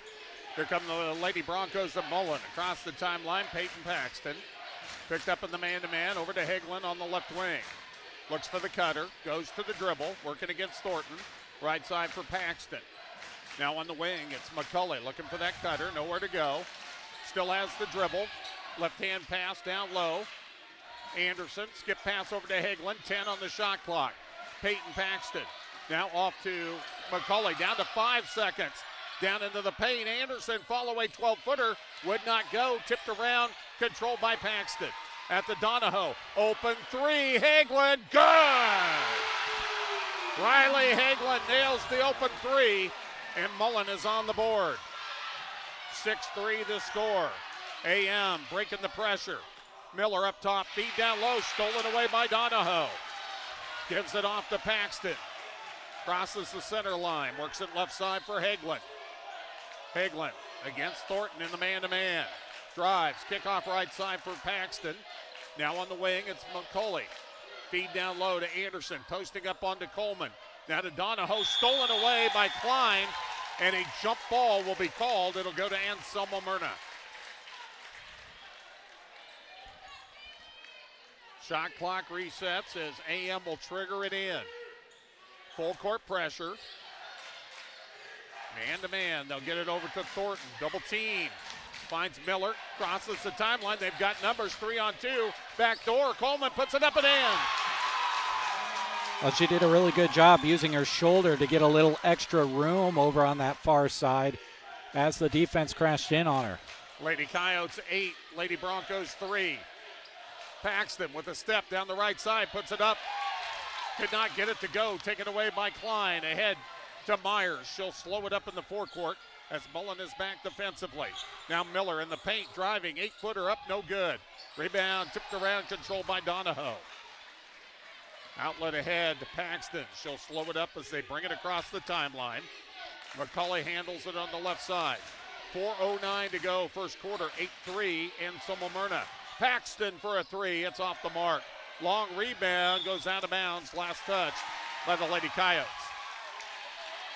Checking. Go ahead. Sorry, Larry. I was going to say the rebounding edge early on went to Anselmo-Merna, and that kind of paced things for them. But Mullen, that last time out, that three was made possible by an offensive board. So they'll look to get more of those on those misses. Georgia Wingbach and Jenna Donahoe check into the lineup for Mullen. Hagelin works it up top to Jenna Donahoe.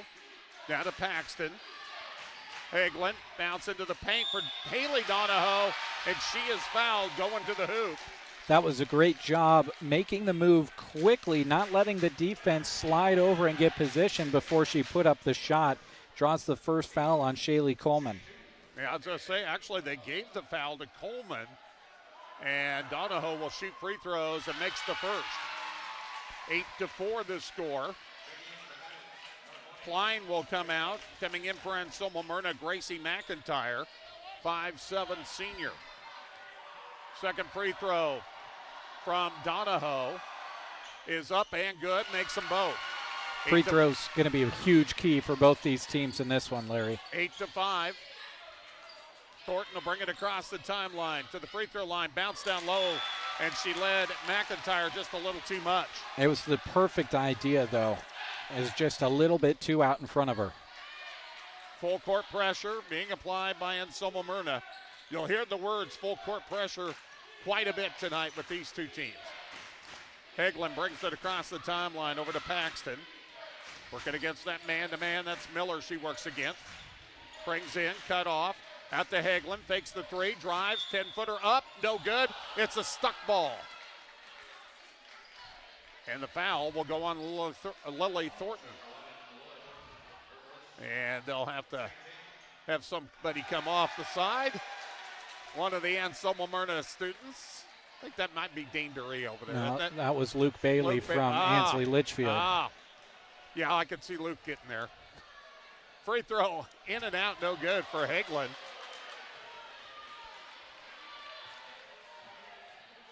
Second free throw on the way. That's a quick shot, and it's up and in. 8-6. So after a 6-0 lead for AM, Mullen has scored 6 of the last 8. Down by 2. It's Coleman in the forecourt for AM as they have the 2-point lead. Hagelin stepped into the passing lane and then knocked it off one of the AM players and will head the other direction. So Mullen with a chance to tie or take the lead with this trip. 3:04 to go here in the opening quarter. Jenna Donahoe all the way to the hoop. Nobody picked her up, couldn't get the shot to go as it was challenged late. Myers with the rebound, feet ahead for Thornton. Controls it, now gets it over to Myers. Right side from Miller. Miller steps in, her shot blocked. Peyton Paxton got a hand on it. Hagelin lead ahead and knocked away by Miller. Coming in now for Anselmo-Merna, Riley Schmidt, 5'6" senior. So Mullen will throw it in front of the AM bench. And Paxton, she lost control of it as she threw it in, but was fortunate it went to Jenna Donahoe. I think she was trying to get it to Hagelin in the backcourt. Paxton, right wing, down low to Wingbach, and a foul's going to go on Shaylee Coleman, and that's 2 quick ones on her, Jeremy. Yeah, and they are really looking for her to bring the same energy on the offensive side, well, and the defensive side too, but she was the leading scorer for Anselmo-Merna in their win against Sandhills Thedford with 15. Paxton to throw it in, gets it up top for Hagelin. Hagelin calls out the play, works it over to Paxton. She's got Miller on her. That's a good matchup right there. A couple of seniors working against each other. Hagelin left side. Back up top to Paxton. Shot clock at 20. Game clock 2:11. Jenna Donahoe controlling, and a 5 count. And that's forced by the defense of Rhiannon Myers. Yeah, ball has to move against any defense, but this Coyotes defense, they're really good at staying in passing lanes, and they've gotten plenty of 5-second calls this season. Schmidt in the backcourt works against Hagelin. Picks up the dribble. Lobs it ahead to Myers. Threw it away, and it's run down by Donahoe. Saves it into Paxton. 2-on-2. Left side. Puts it up. No good. Tipped around, controlled by Paxton. Paxton along the baseline. Dribbles into the corner for Donahoe. Jenna on the run. Finds Hagelin, open three. Got it! When she gets a good look, she's got a good chance. And now a throwaway by the Coyotes. And Mullen has their first lead. Timeout, Anselmo-Merna. 1:36 to go, first quarter, 9-8, Mullen on top. When you need to gear up for your sports endeavors, go to the place that has it right in their name. Geared for Sports in Broken Bow. They can get you ready for the field, court, track, mat, diamond, whatever. Shop their wide selection of items, and if they don't have what you need, talk to Scott to see if he can get it for you. Sports gear, athletic wear, footwear, and everything in between as at Geared for Sports, located on the west side of the square in Broken Bow. The chilly season is here. No need to be wearing a stocking hat inside. Talk to them at Mead Lumber in Broken Bow and get your home's insulation upgraded. Not only will you keep the cold outside in the winter, you'll also have a more efficient, clean, and healthy home. At Mead Lumber, they do their very best to accommodate you with information on your project. Check out the awesome resources they offer at meadlumber.com as well. Mead Lumber in Broken Bow. Visit them today on East Highway 2. Your friends at Clank Financial are honored to help with any of your health and life insurance questions, as well as any retirement planning needs you may have. Reach them at 308-872-6810. Clank Financial, downtown Broken Bow at 940 South D Street. Mullen with the basketball, up by one. Paxton on the left wing. Looks down low. Posting up, Wingbach nowhere to go. Finds Hagelin up top. Right side for Jenna Donahoe. Bounce down along the baseline to Wingbach. Back out to Hagelin. Driving, puts up the shot. Partially blocked. Taken there by McIntyre, and then she is fouled by Hagelin. So the foul on Mullen. And Anselmo-Merna down by one will have the basketball. Myers, trouble getting it in, now finally does to Thornton. Back to Myers, minute 10 remaining in the quarter. Thornton into the forecourt, and she may have walked. Well, throughout the evening so far, Larry, the afternoon and the evening, jump stops would help a lot of these teams out. And I think, that's certainly not the first, based on what I just said, that we've seen a turnover due to no jump stop, and it won't be the last. It's one of the hardest things to do when the defense is right in front of you. Paxton trying to take it along the baseline, lost it off the side, and it'll be a turnover back to Anselmo-Merna. 9-8, we go under a minute to go, first quarter. Mullen with the lead, Anselmo-Merna the basketball, and Thornton just threw it away, trying to get it to McKenna Miller, threw it behind her. Well, now we're seeing Anselmo-Merna struggle against this Mullen press just like Brady did on Thursday. When Brady figured it out, they figured it out so well that they got layups on the other end. But if you start dribbling the ball too much against Mullen's press, you're going to have a lot of trouble. Haley Miller, a junior, checks in for Anselmo-Merna. Wingbach puts up the 5-foot baseline shot, couldn't get it to go. Last touched by Donahoe, so it will go back over to Anselmo-Merna with 42.1 going here in this first quarter. Inbounds will come from Haley Miller into McKenna Miller, and she might have been tripped up, yeah. Jenna Donahoe will get this foul. 40.9 seconds to go in the first quarter. Third team foul on Mullen. 3 have been whistled as well against the Lady Coyotes. Yeah, 2 of them belonging to Shaylee Coleman. And she has sat out most of this quarter. Miller into the forecourt. McKenna will hold it up. Up top for Myers. 30 seconds to go in the quarter. Shot clock at 22. Haley Miller to McKenna Miller. Cut off by Jenna Donahoe. Into the paint, driving. 8-foot floater would not go. Rebound and a tie-up. And it will go to Mullen with 17.3 to go here in the opening quarter. Well, if you're in Anselmo-Merna, it's been a while since you've gotten a good quality shot up. You will take McKenna Miller shooting one from 7 feet out all night long, just wouldn't fall. Mullen with the 1-point advantage. They'll hold probably for the last shot here. Down to 10 seconds. McCulley has it. finds Paxton over to the left side. Jenna Donahoe on the drive, dish off for Wingbach, and a tie-up. No, she finally tied up at the end of the quarter, so that will not count as an alternating possession. We go to the second. Mullen 9 and Anselmo-Merna 8. You're listening to the Girls MNAC Championship on 95.3. Sargent Irrigation may be known worldwide, but their roots are right here in central Nebraska, something they are very proud of. They hire right here in the heartland and know their success is due to those quality employees. As a way of showing support for the community, Sargent Irrigation sponsors high school sports broadcasts, so those unable to attend can follow the action. Enjoy the broadcast, sponsored in part by Sargent Irrigation in Broken Bow. February is Heart Health Month. Melham Medical Center wants to be sure you are heart healthy. We have 4 cardiologists that visit our specialty clinic on a regular basis. Dr. Fruling, Dr. Balwans, Dr. Dasuki, and Dr. Cookman.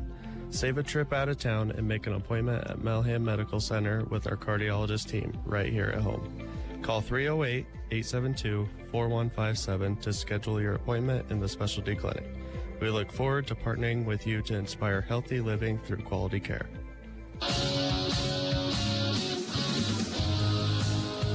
Along with the man behind the camera, Jack Simpson. He's Jeremy Shipe. I'm Larry Cotner. It's the Girls Championship of the Mid-Nebraska Activities Conference basketball. And after one, Mullen leading in Anselmo-Merna 9-8. Lady Coyotes will trigger it in. Working right to left as you visualize on the radio and as you watch on the video. And Anselmo-Merna, the home team in the home whites, Mullen in the road blacks. It's McKenna Miller with the basketball, working up to the top of the key. Dribbles down the right side. Cut off by Donahoe, a nice block by Haley Donahoe with the left hand. And Anselmo-Merna will keep it underneath their own hoop. Baseline right side, it'll be Miller to toss it in. Drops it down low for McIntyre, but it was tipped out of bounds. And the ball will stay with Anselmo-Merna. McKenna Miller to throw it in. Lobs it up top, slapped away by Jenna Donahoe. Contact between her and Haley Miller, but it was afterwards. Ball will stay with AM in front of the Mullen bench. Miller gets it into Myers. 18 on the shot clock. Myers picked up there by Wingbach. Gives it off to McKenna Miller. High post. It goes through the legs of Klein and taken away by Jenna Donahoe. That's just a tight pass to try to make down there in traffic. It's a great pass if you're able to thread the needle. The problem is the threading of the needle. Donahoe with it on the right wing, brings it up top. Shot clock at 17, game clock 7:14. Second quarter, 9-8 Mullen. Mullen has the basketball. Donahoe up top, clock underneath, 10 seconds now. To McCulley, going to have to hurry. Gets it to Paxton, into the paint, lost it. Taken away by Klein. Miller ahead for Haley Miller. Off the left side, holds it up. McKenna Miller, long three, got it! McKenna Miller past the college three. And it's 11-9, Anselmo-Merna. Off the left side, McCulley controls. Bounce pass to Jenna Donahoe. Puts up the shot, partially blocked by McIntyre and taken out of there by Klein. Myers into the forecourt, running it to the free throw line. Down the left side, tipped by Donahoe, but retrieved by McIntyre. And then Jenna Donahoe, guarding just a little too tight, picks up the first foul of either team in this second quarter. And picks up her second foul, the first Bronco to do so. Baseline left side, it'll be McKenna Miller to throw it in. Looking, and finally gets it into Myers. Pump fake, drives, cut off, knocked away, and McKenna Miller trying to save it in. Could not. And the ball will go back over to Mullen on the turnover. Well, Mullen is just, their hands are always moving, their arms are always swinging, and they anticipate passing lanes so well. This defense for the Broncos is for real. McCulley has it deep on the left wing. Bounce down low. Nice catch by Donahoe, but then it's knocked away by Klein. Given off to Myers, and then Paxton with the quick hands almost knocked it away, but Miller will drive all the way. Couldn't get it to go. Taken out of there by Wingbach. Launches it over to Paxton. Paxton working against McKenna Miller. Over to the left side for Hagelin. Pass down low, knocked away by Klein. And then Wingbach came up with the loose ball, had a lane, but kicked it away. Well, when we came out of the first quarter, Mullen only had a couple of turnovers total, and they've all but evened up the amount of turnovers that their opponent had. So we've kind of switched. Mullen played clean in the first quarter. Now we're kind of turning it over more. And Anselmo-Merna turned it over more in the first quarter. Now we're playing pretty clean. AM's got numbers, but Riley Schmidt called for the walk. They had mass substitutions at that last break. Coleman, Thornton, and Schmidt all checking back into the game. And now no backcourt pressure being applied by AM. Mullen will bring it across uncontested. Paxton to the forecourt. Bounce over to Hagelin. Had trouble controlling it, but runs it down.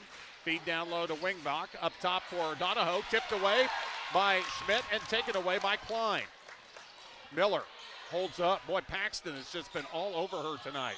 And now Paxton just reaches in and steals it away from Schmidt.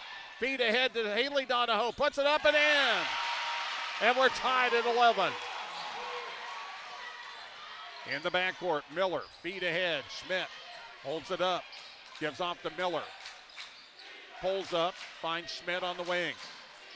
Looks down low. Now reverses herself. Has a lane. Drives. Ball on the floor. And a tie-up. And on the alternating possession, it will go back over to Mullen. Rhiannon Myers comes back into the lineup now for AM. It's Myers, Thornton, Schmidt, Klein, and Coleman for Anselmo-Merna. Peyton Paxton with the basketball.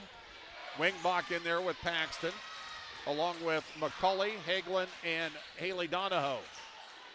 Bounce down to Wingbach, couldn't control it, puts it up, and no good. Taken out of there by Coleman. Gets it off to Myers. Myers feet ahead. Off to Thornton. Drives. Blocked by Haley Donahoe. Came out of nowhere, and then Lily Thornton hustles to steal it back. Double team, leans ahead, and then throws it away. Boy, you've got to love the defense on both these sides. Well, yeah, it's what you've got to love because the offense has not really been there all that much.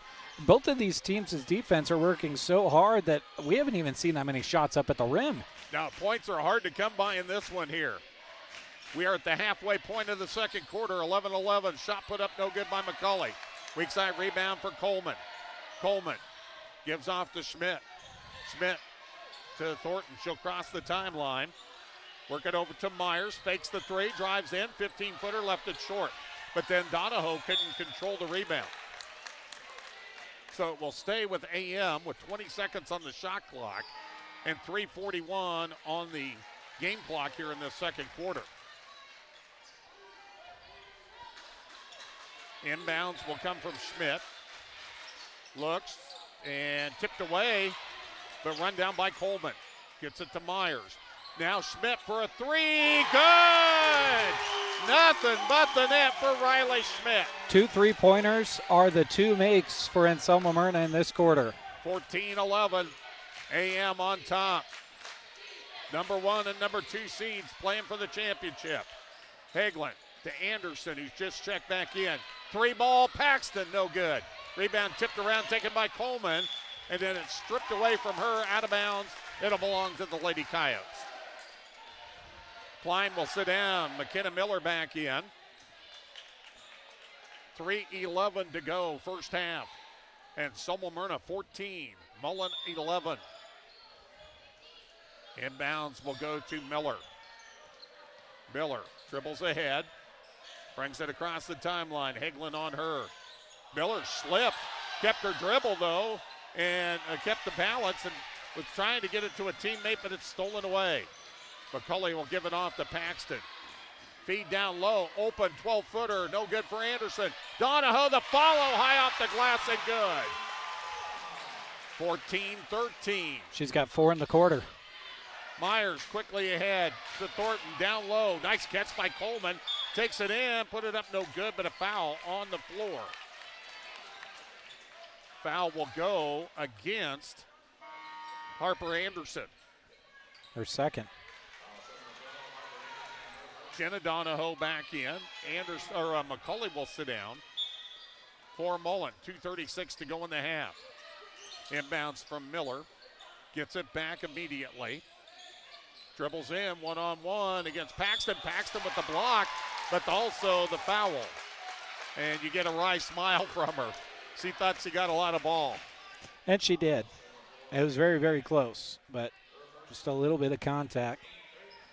And McKenna Miller will step to the line to shoot a pair. Puts it up, and no good. And you talked about it early on in this game. Free throw shooting was going to be an important factor, especially as tough as these defenses are playing. She bangs that one home, 15-13. Anselmo-Merna with the lead. Feed ahead to Hagelin. Working against Thornton. Down low to Anderson. Open. Donahoe, 12-footer, no good. Rebound, Paxton. Dump down low to Jenna Donahoe. She's fouled on the shot. And I believe that will go on McKenna Miller. It does. Her first. First team foul of the second quarter.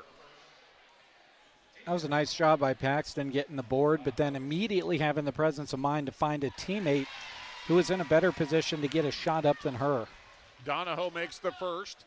She can tie the game with this one. Second one up and good. 2:17 to go in the half. 15-15.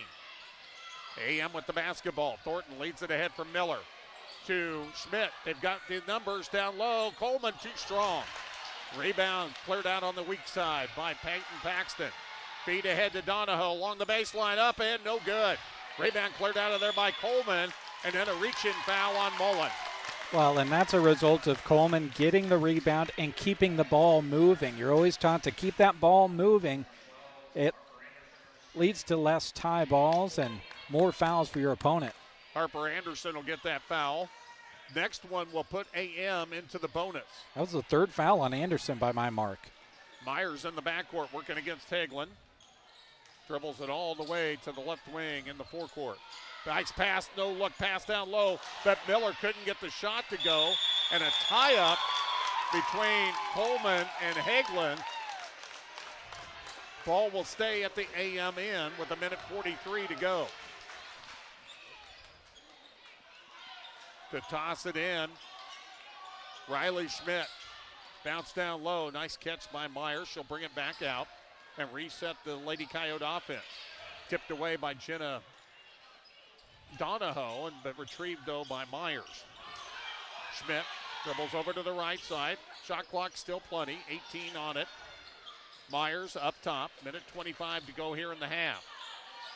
Miller looked at the deep three, gets a screen, now drives.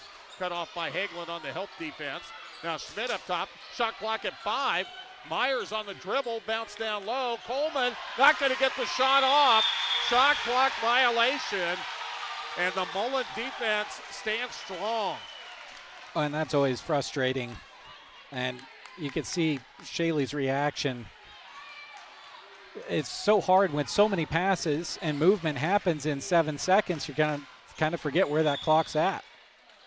And Mullen, really a bad pass towards Hagelin, but they get bailed out as Thornton tried to save it in. It'll stay with Mullen in front of the AM bench with 1:01 to go here in the half.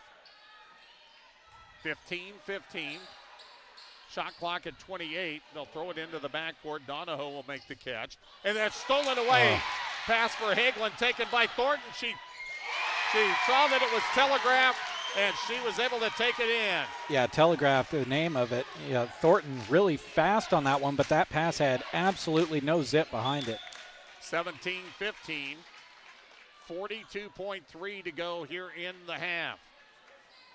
Anselmo-Merna with the lead. They've led by as many as 6. They scored the first 6 of the game, but it's been tight ever since. Hagelin over to the right side for Jenna Donahoe. Clock at 35, shot clock 19. Donahoe fakes the 3, drives along the baseline, lost the ball. And now the shot clock is off. McCulley will come in. Jenna Donahoe will sit down.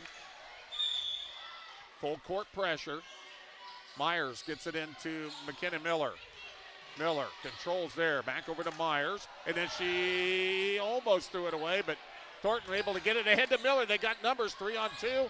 Puts it up, no good. Rebound brought down by Haley Donahoe.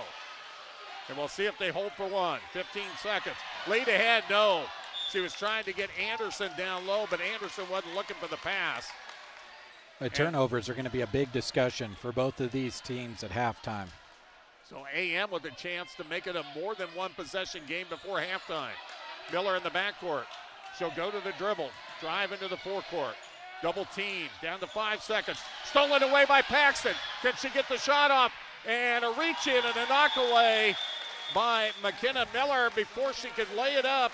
And the defense again stands strong. One turnover and then a knock away. And we go to the halftime locker room. It's a tight one.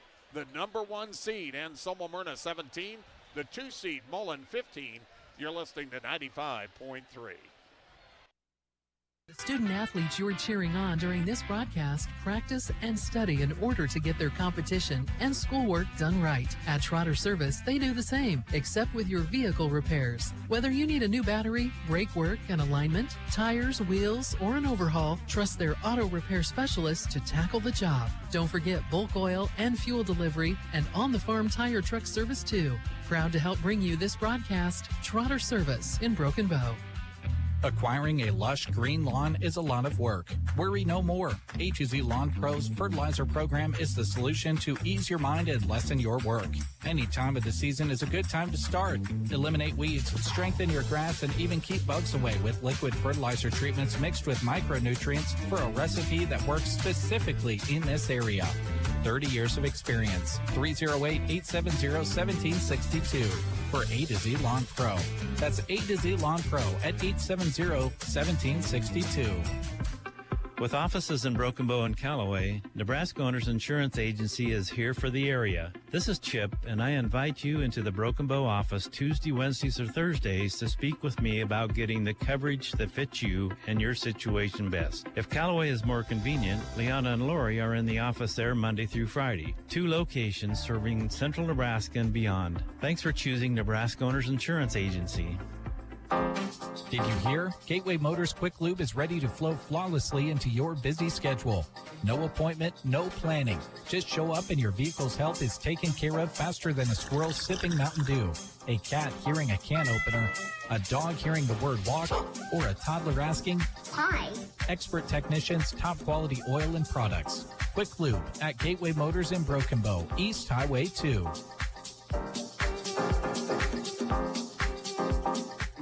Configuring the Bluetooth, deciding who controls the music, remembering where you parked. Why are simple things sometimes so complicated? Thankfully, with an auto owner's insurance independent agent, getting the right coverage for your vehicle doesn't have to be one of them. So you can get back to more important things, like remembering if you're on the 3rd or 4th level of the parking garage. That's simple human sense. Hi, this is Nate Bell with High Street Insurance and Financial Services in Broken Bow. See us online at hsip.com. See possible. Just as student athletes have strength in the classroom and in competition, Taylor Heating and Cooling is strong in both repairs and installation.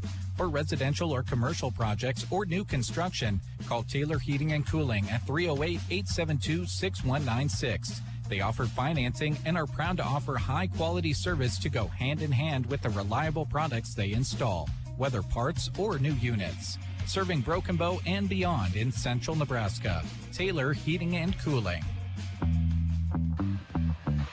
Thrivent is proud to support the area teams as they work hard to achieve their goals. Representative Scott Harvey wants to help you with your financial goals by creating a strategy that reflects your priorities and protects what matters most to you. For insurance, investments, or planning for retirement, call Scott Harvey and Thrivent Financial at 308-872-2511. Tight one here at halftime in the girls' MNAC championship. Anselmo-Merna 17, Mullen 15. With the first half numbers, here's Jeremy Scheidt. We'll start with Mullen. Riley Hegling with 7 points, all of those coming in the first quarter. She also had a strong first half in the semifinal game to help pace Mullen. 6 points for Haley Donahoe. Jenna Donahoe put in 2 points. Only 3 scores in the scorebook for the Mullen Broncos. For Anselmo-Merna, 5 different players scored, led by McKenna Miller with 6, 4 by Shaylee Coleman, 3 for Riley Schmidt, and putting in 2, Lily Thornton as well as Kaylee Klein. Take a look at that, the rebounding battle, 9 for Anselmo-Merna to Mullen's 7. Mullen shooting 5 of 6 from the free throw line. Anselmo-Merna shooting 50%, 1 for 2. Turnovers, it's kind of been the story of this first half, unfortunately, for both of these teams. Collectively, they've put up 27 turnovers there in the first half. Both of these teams will look to clean that up a little bit as we head to half number 2. Again, for Mullen, it was Riley Hegland with 7 and Haley Donahoe with 6.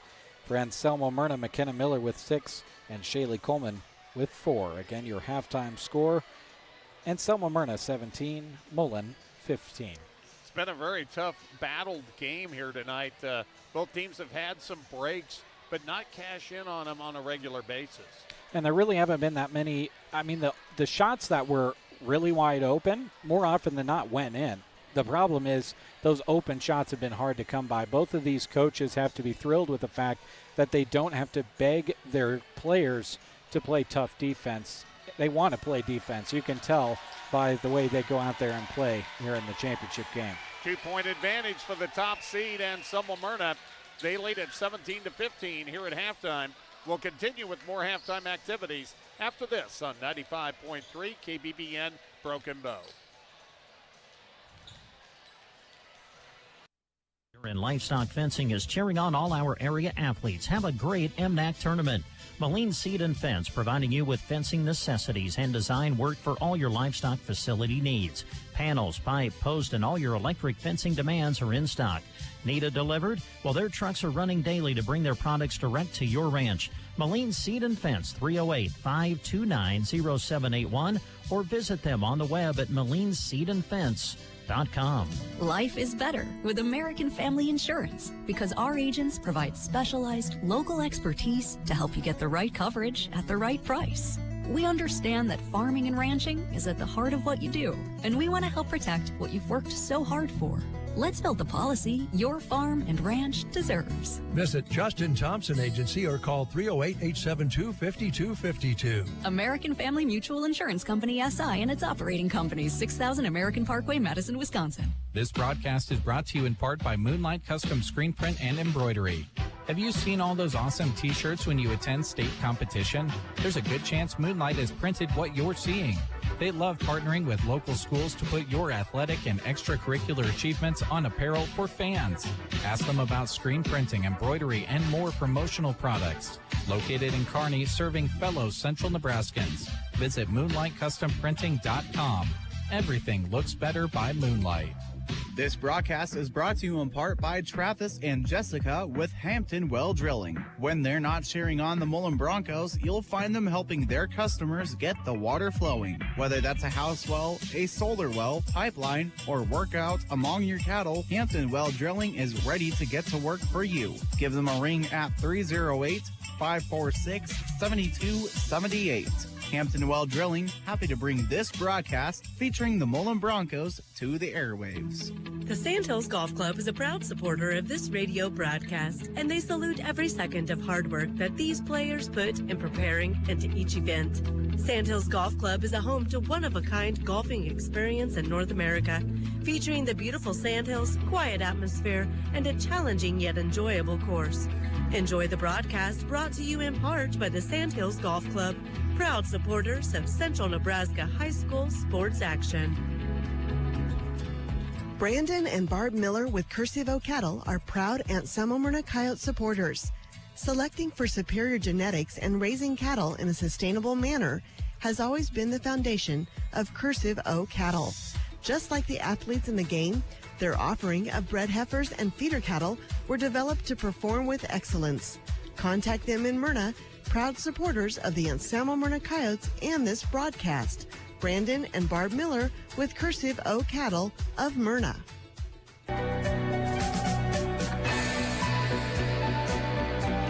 Pretty good crowd on hand here at the McDonald Belton Gymnasium at North Platte Community College for this MNAC championship, for the whole MNAC tournament for that matter, Jeremy. We saw a lot of folks earlier for the consolation games. When we look around, we see a lot of Anselmo-Merna fans. Some of the Sandhills Valley fans are coming in. We see some of the maroon from Twin Loup already checking in, and some of the South Loop Blue still hanging around from the previous game. And it's really fun to watch how all these teams kind of come together to support the conference. Well, they're all familiar with each other, and there's those inter-school friendships and, there's family between schools in some cases. So, yeah, it's really fun. That's what conference is all about, and everyone kind of gets to transport themselves to North Platte and take in some really good games. And next year, we talked about it off the air earlier, but next year we'll be back in Broken Bow on that 2-year rotation in the newly renovated Broken Bow Gym. That'll be fun next year. Yeah, that's going to be a lot of fun. Mullen with the basketball to start the third quarter, trailing by 2, 17-15. They go right to left. Off to the left side, 15-footer by McCulley, no good. Tipped around and controlled by who? It goes out of bounds. It'll stay with Mullen. McKenna Miller thought it was last touched. Well, they signaled it's Mullen's ball. McKenna Miller thought that it was touched last by Mullen. I actually thought so too, but officials had a pretty good look along there. They said it will stay with the Lady Broncos. Hagelin works it left side. Ball tipped by Myers off of McCulley, and that's going to be a turnover. So it looks like we're going to start the third quarter about the way we played the whole first half. A lot of quick hands on defense. Miller into the forecourt. Double team, stolen away by Paxton. They've got numbers 4-on-3, but now she'll hold it up. Give it up top from McCulley. Work it over left side. Anderson controls. Zone defense being applied, it looks like. Nope, check that man-to-man. Paxton working against Miller. Dribbles in, nowhere to go. Off to Anderson, turn around 10-footer. No good. They crash the boards. Paxton with the rebound. Puts it up. She couldn't get it to go, but she had a good angle on Kaylee Klein and was able to take advantage of at least putting it up and drawing the foul. That was Kaylee's first foul, and unfortunately for the Coyotes, two of them had the best chance at that rebound, but were kind of battling each other, and then Paxton came in and just swiped it right away. Peyton Paxton puts it down to make it a 1-point game. Chance to tie it right here. Puts it up and in. 17-17, 54 seconds deep into the third. Those were Peyton Paxton's first points in this one after scoring 17 in the semis. AM into the forecourt. It's Miller with the basketball, working against Paxton in the man-to-man. Myers will bring it way up top and reset the offense. Works it right side for Miller. Miller looking for a screen on the help defense. Donahoe comes out on her. Skip pass over to Myers, has a lane, drives, and a foul on the shot. This will go against Bryn McCulley. And Rhiannon Myers will step to the line to shoot two with 6:39 to go here in the third. The junior dips the knees, puts it up, and no good. And a little bit of a difference right now. You've got the numbers there, Jeremy, but it seems like Mullen's doing a little better job at the charity stripe. Yeah, well, at halftime they were 5 of 6, and Anselmo-Merna had only shot 2 at the time. Had made 1 of 2. Second free throw is good. I think she'd have had another chance had she missed it because McCulley was in the lane a little quick. 18-17, but Myers made the shot, so it goes in the books. Paxton on the left side working against Miller. Cut off by Miller. Brings it back out. That's just a great matchup right there. Donahoe out top for Hagelin. Fakes the three, drives, cut off by Thornton, and a steal on the pass by Myers. They've got Shaylee Coleman running. She takes it all the way to the hoop. Couldn't get it to go. Klein the follow, no good, but she's fouled.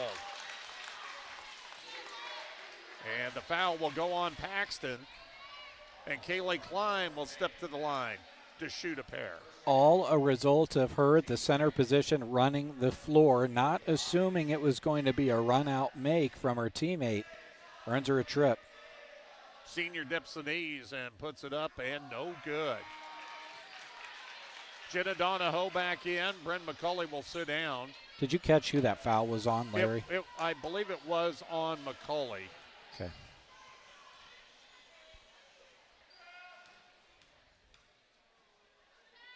Second foul shot. No good. The long rebound out to Paxton. She'll run it into the forecourt. AM back defensively. Pass over to the left side. Donahoe to Anderson. Up top for Paxton. Now Hagelin. Thornton extends the defense on her. Anderson along the baseline. Paxton, long three. No good. Rebound tipped out to Hagelin. Back over to Paxton. Top of the key. Holds it up there. Down in the paint. Haley Donahoe couldn't get the shot to fall. Cleared out of there by Myers. AM up by 1, 18-17, 5:34 to go in the third. And now she lost the basketball. Ball just kind of slipped out of her hands. 18 turnovers for Anselmo-Merna by my unofficial mark here at the 5:32 mark of the third. Hagelin in the backcourt works against Thornton, and she double dribbles. Got that hand, that left hand. She was going to pass it looked like. Then the passing lane kind of closed off, and she had both hands on the ball. So both teams having a little issue with the turnovers. Myers into the forecourt. Double team, and it's knocked away and stolen away. And now tying her up is Klein. Donahoe was stuck on the floor, really had nowhere to go with the ball. And Klein just came in there and tied her up, and it'll be Anselmo-Merna's ball. A little bit sloppy here in this third quarter. AM with the basketball. They've scored 1 point this quarter. Mullen scored 2, and it's all been from free throws. Miller over to the left side. Thornton looks down low. Miller at the free throw line. Spins. Back out to Myers. Cut off nicely. Out top. Coleman, and that's going to be a shot clock violation. That is twice now in the game that AM has not gotten a shot off in the 35 seconds. Well, the strong defense of Mullen just has Anselmo-Merna at times looking like their feet are stuck in mud. The ball doesn't move around, and when it does that, you lose track of your natural flow of knowing how much time's coming off the clock.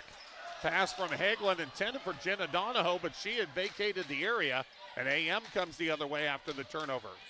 Myers has it up top. Pass into the paint, intended for Klein, stolen away by Haley Donahoe. Donahoe into the forecourt, drives in, puts it up, blocked in front behind by Miller. Retrieved by Anderson, her follow no good. Miller outlets ahead to Coleman. Coleman goes up for it and lays it home. The first bucket of the second half goes to Anselmo-Merna. They lead it 20-17. It took us almost 4 minutes to get a bucket here in the third. Anderson in the paint. Double team. Back out to Paxton. Paxton, crossover dribble. Back to Anderson, down low. Up top, Donahoe from 17. She knocks it down. 20-19. Back to a 1 point game. Miller with the crossover to the free throw line. Finds Coleman, 15-footer. Too strong. Weak side rebound, Donahoe. And Paxton will slow it up. 3.5 to go, third quarter. And Anselmo-Merna 20. Mullen 19. It's the MNAC Girls Championship. With it, it's Paxton on the right wing. Up top for Jenna Donahoe. Hagelin controls. Working against Thornton.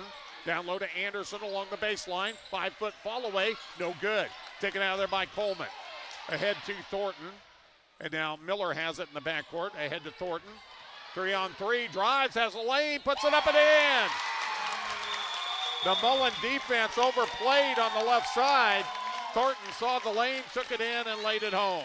Timeout, 22-19. AM by 3. This broadcast is being brought to you by Quick Stop. With 27 locations open 24/7, you know when you see a Quick Stop, you can refuel your vehicle and yourself anytime. They serve fresh-made, crispy, crunchy chicken and Piccadilly pizza. If it's a cool treat you're after, try for real shakes and smoothies or gourmet Frazzle slushes. Going to visit Quick Stop regularly? Pick up a rewards card and start saving today. Quick Stop, 27 locations to serve you, including right on the highway in Mullen. Happy to bring you this sports radio action. This sports broadcast is brought to you by 4 County Heating and Air. Owners Brian and Austin serve the area with more than 20 years of combined experience in the industry. Call for a free estimate and timely service. 4 County Heating and Air in Broken Bow, 308-872-2258. Mullen with the basketball, trailing by 3, 22-19. 2:50 to go in the third quarter. Skip pass over to the right side. Paxton down along the baseline. Pulling her way in. Donahoe cut off nicely, though, by McIntyre. Now Jenna Donahoe back up 17-footer, too strong. And a long rebound comes out to Riley Schmidt. Tipped away by Donahoe. Schmidt gets it back. Now it's stolen back. Going the other way, Paxton has numbers. Bounce over to Donahoe. Puts it up. Puts it in. She's fouled and a count. What a pass. Right in the pocket. Put it in the perfect place for her to be able to go up successfully and gets the harm. Wow. You couldn't ask for a better drop-off pass to lead Donahoe right into the hoop.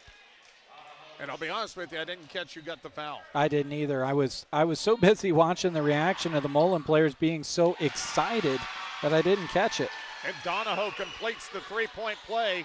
We're tied again at 22. Myers in the backcourt picks up her dribble. Paxton all over. Finally gets it ahead to Miller, and then a quick foul on Jenna Donahoe.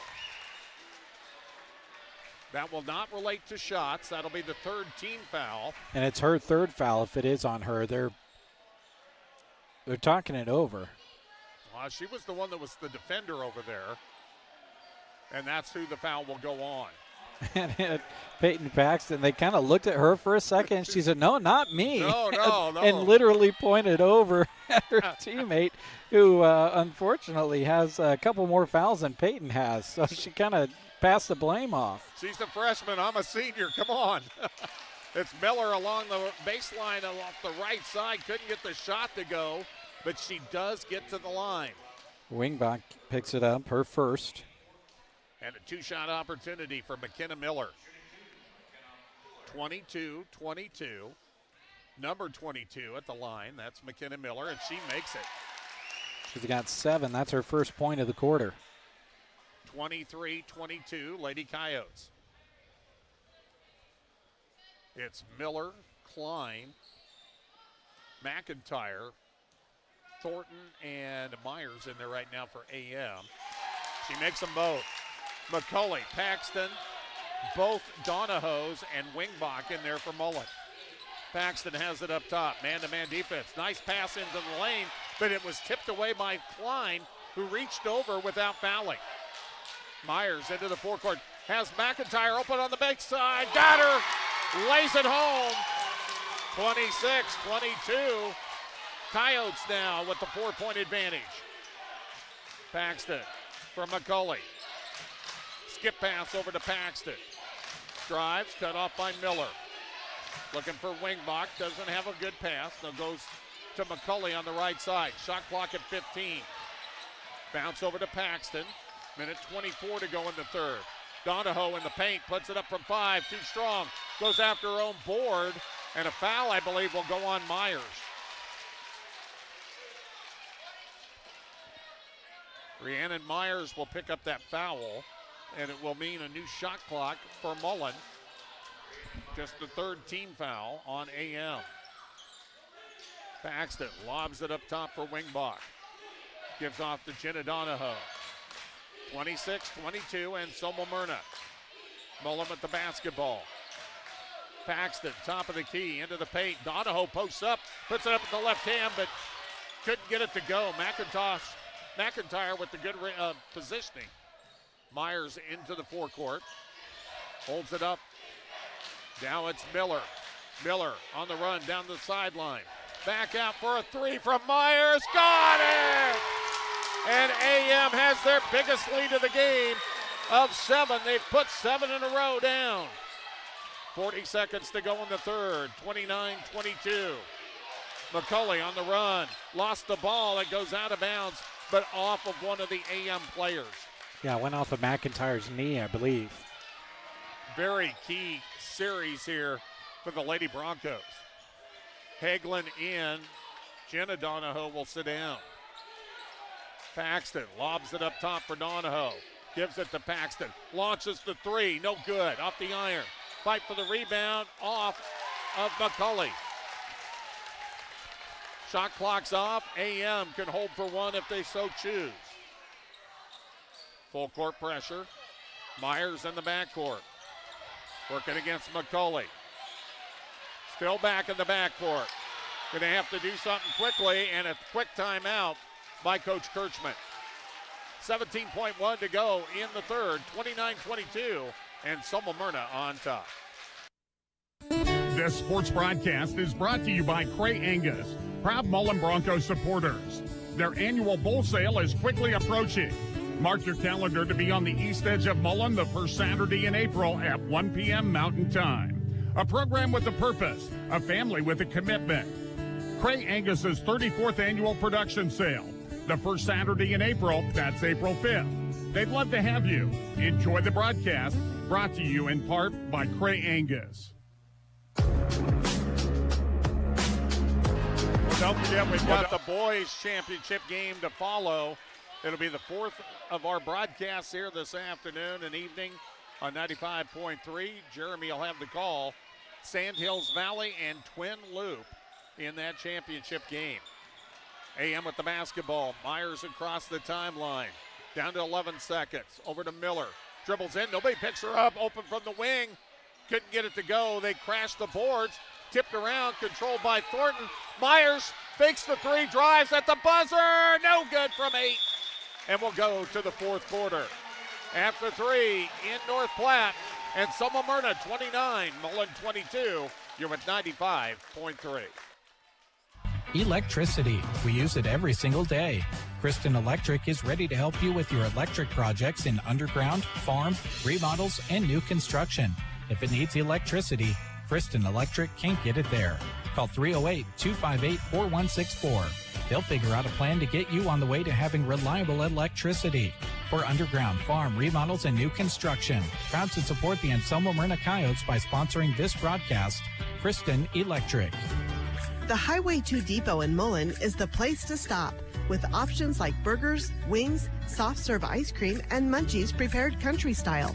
There's a treat for everyone at the Highway 2 Depot. Open Tuesday through Saturday, 11 a.m. to 7 p.m., and Sunday, 11 to 2.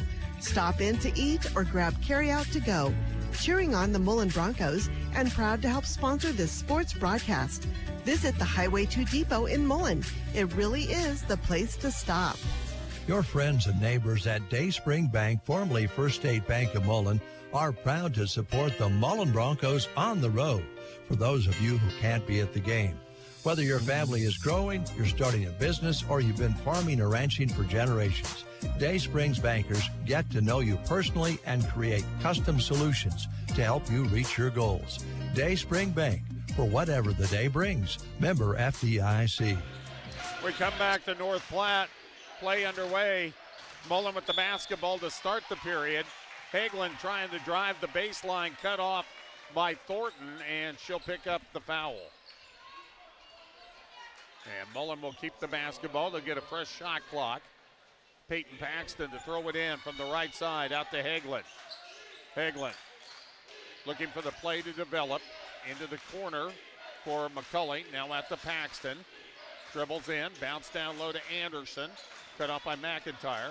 Now Peyton Paxton's three, no good. And the inside position decline. Gets it out to Myers. Myers working against McCulley. Feeds ahead and may have thrown it away. She does. Boy, Rhiannon Myers has really faced the gauntlet in driving up the court against this defense. Well, they're playing man defense full court, so you're placed in a position where you're going to have to dribble one-on-one up the half court, but everyone up the court, she can't get any help because they're playing so tight. Anderson with the miss. The follow no good for Paxton. The follow no good for Donahoe, but she will be fouled. And I think that'll go on McIntyre. Gracie McIntyre, 5'7", senior. Her second. Haley Donahoe at the line. First of two. No good. Rimmed out. She'll have another. 7 minutes exactly to go here in the ball game. AM up by 7, 29-22. That's their largest lead. Make it 6 now after Donahoe makes the second free throw. 29-23.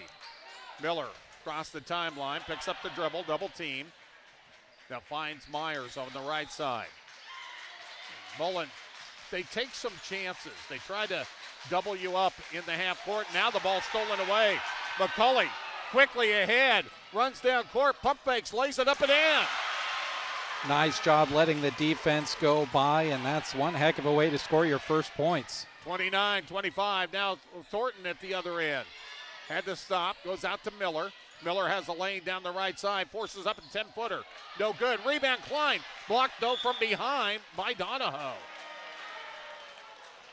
Coleman will come back in. McIntyre, who's played well on the defensive end especially, will sit down. Miller to toss it in. Baseline left side. Throws it in, finds Myers, who will set up the offense. 6:15 to go in the game. Coleman to the free throw line. Bounce over to Myers. Shot clock at 22. Game clock at 6:05. Myers over to Miller. Miller dribbles in, spin, cut off. They find Myers open, 12-footer, good. Got a good look along the left baseline. 31-25. Feed ahead to Donahoe. Down low, cut off nicely by Klein. Forces it up, couldn't get it to go. Kaylee Klein stayed right there, but then AM throws it away. Paxton down low to Donahoe, and she is fouled on the shot. And that's going to go on Shaylee Coleman. That'll be, I think, her third. Is that right? Yep. That's also the third team foul on AM here in the fourth. Donahoe's free throw again rims out. Which is big because if Mullen can get Anselmo-Merna to commit a couple more fouls, it'd be big for them to be able to head to the line, try to get some points if the clock stopped. Second one by the junior is good. 31-26. Myers into Miller. McCulley will pick her up. Paxton, double teams, now get over to Myers. Then back to Miller. They break the timeline. Miller down the left side. Anderson comes out on her. Along the baseline, Thornton back out to Miller. Miller cut off to Myers, fakes the three, drives into the paint, into the corner for Thornton. Thornton cut off, now Myers, 10 on the shot clock. Miller, left side, inside the paint, 14-footer will not go. Taken out of there by Donahoe. Paxton into the forecourt for Mullen. We've reached the 5-minute mark of this game. McCulley. Now Paxton, left side, has a lane, takes it in, puts it up, blocked out of there. Coleman got it, and then a reach-in foul on Paxton. That'll be her second. First team foul against Mullen in the fourth quarter. Jenna Donahoe back in. Bren McCulley will sit down. Georgia Wingbach going to come back in. And Harper Anderson will sit. Thornton to throw it in. Gets it in to Miller. Hagelin on her. Hagelin, the sophomore, hawking her. Now double team. Tipped away, stolen away by Jenna Donahoe. And a reach-in foul on McKenna Miller. They'll be on the floor, so there will be no shots. But the next foul on AM puts Mullen into the bonus. Yeah, I thought Miller got that one pretty clean. She did too. Paxton to toss it in from the right side. Gets it into Donahoe. Donahoe, great lane, puts it up, no good. She'll feel the contact. That's 4 on Coleman. And it also means Mullen's going to be shooting free throws the rest of the game. Well, they did what they needed to do. They realized their opponent had 3 fouls. They put the gas pedal on, and they applied the pressure. And now we'll see if they can knock down some free throws. That's the 5th free throw of the quarter that Haley Donahoe has shot. And she has gotten aggressive in that paint here in this fourth quarter. Cuts the lead to 4, 31-27. One possession. If she makes this, she does. 31-28. Inbounds for the Coyotes. Miller in the backcourt. Double team, rich in, steal by Paxton. Couldn't get the layup, but Donahoe with the follow. It's a 1-point game. 31-30. And now a timeout, AM. 4:27 to go. Don't leave us. We got a good one. AM 31, Mullen 30. It's the girls' MNAC championship.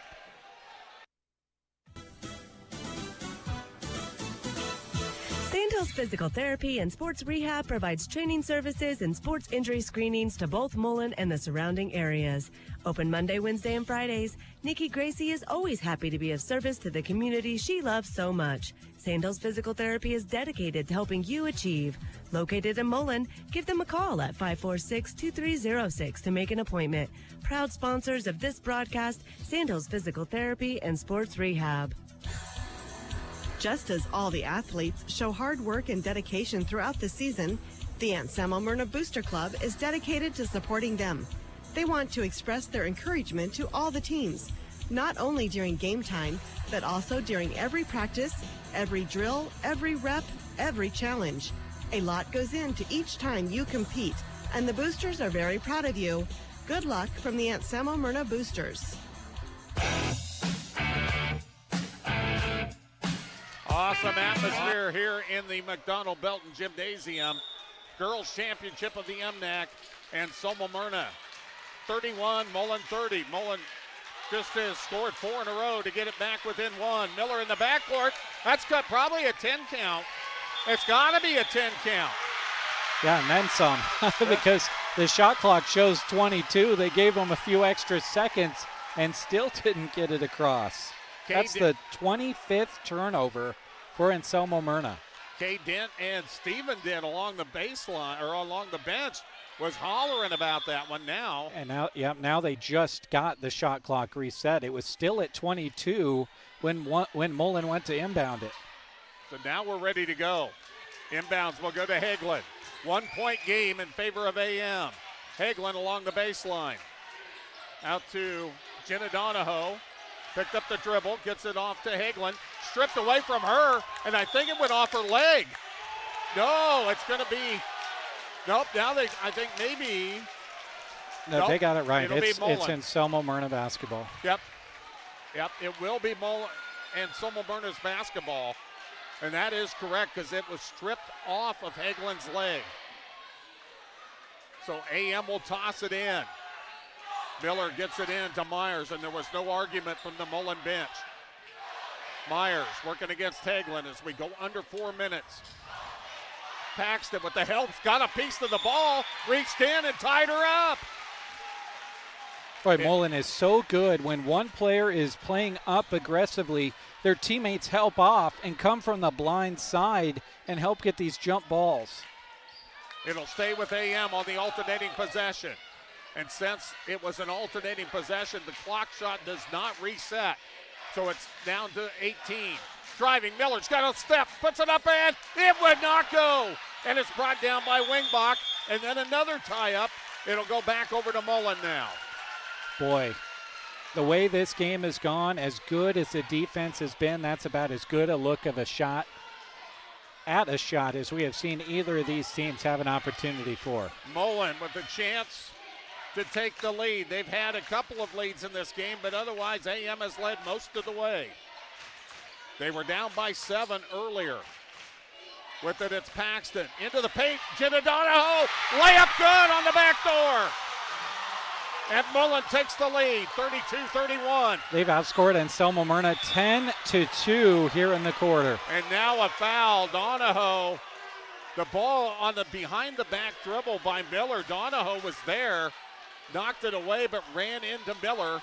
That'll be the second team foul on the Lady Broncos. I've got her for 4 fouls. Still out there, though, with 3:12 remaining. And now the ball stripped off of Myers' leg by Jenna Donahoe. And that's exactly the reason she's out there. Stayed in front on the press. What a job the freshman has been playing. Hagelin ahead to Donahoe. Working against Myers. Now Paxton, top of the key to Hagelin on the wing. Now to Paxton, top of the key. In the paint, down low, Haley Donahoe. Back to Hagelin, drives, 12-footer, partially blocked. Retrieved by Wingbach, tries to get it up, could not go. It's brought out of there by Myers, who's trapped. Now finally gets to Thornton. They've got numbers. Miller ahead, but threw it away. Oh, no. She had McIntyre ahead of everybody, but over her head. That's one of those situations you put more muscle into it than you ever needed to because you got so excited. So here comes Mullen with that 1-point lead. Paxton picks up the dribble over to Donahoe. That's Jenna Donahoe. Now Hagelin up top. She works against Thornton. Into the paint. Haley Donahoe puts it up and in. She put it up with the quick shot. She's got 6 in the quarter. And that's Mullen's biggest lead, and now AM throws it away. Mullen right now on a 12-2 run in this game. And now the officials talking things over. I think they're trying to decide if the shot, well, they got to reset the shot clock because AM threw it away, right? Yeah, they threw it away from the baseline. There we go. Now they'll reset it. Yeah, Mullen should have a fresh 35. And AM's got fouls to give now, trailing by 3. Paxton will lob it in to Haley Donahoe. Donahoe, high post to Jenna Donahoe, stripped away by Miller. Almost lost it, but gets it to her teammate Myers. Myers picks up the dribble.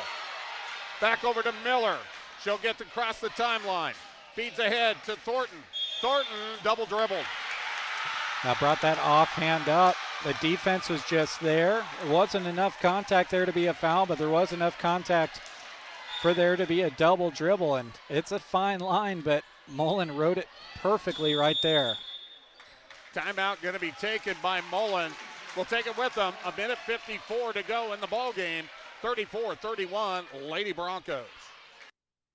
Sports broadcast is brought to you in part by Sandhills Family Dental of Valentine and Mullen. Having a great smile shouldn't have to be scary, and confident smiles are their specialty. From orthodontics, implants, and cosmetics to IV sedation, sleep apnea appliances, oral surgery, and simple cleanings, their patients are family at Sandhills Family Dental. No insurance? No problem. Ask them about their membership program. Visit sandhillsfamilydental.com. They're proud to bring you this sports broadcast. 1:54 remaining in this girls' MNAC championship. Mullen on a 12-2 run since Anselmo-Merna had their biggest lead of 7. And it's 34-31, Lady Broncos. Hagelin into the forecourt. Shot clock at 27. Paxton way up top. Any foul on Anselmo-Merna is free throws, and Miller going for the steal will foul Paxton, and Peyton will go to the line to shoot a pair. I guess if you're going to go for that, it might as well be early in the shot clock. It's about the argument you have to make there. Free throw, no good. Still a one-possession game. Mullen shot 3 of 12 from the free throw line in that overtime win against Brady. They've done a little bit better here today. Second one is good. 35-31. Off of her 17-point semifinal performance where she had 17, Paxton has 3, all second half free throws. Stolen away by Jenna Donahoe, layup good! That's a 6-point game, 37-31. Miller in the backcourt, breaks the defense. He's got numbers, feed ahead. Coleman pumping, beautiful move, layup up and in.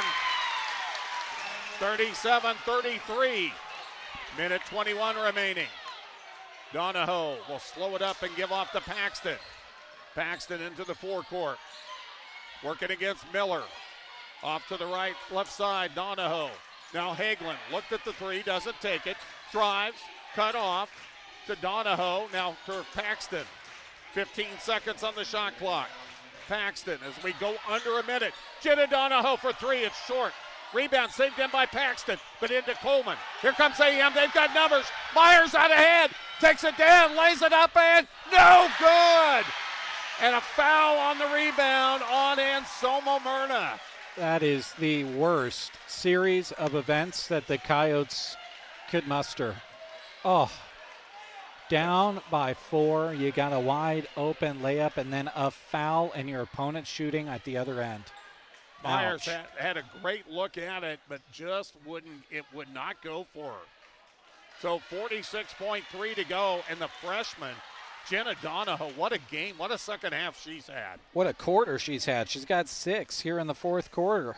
She's the one that gave them the lead. Puts it up and in. 38-33. This is a young Mullen team, remember that. Peyton Paxton, the only senior starter. Second one good. 39-33. Miller in the backcourt. Runs it across the timeline. Stops. Finds the cutter. McIntyre lost it, and it's stolen away by Haley Donahoe. Gives it off to Paxton. Paxton in the backcourt, and she's fouled by McIntyre. 30 turnovers unofficially for Anselmo-Merna. And that's hard to win a game when you turn it over that many times. The senior will go back to the line and try to put this one away from Mullen. Puts it up, puts it in. She's now 4 for 5 from the free throw line is Peyton Paxton, who is probably, I would venture to guess, one of the least tired people out here for either of these teams. She's a very gifted cross-country runner. She could probably just run another 20 miles, I'm sure. Made them both.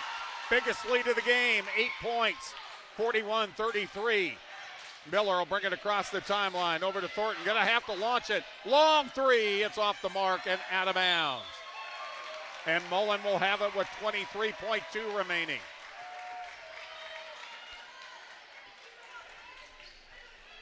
Jenna Donahoe to throw it in. They get it into Paxton. Runs with it. Still has it. Gives off. Now Thornton will foul Peyton Paxton with 17.6 remaining here in the game. This broadcast is being brought to you by Nebraska Pasture Door, offering custom quality embroidery on the west side of the square in Broken Bow. Cynthia can order the brands you love and then embroider them so you can cheer on your favorite team or promote your business. Find them on Facebook at Nebraska Pasture Door Apparel. But wait until Monday to talk to Cynthia. She's in-house here tonight. Missed the first in Paxton, made the second. 42-33. Schmidt has it knocked away. Hagelin comes up with the loose ball. Stripped back, though, and then a foul on Hagelin as Coleman came up with the steal. But that's only the third foul on the Lady Broncos in this quarter. So Anselmo-Merna will toss it in. Inbounds will go to Rhiannon Myers. Feed over to McKenna Miller. Long three off the mark. Rebound Hagelin, but lost it. Retrieved by Schmidt. And that's going to be the game as Jenna Donahoe comes away with the steal. And how appropriate is that? Mullen steals it away here in the fourth quarter. They were down just by a big margin of 29-22 late in the third quarter, and they come on strong, outscoring Anselmo-Merna 20-4 down the stretch to get the victory, 42-33. We'll take a break, come back. Jeremy will have the numbers for you. You're listening to the MNAC Girls Championship on 95.3. Central Nebraska Diesel is a proud sponsor of high school sports and the student athletes who work hard each and every day. They're also proud to offer you Rainkey products. When you need performance that you can count on, ask them about Rainkey. Central Nebraska Diesel is happy to bring this action to those who can attend. Enjoy the broadcast, and when you need pivot service from start to finish, call Central Nebraska Diesel at 643-2544. Rain Key, more right than rain.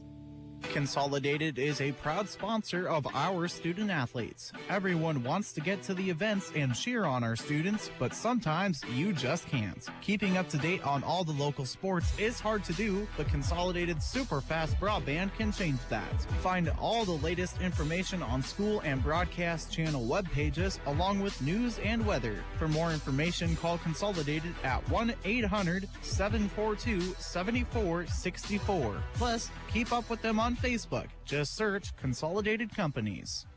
Gaffney Farms, a distributor of Lewis Cattle Oilers, is a proud sponsor of this sports broadcast. As flies develop resistance to ear tags and as another herd is reinfested with lice during calving time, more cattlemen are recognizing the importance of providing year-long treatment for effective year-long control of parasites. Spring, summer, fall, and winter, go with Lewis Cattle Oilers from Gaffney Farms.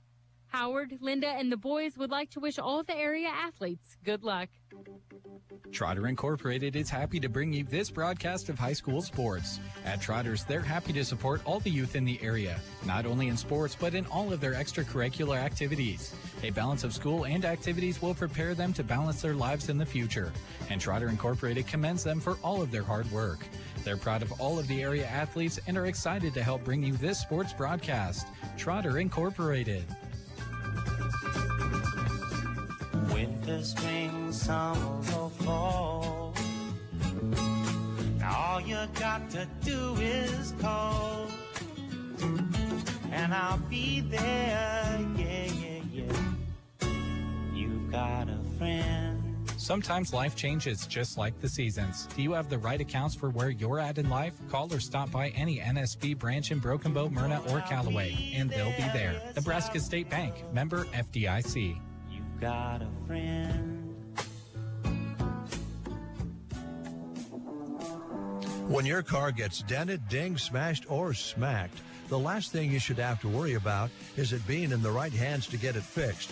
When you choose Rod's Body and Paint in Broken Bow, your vehicle will leave their shop looking great.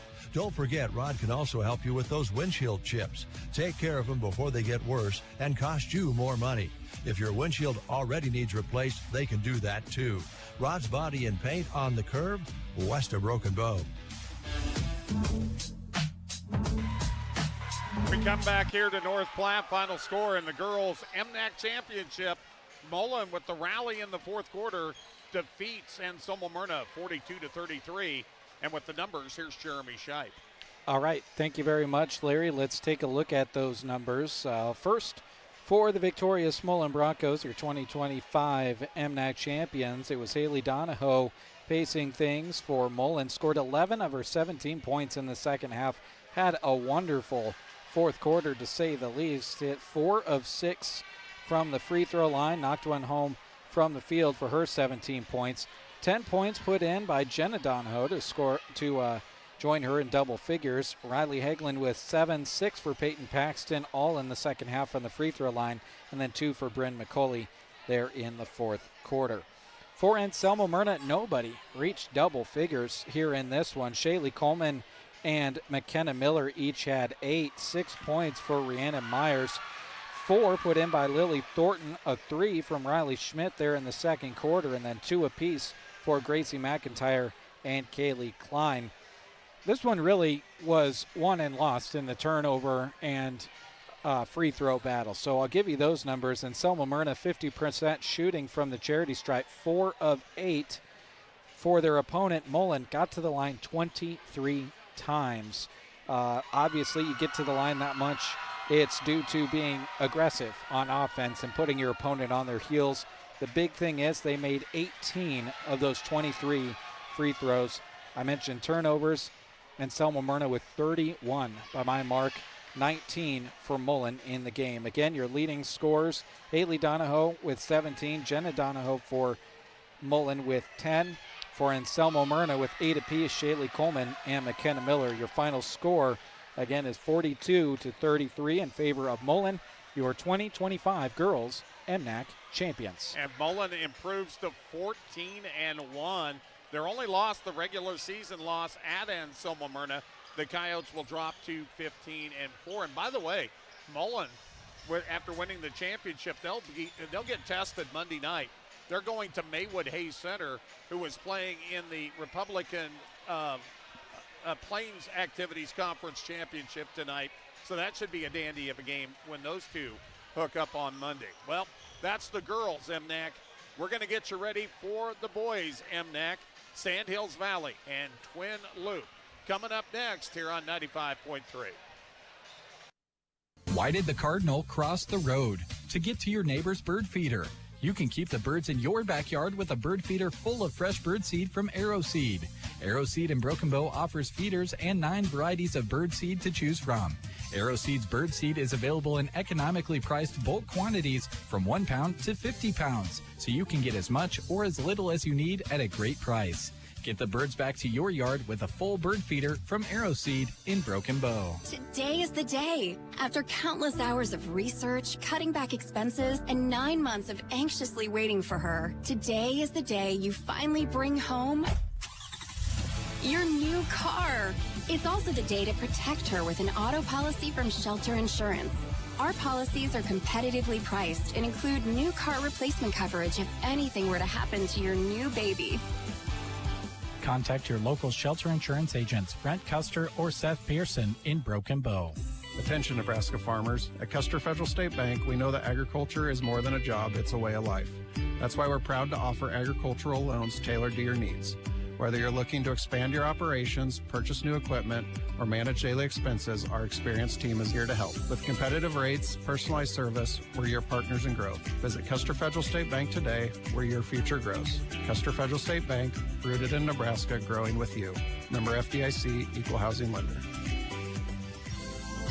When we unlock the doors and turn on the lights at the grocery cart, we're excited to serve you with a smile and helpfulness that can't be matched. Our staff is happy to help bring you this sports broadcast. It's our mission to offer you great prices in a store that is clean, organized, and convenient. Connect with us online at gkbrokenbow.com or come by and shop 7 days a week from 7 a.m. to 10 p.m. East Highway to Broken Bow.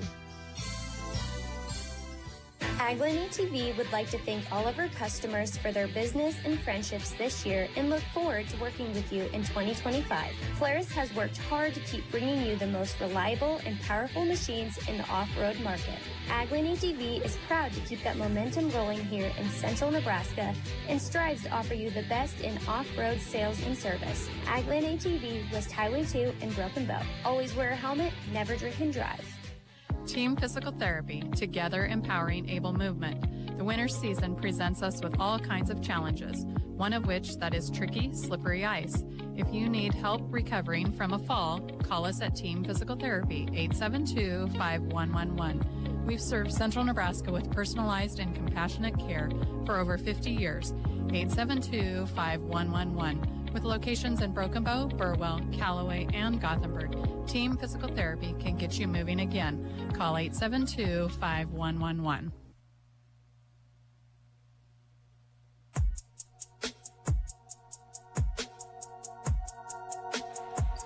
Welcome back to North Platte Community College. 3 games in the books, 1 game to determine. It's the boys' championship game coming your direction in a little bit more than 20 minutes, as there's always a little bit more of a pause between the girls' championship and the boys' championship because, well, they cut down the nets and they got to restring the nets. We'd be waiting all night if I had to go down there and restring the nets. I've restrung a basketball hoop or 2 in a driveway over the years, and it is not easy. So we'll wait for them to continue to restring those basketball nets. And as we get set up for our final broadcast of the day, we want to thank the wonderful sponsors that make it possible for us to bring it to you on the radio and on the video stream. They include 4 County Heating and Air, Clang Financial, Twin Loop Boosters, Moonlight Custom Screen Print and Embroidery, Thrivent Financial, Moline Seed and Fence, Kimbers, Trotter Incorporated, Central Nebraska Electric. Thank you as well to Nebraska State Bank, Rod's Body and Paint, AeroSeed, Shelter Insurance, Custer Federal State Bank, Grocery Cart, Agland ATV, Mead Lumber, Team Physical Therapy, Geared for Sports, Sargent Irrigation, Melham Medical Center, Trotter Service, A to Z Lawn Pro, Nebraska Owners Insurance Agency, Gateway Motors, High Street Insurance and Financial Services, Taylor Heating and Cooling, and Justin Thompson Agency, Inc. We'll take a break. When we come back, we'll talk a little bit about the video stream and all that's involved with that, and we'll get you set up for the Boys MNAC Championship 2025. Of the Twin Loop Wolves is brought to you by the Twin Loop Boosters, whose members include Don and Sue Shada, Dow's Farms LLC, Erickson Law Office, Penske Farms, First National Bank, Govier Brothers Mortuary, Grint Farm Supply, Hamilton Communications, Hermsmeyer Agronomy, Hilltop Ranch, James and Janice Barron, Joe and Cindy Horkey, KCNI KBBN Radio, Krause Angus Ranch, and the Morgan Ranch. Enjoy the broadcast brought to you in part by the Twin Loop Boosters. Moonlight Custom Screen Print and Embroidery is proud to help bring you this sports coverage. When you partner with Moonlight, you're choosing the company that offers the highest quality inks as their standard way of printing. Since 1999, Moonlight has partnered with community events, school groups, sports teams, and more to design, print, and sell awesome screen print, embroidery, and vinyl items. Located in Kearney, serving fellow Central Nebraskans. Visit MoonlightCustomPrinting.com. Everything looks better by Moonlight. Mullen Seed and Fence, Nebraska's leader in livestock fencing, is cheering on all our area athletes. Have a great MNAC tournament. Mullen Seed and Fence, providing you with fencing necessities and design work for all your livestock facility needs. Panels, pipe, post, and all your electric fencing demands are in stock. Need it delivered? Well, their trucks are running daily to bring their products direct to your ranch. Mullen Seed and Fence, 308-529-0781, or visit them on the web at mullenseedandfence.com. This sports broadcast is being brought to you in part by Kimbers, proud Sandhills Valley Maverick supporters. From fuel to food, when you're on the go, turn towards Kimbers on Highway 83, just outside of Stapleton. Pick up a snack to fuel yourself up or pull up to the pumps and get your vehicle ready to hit the road. The next time you're driving down Highway 83 and need a pit stop, make sure you stop by Kimbers. They're happy to help bring you this sports broadcast while cheering on the Sandhills Valley Mavericks. Trotter Incorporated is happy to bring you this broadcast of high school sports. At Trotters, they're happy to support all the youth in the area, not only in sports, but in all of their extracurricular activities. A balance of school and activities will prepare them to balance their lives in the future, and Trotter Incorporated commends them for all of their hard work. They're proud of all of the area athletes and are excited to help bring you this sports broadcast. Trotter Incorporated. Central Nebraska Electric in Ansley is a proud supporter of this broadcast and area high school sports action. Playing hard throughout the season takes a lot of work, and Todd salutes that dedication. Any electrical work you need done right the first time deserves a free estimate from Central Nebraska Electric. Call them at 750-6458. That's Central Nebraska Electric in Ansley, sponsoring this broadcast and wishing area teams good luck this season.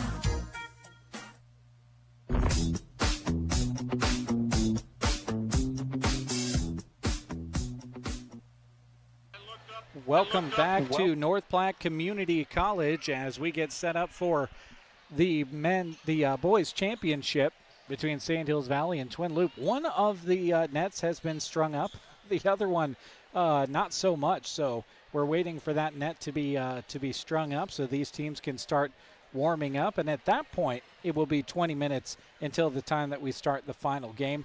Right now, if we were to start the warm-ups, we'd be running about 35 minutes behind, but they only on these brackets allow about an hour and a half between each of these games. So that's always tough to achieve anyway, but they'll get that net up there, and we'll get ready to see this game between the Mavericks and the Wolves, which on paper, Larry, looks like it should be pretty entertaining. These teams have similar situations on their records coming into this one. Sandhills Valley is 11-3.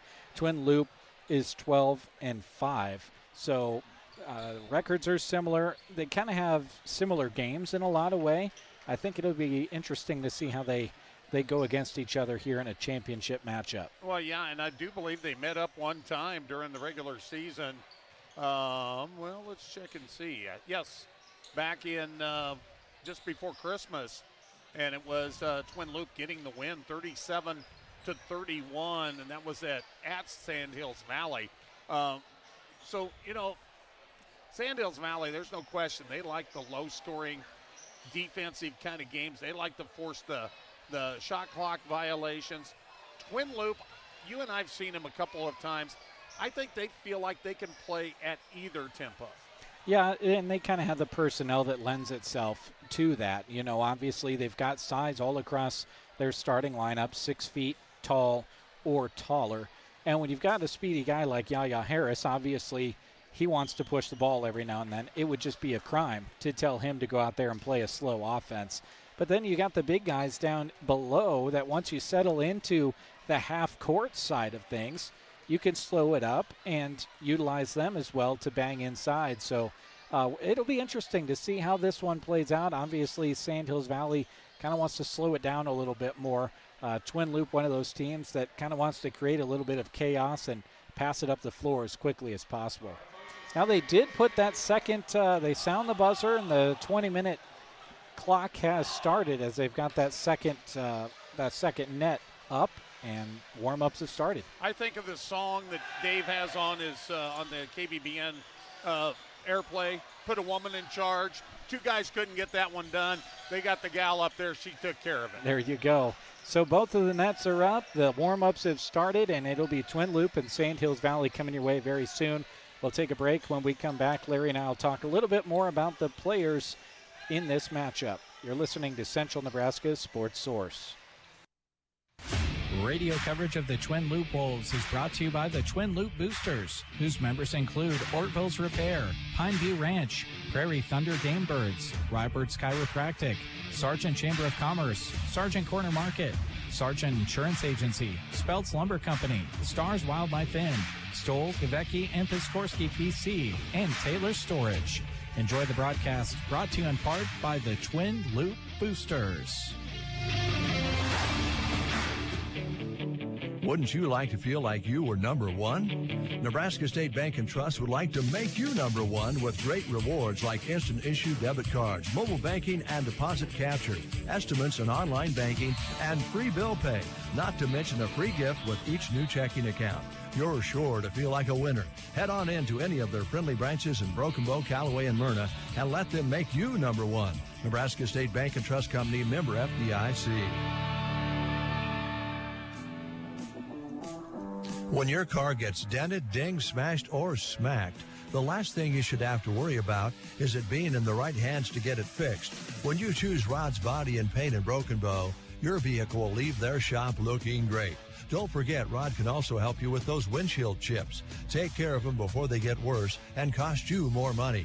If your windshield already needs replaced, they can do that too.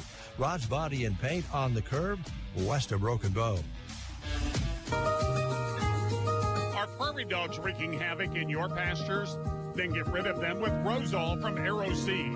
Rosol is a restricted use pesticide approved for use on prairie dogs by licensed pesticide applicators between October 1st and March 15th. Rosol is an easy-to-use bait that provides excellent acceptance, has superior weatherability, and proven reliability.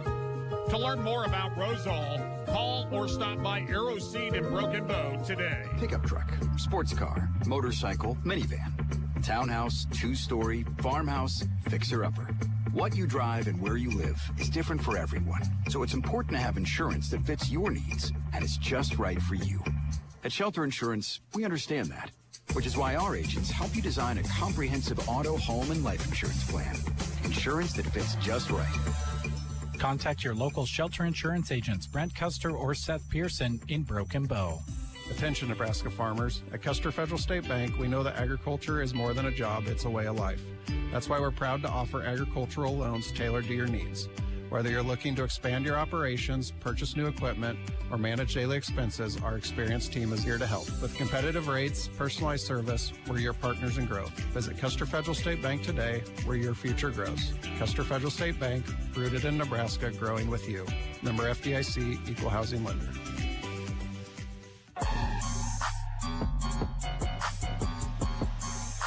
Sandhills Valley and Twin Loup going to play for the boys MNAC championship in a matter of minutes. Let's talk about these two teams ahead of this matchup. We'll start with Twin Loup. They got a win over South Loup in a tightly contested contest, 54-44. Gaia Harris and Lukeman Harris both scoring 10 points to lead Twin Loup, and I think that's kind of the main thing about this Twin Loup offense, Larry, is that on any given night they don't have to depend on one or two people, because they spread that 54 points between a lot of different players in order to get the victory. Yeah, and you know, we've seen throughout the year where different players have stepped up. You know, Yaya Harris, and then a game that you called earlier this year with Ansley Litchfield, Henry Sordom in the overtime just took over. So when you can count on multiple people, that really helps you out quite a bit. And when you look at Sandhills Valley, they're similar in that same way. You know, Leighton Connell, yeah, he's going to be the guy that kind of gets things going, but they got more weapons than just him. Yeah, they certainly do. Kyle Kramer is 6'5" down low, scored 10 points in their win against Sandhills Thedford. Isaac Goosey put in 6 points. They led 33-20 at the half, so Sandhills Valley got off to a good start against Sandhills Thedford, and I think both of these teams obviously don't want to get off to a slow start. They'd both like to get off to a good start in a championship game, which would be a big benefit to either of them. Looking a little bit deeper into how each of these teams advanced out of the semifinals, Twin Loup shot 10 of 17 from the free throw line, whereas Sandhills Valley shot 9 of 17. Very similar percentages, and obviously, as we just saw there in the girls' championship game, free throws became a big storyline.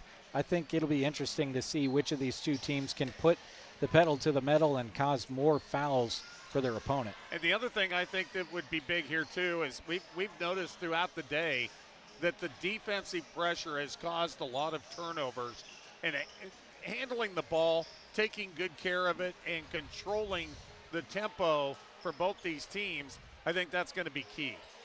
We'll see what happens. We're about 14 minutes away from the tip. We'll take another timeout. When we come back, we'll talk a little bit more about this one, and we'll kind of recap everything. If you're just joining our broadcast on Sandhills Express Video or KBBN Radio, we'll catch you up to what we have seen so far at this point. You're listening to the MNAC Championships on KBBN.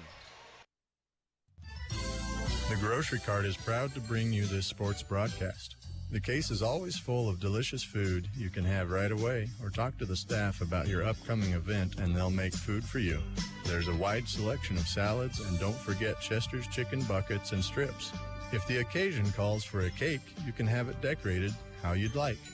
Call the GK Deli at 872-2206 or stop by inside the Grocery Cart in Broken Bow.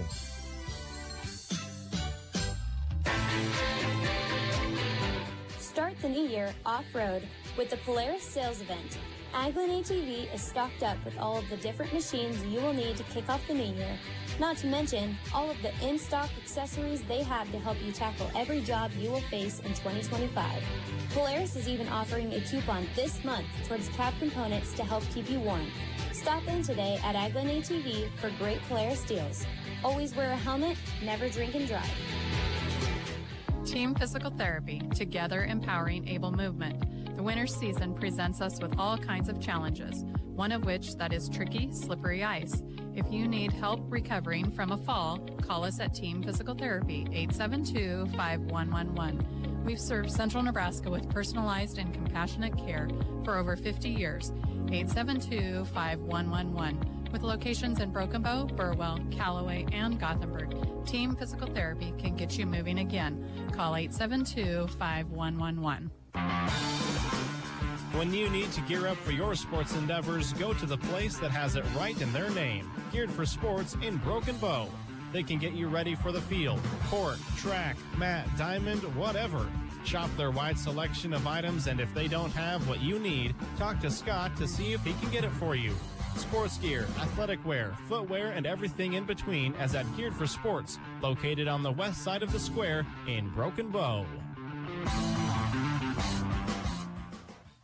Radio coverage of the Twin Loup Wolves is brought to you in part by the Twin Loup Boosters, whose members include Team Physical Therapy, Terry and Chandra Horkey, TCH Seeds, The Ritz Cafe, Trotter's Grain and Fertilizer, Trotter's Low and Go, Union Bank and Trust, Upstream Ranch, Valley County Health System, and Wagner Bunkhouse and Cabins. Enjoy the broadcast, brought to you in part by the Twin Loop Boosters. This broadcast is brought to you in part by Moonlight Custom Screen Print and Embroidery. Have you seen all those awesome t-shirts when you attend state competition? There's a good chance Moonlight has printed what you're seeing. They love partnering with local schools to put your athletic and extracurricular achievements on apparel for fans. Ask them about screen printing, embroidery, and more promotional products. Located in Kearney, serving fellow Central Nebraskans. Visit MoonlightCustomPrinting.com. Everything looks better by Moonlight. Welcome back to North Platte Community College. We are about 10.5 minutes away from the tip of the boys' championship game. We'll give you a rundown of what happened in each of these contests. We started with Sandhills, Thedford, and Brady facing off in the girls' third place game. Brady getting the victory by 3, 46-43 over Sandhills, Thedford. We then went to the boys' consolation game, playing for third place. South Loup got the victory over Sandhills, Thedford, 49-38. And then just most recently, it was Mullen taking one against Anselmo-Merna, getting payback for that loss that they had suffered at Anselmo-Merna High School not that long ago, getting the victory 42-33 and seizing that MNAC championship on the girls' side. That sets us up for the boys' tournament conclusion. It'll be Sandhills Valley, the number 1 seed, taking on the 3-seeded Twin Loop Wolves. Take a look at how these two teams got here. Sandhills Valley faced off against Brady, handled them pretty easily, advancing into the semifinals with a 77-40 victory. They then played Sandhills Thedford on Thursday. Now, that was a 7-point contest, and it was really close most of the way. Sandhills Valley obviously got the victory 47-40. For Twin Loop, they opened up play with Mullen, took care of things 64-26 there at Arnold High School, then got the victory over the number 2 seed South Loup by a score of 54-44. And that brings them into this championship game, which they will face Sandhills Valley, the number 1 seed, for the MNAC championship. It's been a lot of fun bringing you the MNAC all this week, and it all comes to a culmination with the 4th game of 4 in this one. And we were talking a little bit off of the air just a moment ago, Larry. All these games have been highly entertaining so far, all really for different reasons when you think about it. Yeah, and you know, it's all these teams know each other.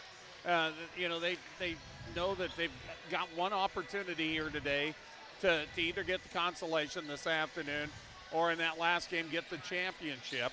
Same here with this one, and you know, they got to play the hardest they can win. That's the thing I've noticed today. We have seen a lot of people, a lot of young players out there playing very, very hard. There's been some mistakes.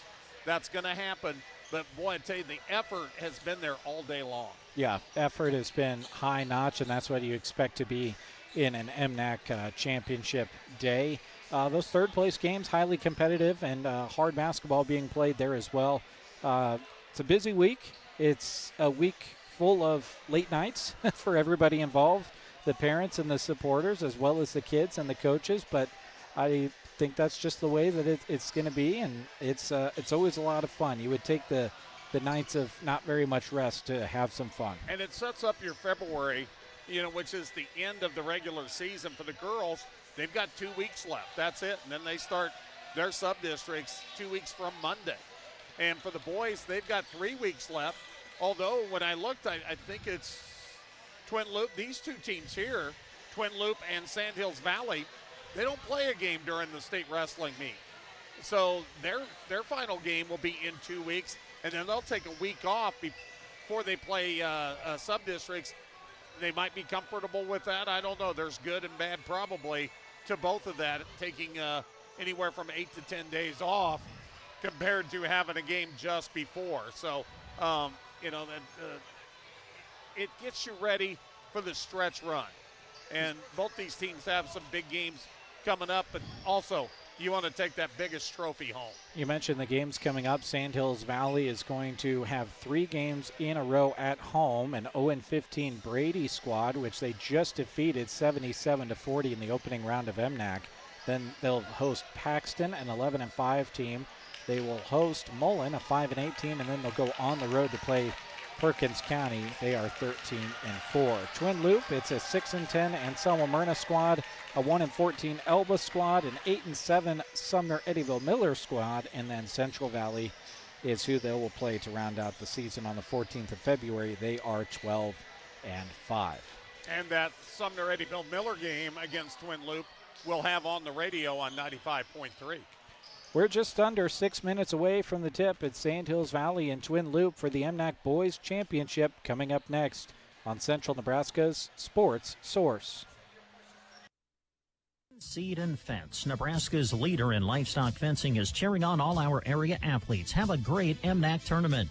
Mullen Seed and Fence, providing you with fencing necessities and design work for all your livestock facility needs. Panels, pipe, post, and all your electric fencing demands are in stock. Need it delivered? Well, their trucks are running daily to bring their products direct to your ranch. Mullen Seed and Fence, 308-529-0781, or visit them on the web at mullenseedandfence.com. This sports broadcast is being brought to you in part by Kimber's, proud Sandhills Valley Maverick supporters. From fuel to food, when you're on the go, turn towards Kimber's on Highway 83, just outside of Stapleton. Pick up a snack to fuel yourself up or pull up to the pumps and get your vehicle ready to hit the road. The next time you're driving down Highway 83 and need a pit stop, make sure you stop at Kimber's. They're happy to help bring you this sports broadcast while cheering on the Sandhills Valley Mavericks. Trotter Incorporated is happy to bring you this broadcast of high school sports. At Trotters, they're happy to support all the youth in the area, not only in sports, but in all of their extracurricular activities. A balance of school and activities will prepare them to balance their lives in the future, and Trotter Incorporated commends them for all of their hard work. They're proud of all of the area athletes and are excited to help bring you this sports broadcast. Trotter Incorporated. Central Nebraska Electric in Ansley is a proud supporter of this broadcast and area high school sports action. Playing hard throughout the season takes a lot of work, and Todd salutes that dedication. Any electrical work you need done right the first time deserves a free estimate from Central Nebraska Electric. Call them at 750-6458. That's Central Nebraska Electric in Ansley, sponsoring this broadcast and wishing area teams good luck this season. Radio coverage of the Twin Loup Wolves is brought to you in part by the Twin Loup Boosters, whose members include 4W Delaney, Agland ATV, Burwell Dental Clinic, Burwell Family Practice PC, Calamus Outfitters, Carhartt Lumber Company, Central Nebraska Electric, Central Nebraska Medical Clinic, City of Sargent, Connie's Beauty Salon, Corner Stop, Craig and Diane Van Cura, Dad's Calamus East, and Diamond Ring Ranch. Enjoy the broadcast brought to you in part by the Twin Loup Boosters. Winter, spring, summer, or fall. Now all you got to do is call, and I'll be there, yeah, yeah, yeah. You've got a friend. Sometimes life changes just like the seasons. Do you have the right accounts for where you're at in life? Call or stop by any NSB branch in Broken Bow, Myrna, or Callaway, and they'll be there. Nebraska State Bank, member FDIC. You've got a friend.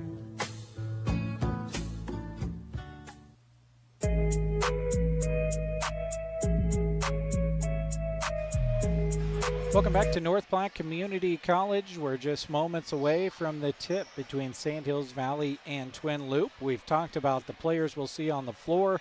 We've talked about their seasons to this point. We've talked about their MNAC tournaments to this point. The only thing left to do is tip this thing off and determine a winner to round out our day. 4 basketball games right in a row. Should be a lot of fun. It should be a lot of fun. And what we got a chance, by the way, let's shout out to North Platte Community College for being a very good host and getting us set up in a nice spot up here. We occupy the whole day when we get here. We're one of the first ones that come into the building and usually one of the last ones leaving. And they're always so gracious with it. And the MNAC folks that put on the hospitality and invite us up. And also one other comment I got to make. How about that Brent Apperson? He is an all-purpose sports director. He's behind the camera. There you go. He's going to be swinging that camera here, at least for the start of this basketball game, as we're about a minute and 20 seconds away from getting it underway. Let's just go ahead and take this opportunity to bring you the starting lineups. We'll start with the Twin Loup Wolves. They go like this. Yaya Harris is a 6'2 freshman. Lukeman Harris is a 6'2 sophomore. Henry Sordom is a junior, standing 6'2 as well. Emmett Sordom, you guessed it, he's 6'2 and a senior. And Mace Barron is a junior, standing 6'1. Chris Barron is the head coach of the Wolves. He is assisted by Cole Christofferson. Now the starting lineup for the Sandhills Valley Mavericks. It's Leighton Connell, a senior, standing 6 feet tall. Kason Johnston, a senior, 5'10". Isaac Goosey, a senior, 5'11". Kyle Kramer, a senior, standing 6'5", and BJ Goforth is, you guessed it, a senior. 5 seniors in the starting lineup for Sandhills Valley. BJ Goforth is 5'9". Bo McVeigh is the head coach of the Mavericks. Is assisted by Luke Connell and Cody Sirks. 8 minutes up on the clock. They'll do the introductions to the starting lineups here on the floor. We'll take a break while they do so, and when we come back, we'll bring you the tip. But Sandhills Valley against Twin Loup for the championship after this. When your car gets dented, dinged, smashed, or smacked, the last thing you should have to worry about is it being in the right hands to get it fixed. When you choose Rod's Body and Paint in Broken Bow, your vehicle will leave their shop looking great. Don't forget, Rod can also help you with those windshield chips. Take care of them before they get worse and cost you more money. If your windshield already needs replaced, they can do that too. Rod's Body and Paint on the curb, west of Broken Bow. Cattle producers, Arrow Seed is your one-stop shop for power fencing needs. Arrow Seed has all the supplies, including high tensile wire, posts, insulators, and energizers to build or replace a solar, electric, or battery-operated system. They offer products from Gallagher, the most practical, affordable, and dependable range of animal management systems on the market. Should anything ever go wrong with your Gallagher Energizer, you won't have to send it off somewhere to be repaired. Most often it can be repaired right at Arrow Seed. Get your Gallagher power fence and supplies from Arrow Seed on North 10th Avenue, Broken Bow.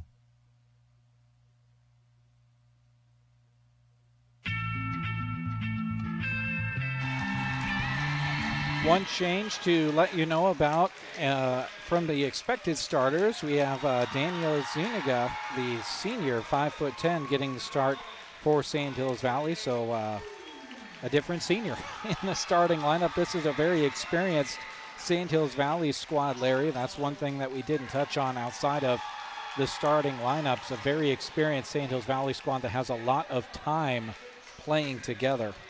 And I knew, listening to you guys, you and Corey the other night, I know BJ Goforth went down in that game a little bit, and I wonder if they're just kind of holding him out for a little bit, and maybe he's rest.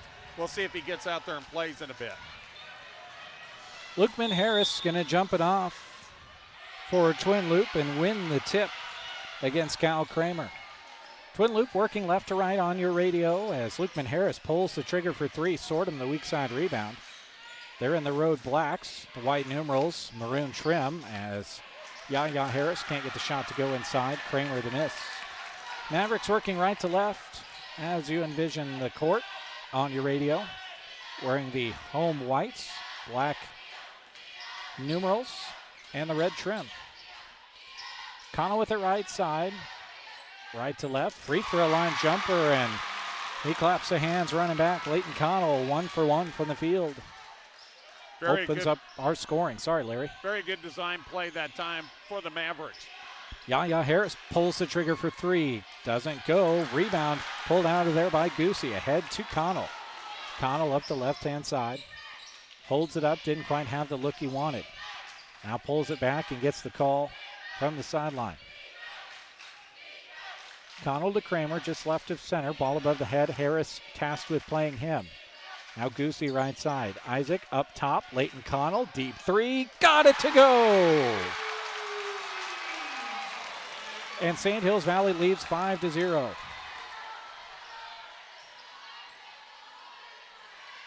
Twin Loup needing a score, down 5. Barron with it in the corner. 1 dribble.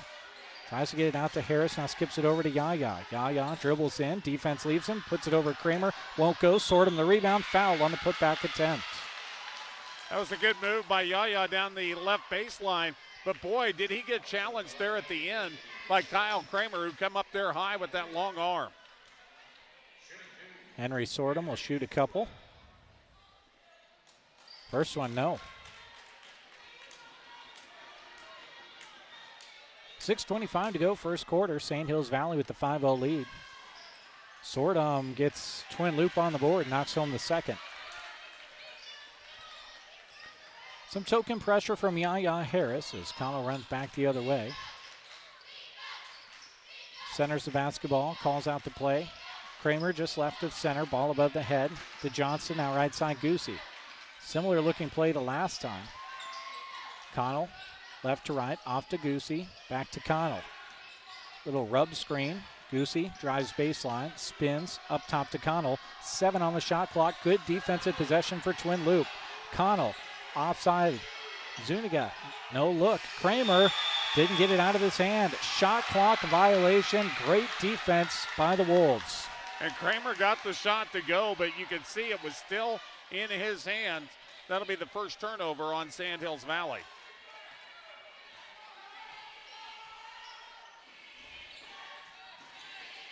Fun start to this one.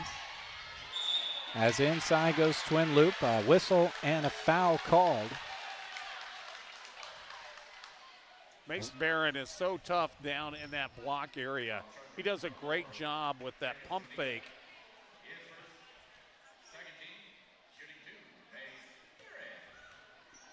So Barron to the free throw line.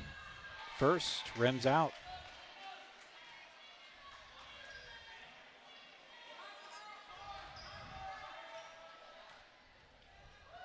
The second, no.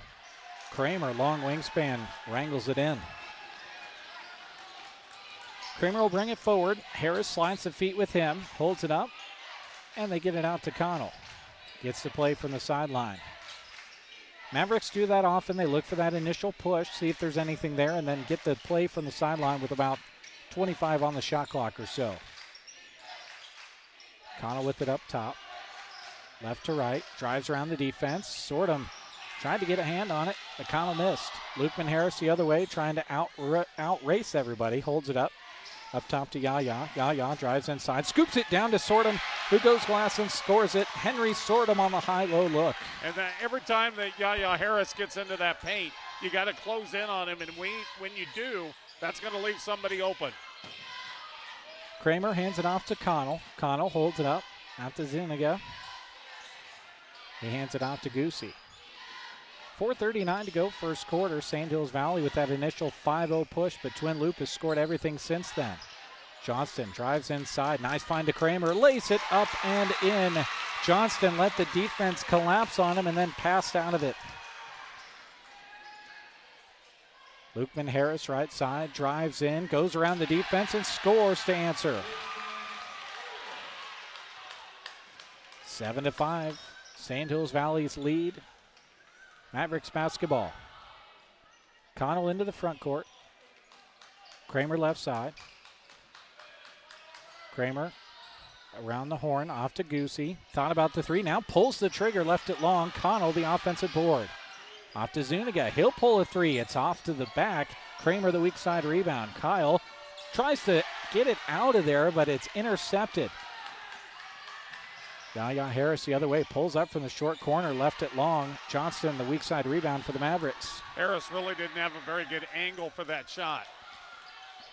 Connell will bring it forward, 3:33 to go, first quarter.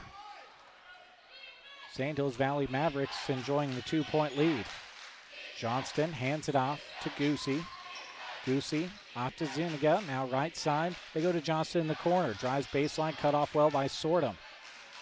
Back out to Kramer, drives in the lane, floater into the heel. Zuniga offensive board, he's fouled from behind, had great position to rebound it, and it results in him going to the free throw line. Foul's going to go on Henry Sordom. That's foul number 1 on him. Zuniga to the free throw line. His first, banks in. See Jackson Hall for the first time. Joins Lukeman and Yaya Harris. Carter Hall out there, as well as Emmett Sortum. Zuniga can't get it to go. Kramer knocked it into the hands of Johnston. Another possession for the Mavericks, up 8-5. Goosey from the top of the key gets the soft bounce off the front of the rim for three. Second three ball for the Mavericks here in the game, and boy, he launched that one. Back the other way. Hall pulls it. Missed everything. Goes back to the Mavericks, who are looking to string some shots together. Rebounding going to be a big thing in this one. Obviously, you've got Kramer, who's 6'5" for the Mavericks. If you're Twin Loup, you've kind of got a battle by committee down in there against that wingspan. Last time down, it was a missed free throw, but an extra possession led to a three. Goosey right side, pulls the trigger. This time it doesn't go. Jackson Hall the rebound. Into the front court. Hall over to Harris. Now Carter Hall right side. Yaya, deep three-pointer off the front of the rim. Rebound to Kramer. He'll walk it forward, hands it off to Goosey. And now Connell gets the call and steps into the front court. Harris actually shot that 3 feet beyond the college line. Goforth with the basketball. Just entered into the game recently. Off to Goosey. Goosey drives baseline out to Connell. His three-pointer, short. Rebound to Sortum. Quickly ahead to Jackson Hall. Hall goes around Goforth. Up the right side. Lost the basketball. Taken away by Johnston. Turnover Wolves. And again, we see the slow pace of the Mavericks. Goforth left side. Hall picks him up. Sliding is Sortum as he drives to the free throw line. Now Connell right side. To Johnston. Now left side Goosey. Isaac gets a screen. Drives in. Traveled. Third turnover on the Mavericks. Twin Loup has committed 2 in the game.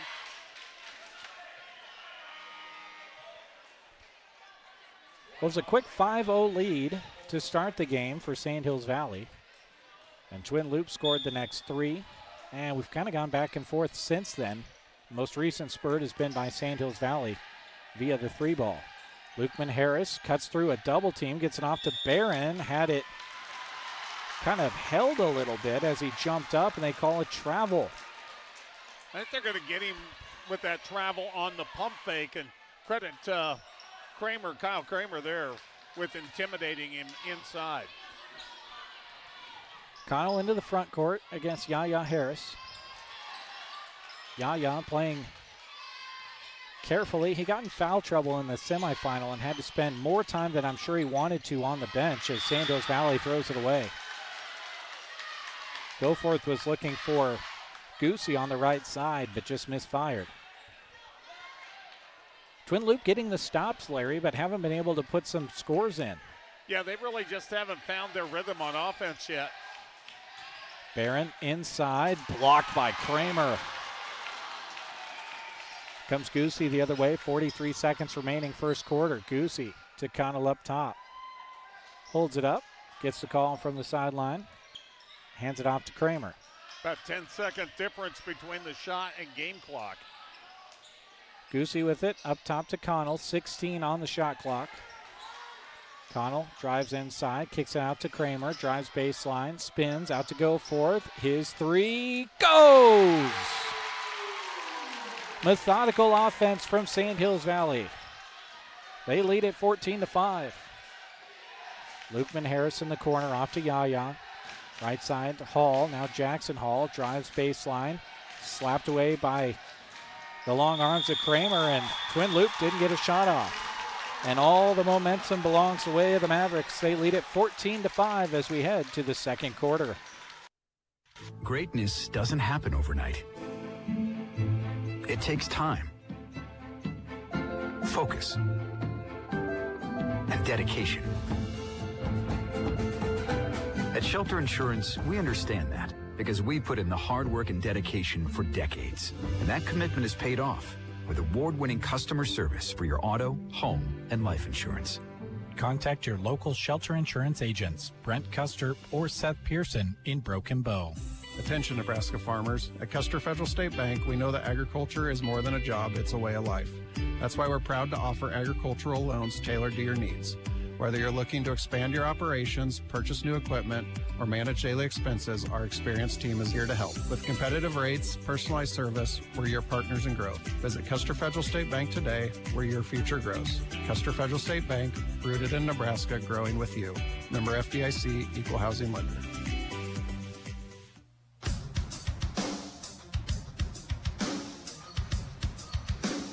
North Platte Community College is where we sit. Brent Apperson behind the camera. He's Larry Kottner. I'm Jeremy Scheib. Glad to have you along for this one. Mavericks with 5 different players in the scorebook. Connell with the basketball, hands it off to Kramer, who attacks. Now hands it off to McNutt. Now right side to Connell. Back to Goforth, right of center. McNutt left side. Back up to Connell, 17 on the shot clock as we are underway here in the second quarter. It's been all Mavericks so far. McNutt, right side to Goosey. Goosey, 6 on the shot clock, off to Connell. Connell running out of time, had it swiped away, goes out of bounds. Last touch by Twin Loup. Mavericks will inbound it with 2 on the shot clock. And you know they've got a design play for this. They throw it into Goosey. Goosey threw it away. Turnover into the hands of Twin Loup, but they say they didn't have possession quick enough. They do signal a shot clock violation. Second shot clock violation against Sandhills Valley in this early going. Kind of means possessions will come at a premium for Twin Loup as their opponent likes to go deep into the shot clock. Lukeman Harris off to Sortum. Back to Lukeman. Now Yaya pulls the trigger for 3 and hits it. And that's what Twin Loup ordered starting the second quarter. They make it 8 on the scoreboard. Man, I think he shot that one from Maxwell. Up the right side goes Connell. Yaya Harris on him. Off to Kramer, now right side McNutt. Hands it off to Goosey. Goosey right to left to Connell. Connell on the left wing. Hasn't dribbled it yet.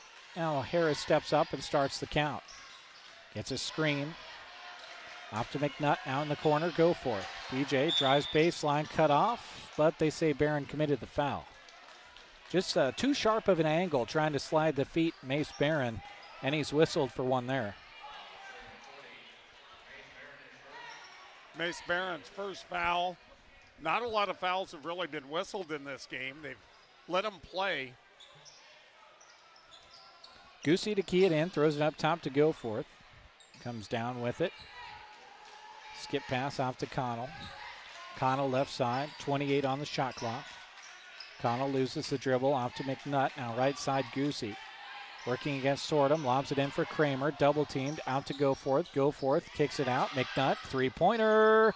Off the side of the rim, rebound Sortum. Off to Lukeman, and here we go.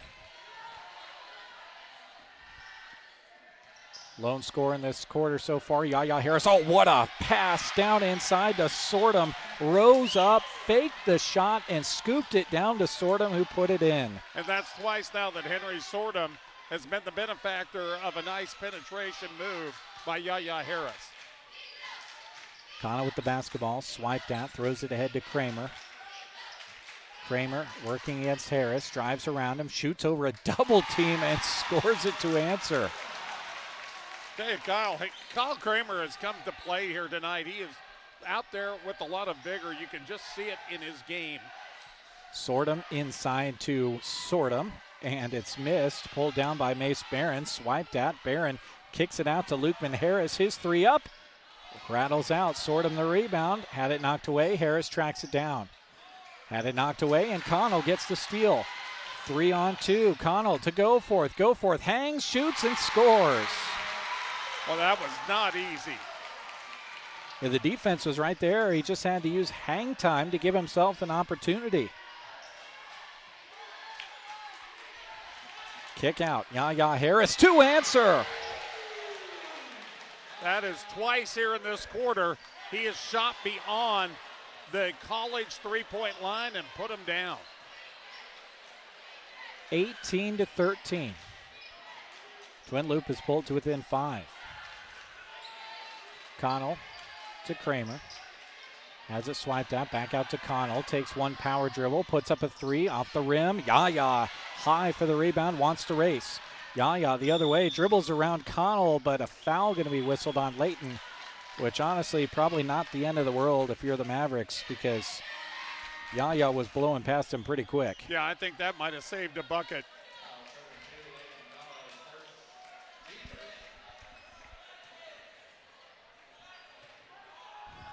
Henry Sortum out. Jackson Hall in, pulls the trigger out of the gate. Does Carter Hall. Won't go. Goes out of bounds, last touch by the Mavericks. Twin Loup will try it again from the baseline. Yaya tosses it in, and they try to enter it back to him. Wasn't quite on target. It's a turnover back to the Mavericks. Both teams with 5 turnovers in this game. Kramer with it left side. Goes over to Johnston, hands it off to Goosey. Back to Kramer, right side, puts his head down, had it knocked away.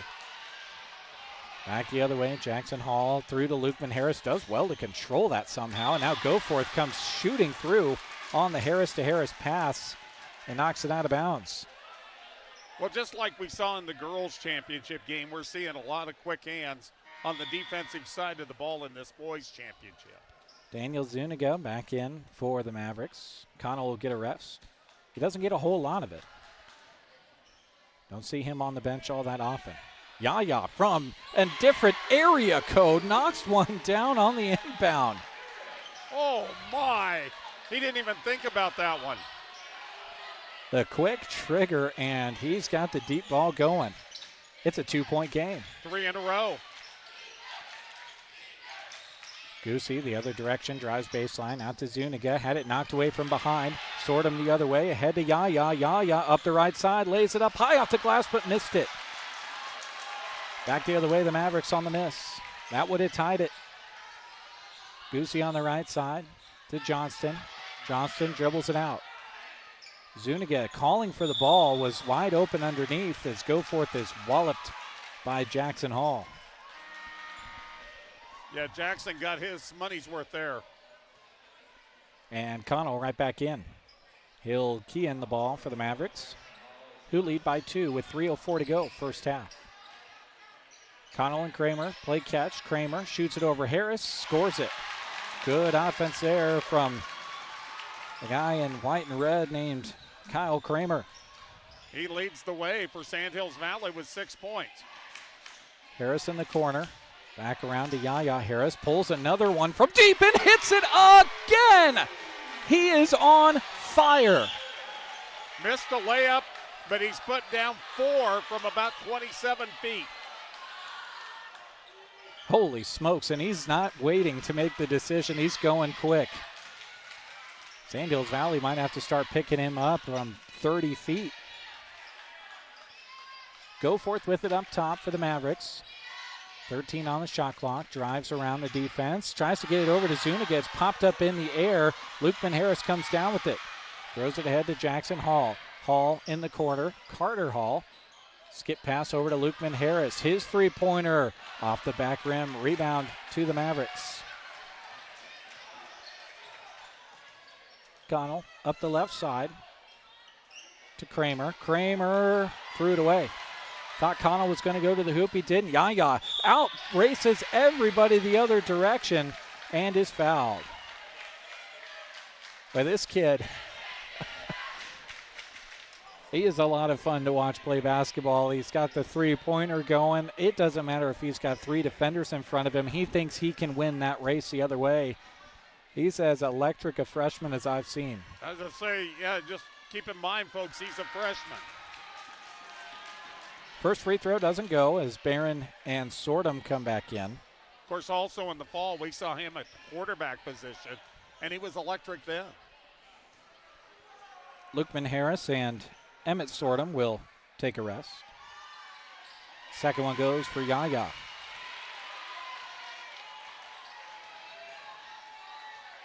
Minute 41 to go here in the first half. We're tied at 20.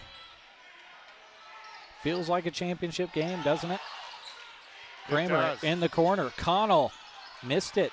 Rebound, Johnston out to go for it. Pulls the trigger himself and got it to go. The Mavericks are up 3. BJ did not get the start, but he's knocked down a pair of threes. He leads the Mavericks with 8 points. Yaya Harris wants to answer. Can't quite do it. Off the front of the rim. Kramer the rebound. Off to Zuniga now. Connell.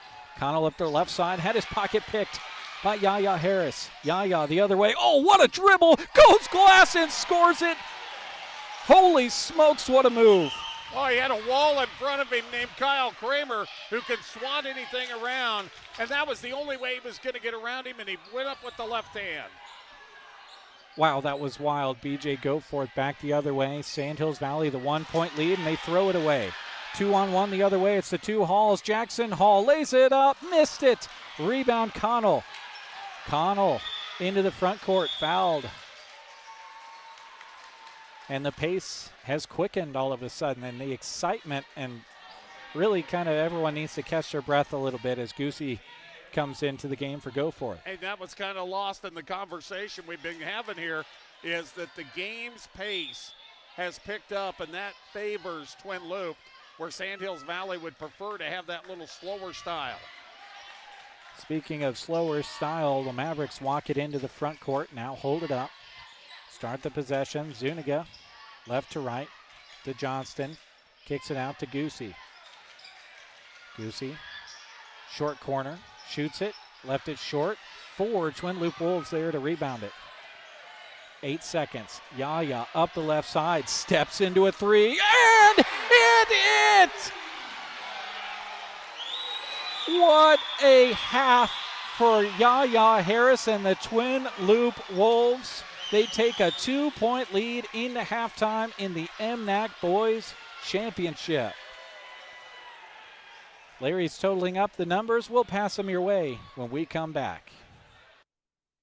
Having a party, celebration, tailgate, or watch party? Then you need to come and see us at the Grocery Cart. Between our amazing deals and GK Wine and Spirits, we'll help you treat your guests right. Start out with a meat and cheese tray or a Chester's chicken in the deli, or pick up a rack of smoked ribs. For drinks, our aisles at the GK Wine and Spirits are full with savings on your favorites. The Deli and GK Wine and Spirits, inside the Grocery Cart, Broken Bow. Aglen ATV would like to thank all of our customers for their business and friendships this year and look forward to working with you in 2025. Polaris has worked hard to keep bringing you the most reliable and powerful machines in the off-road market. Aglen ATV is proud to keep that momentum rolling here in central Nebraska and strives to offer you the best in off-road sales and service. Aglen ATV, West Highway 2 in Broken Bow. Always wear a helmet, never drink and drive. Team Physical Therapy, together empowering able movement. The winter season presents us with all kinds of challenges, one of which that is tricky, slippery ice. If you need help recovering from a fall, call us at Team Physical Therapy, 872-5111. We've served Central Nebraska with personalized and compassionate care for over 50 years, 872-5111. With locations in Broken Bow, Burwell, Callaway, and Gothenburg, Team Physical Therapy can get you moving again. Call 872-5111. When you need to gear up for your sports endeavors, go to the place that has it right in their name. Geared for Sports in Broken Bow. They can get you ready for the field, court, track, mat, diamond, whatever. Shop their wide selection of items, and if they don't have what you need, talk to Scott to see if he can get it for you. Sports gear, athletic wear, footwear, and everything in between as at Geared for Sports, located on the west side of the square in Broken Bow. Ready or not, here comes the chilly season. Are you already noticing some cold drafts coming into your home, chilling the air? Don't make your heating system work harder than it needs to. Talk to Meade Lumber in Broken Bow about insulation solutions to keep the cold where it belongs, outside. The helpful staff at Meade Lumber in Broken Bow can offer solutions that will save you money when the weather gets chilly. Talk to them today, East Highway 2, Broken Bow, Nebraska.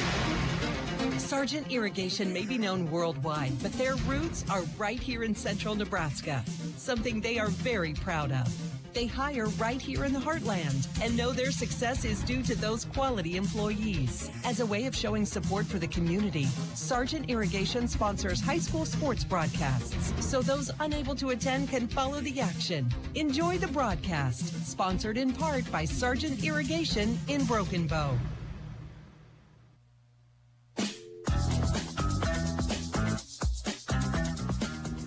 Welcome back to North Platte as we are at the half of the boys championship game. Twin Loup trailed for much of that half, but they took a 2-point lead into the halftime locker room, 25-23, and what has been a very entertaining championship game so far. Larry's got the numbers behind it. You know, Jeremy, it's not very often. I'm speechless. That doesn't happen very often, but boy, when Yaya Harris hit that fifth three-pointer from about 30 feet out in that quarter, I mean, none of them were even close to the college line, and he ended up with 18 second quarter points. He didn't score in the first quarter. He leads all scorers here at halftime with 18. Henry Sordum, who basically has been the benefactor of some good penetration by Yaya Harris, has gotten a couple of buckets and a free throw. He's got 5 points, and then Lukeman Harris has a bucket as well for the Wolves. Now, a little more balanced scoring when you take a look at Sandhills Valley. B.J. Goforth, he's hit a couple of threes himself. He's got 8 points to lead the Mavericks here tonight. 6 points for Kyle Kramer, 5 so far for Leighton Connell, 3 points for Isaac Goosey, and 1 on the board for Daniel Zuniga.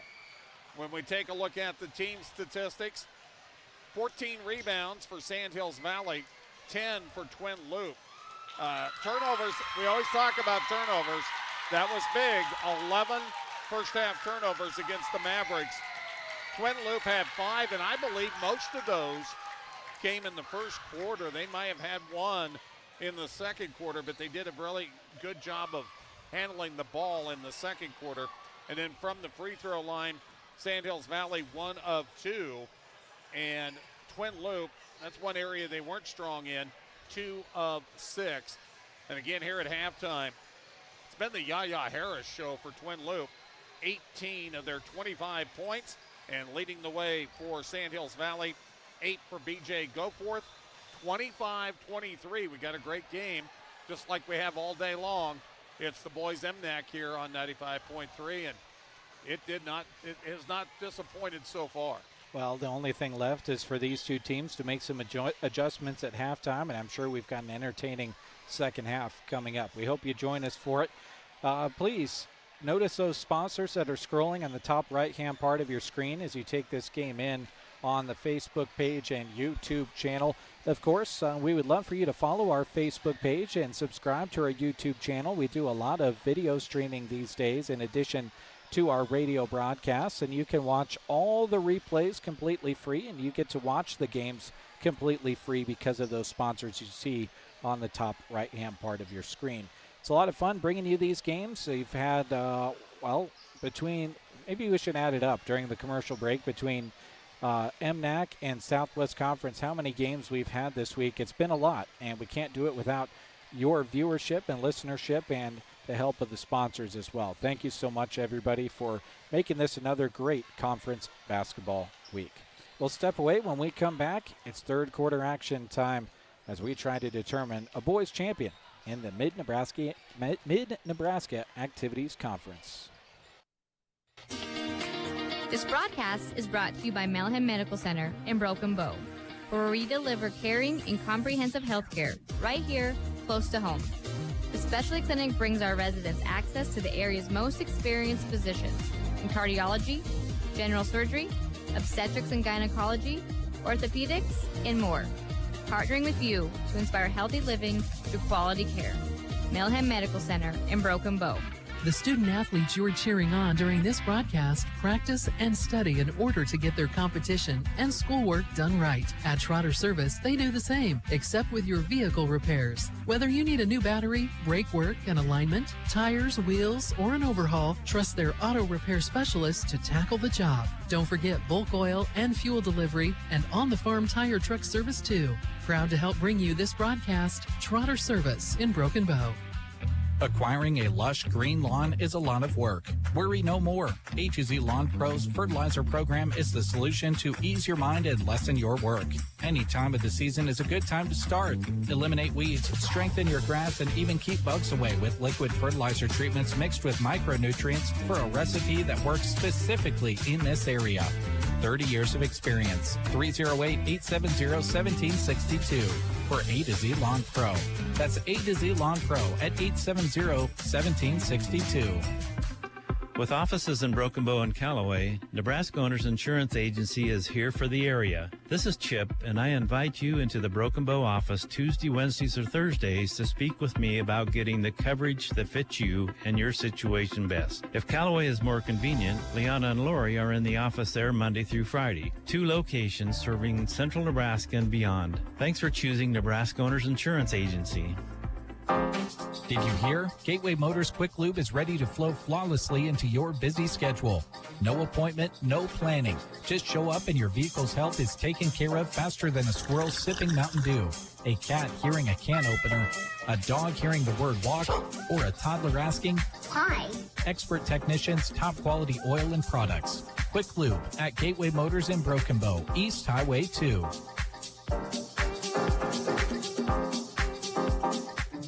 Resetting your password, unsubscribing from emails, printing anything. Why are simple things sometimes so complicated? Thankfully, with an auto owner's insurance independent agent, getting the right coverage for your business doesn't have to be one of them, so you can get back to more important things, like learning how that printer works.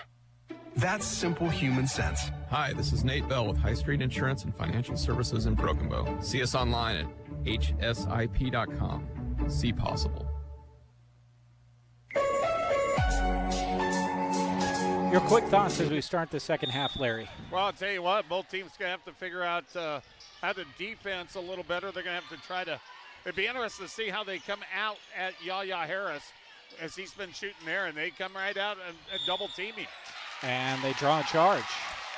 Zuniga run into by Yaya. The double team was there. It was a little bit tighter. He likes to split those double teams, and it kind of was his demise that time. And I think if you're Sandhills Valley, you want to get back to controlling that basketball, less turnovers, try to eat the clock, get the shots you want. Kramer just left of center. Is it up to Johnston now, right side to Goosey. Goosey lost the basketball. Connell tracks it down, drives in, kicks it out to Goosey. Goosey, one dribble into the short corner. Good defense here from Twin Loup. 10 on the shot clock. Connell out to Zuniga. His three. He rattles out. Tipped out of there, last touched by Harris. And I don't think Henry Sordum realized that it was Harris that touched that last, because he had a chance at maybe grabbing that one, but let it go. Connell with the basketball, baseline near side. Gets into Zuniga. Went through the hands of Kramer. Fortunate that the official was there, saved it over and back. Johnston along too, missed it everything, and Zuniga stepped on the baseline trying to save it in. It's Twin Loup basketball. Well, I don't know if I've ever seen a very obvious what was going to be an over and back be saved by an official's toe. Yaya Harris off to Lukeman, left side, back to Yaya. Dribbles into the free throw line. Double team comes out to Lukeman Harris. His three, left long. Johnston, weak side rebound. 6:50 to go, third quarter. We have yet to see a point scored.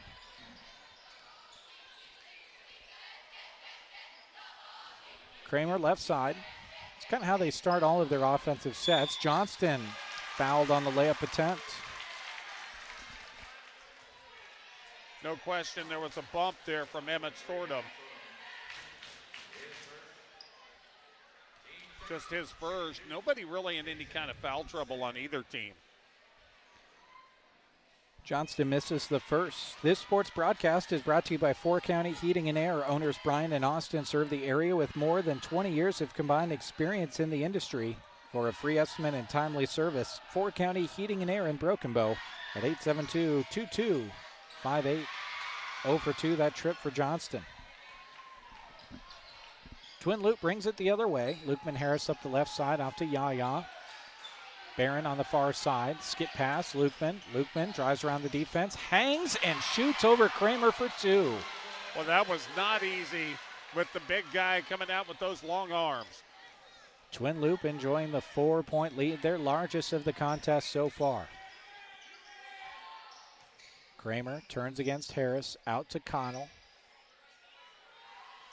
Connell calls for a screen on the opposite side.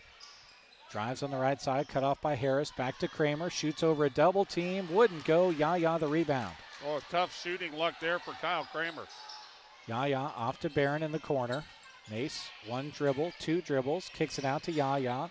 Thought about the 3, dribbles it around the double team, out to Barron. Barron shoots it up through contact, wouldn't go. Tapped out of bounds by Sortum. It'll be Mavericks basketball. They continue to play tough defense here. We've only seen 4 total points scored. All of them just happen to be by Twin Loup, as the Mavericks will slow the pace.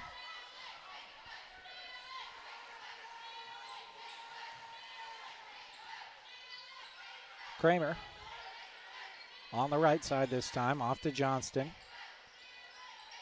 Johnston holds it up, got to get rid of it, off to Zuniga, right to left, 1 dribble. Now Kramer in the corner. Kyle, 1 dribble, off to Goosey, pulls the trigger for 3, didn't get the roll, rebound to Lukeman Harris.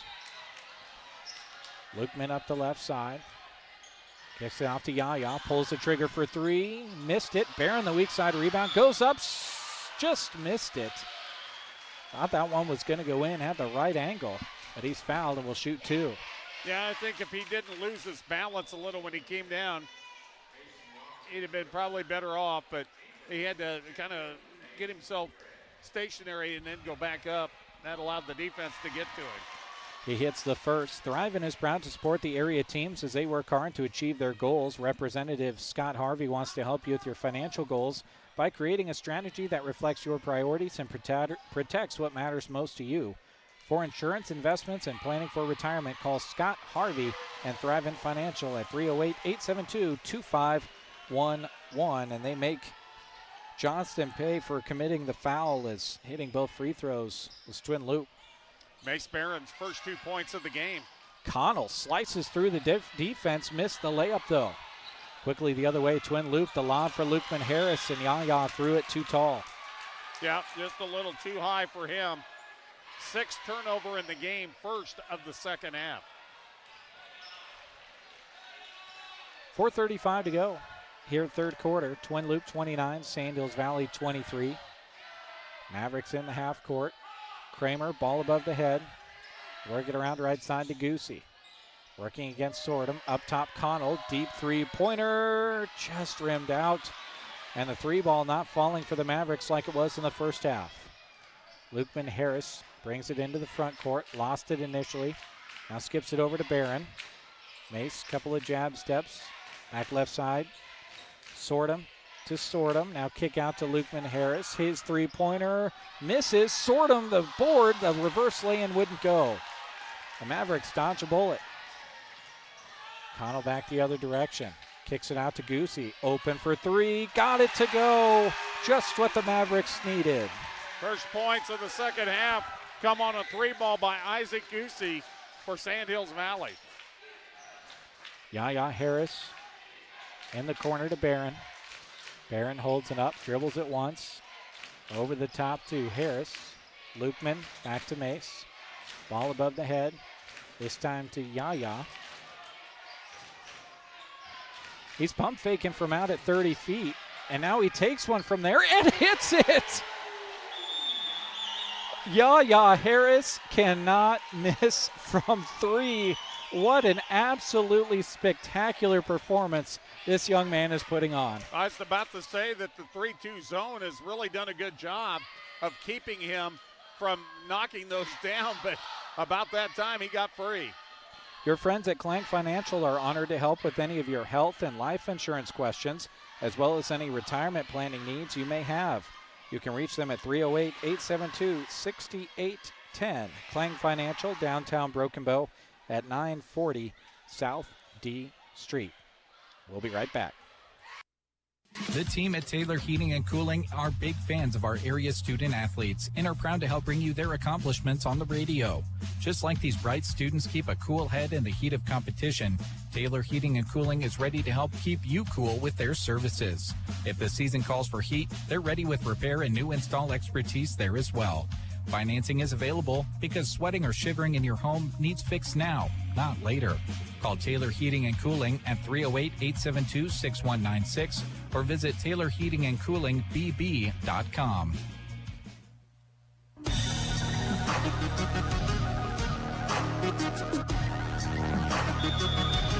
.313 to go here, third quarter. Mavericks got a three-pointer to go, and then Yaya Harris comes back and hits his first three-pointer of the second half. And his strong night continues. Mavericks with the ball in the half court. Right side, it's Goosey.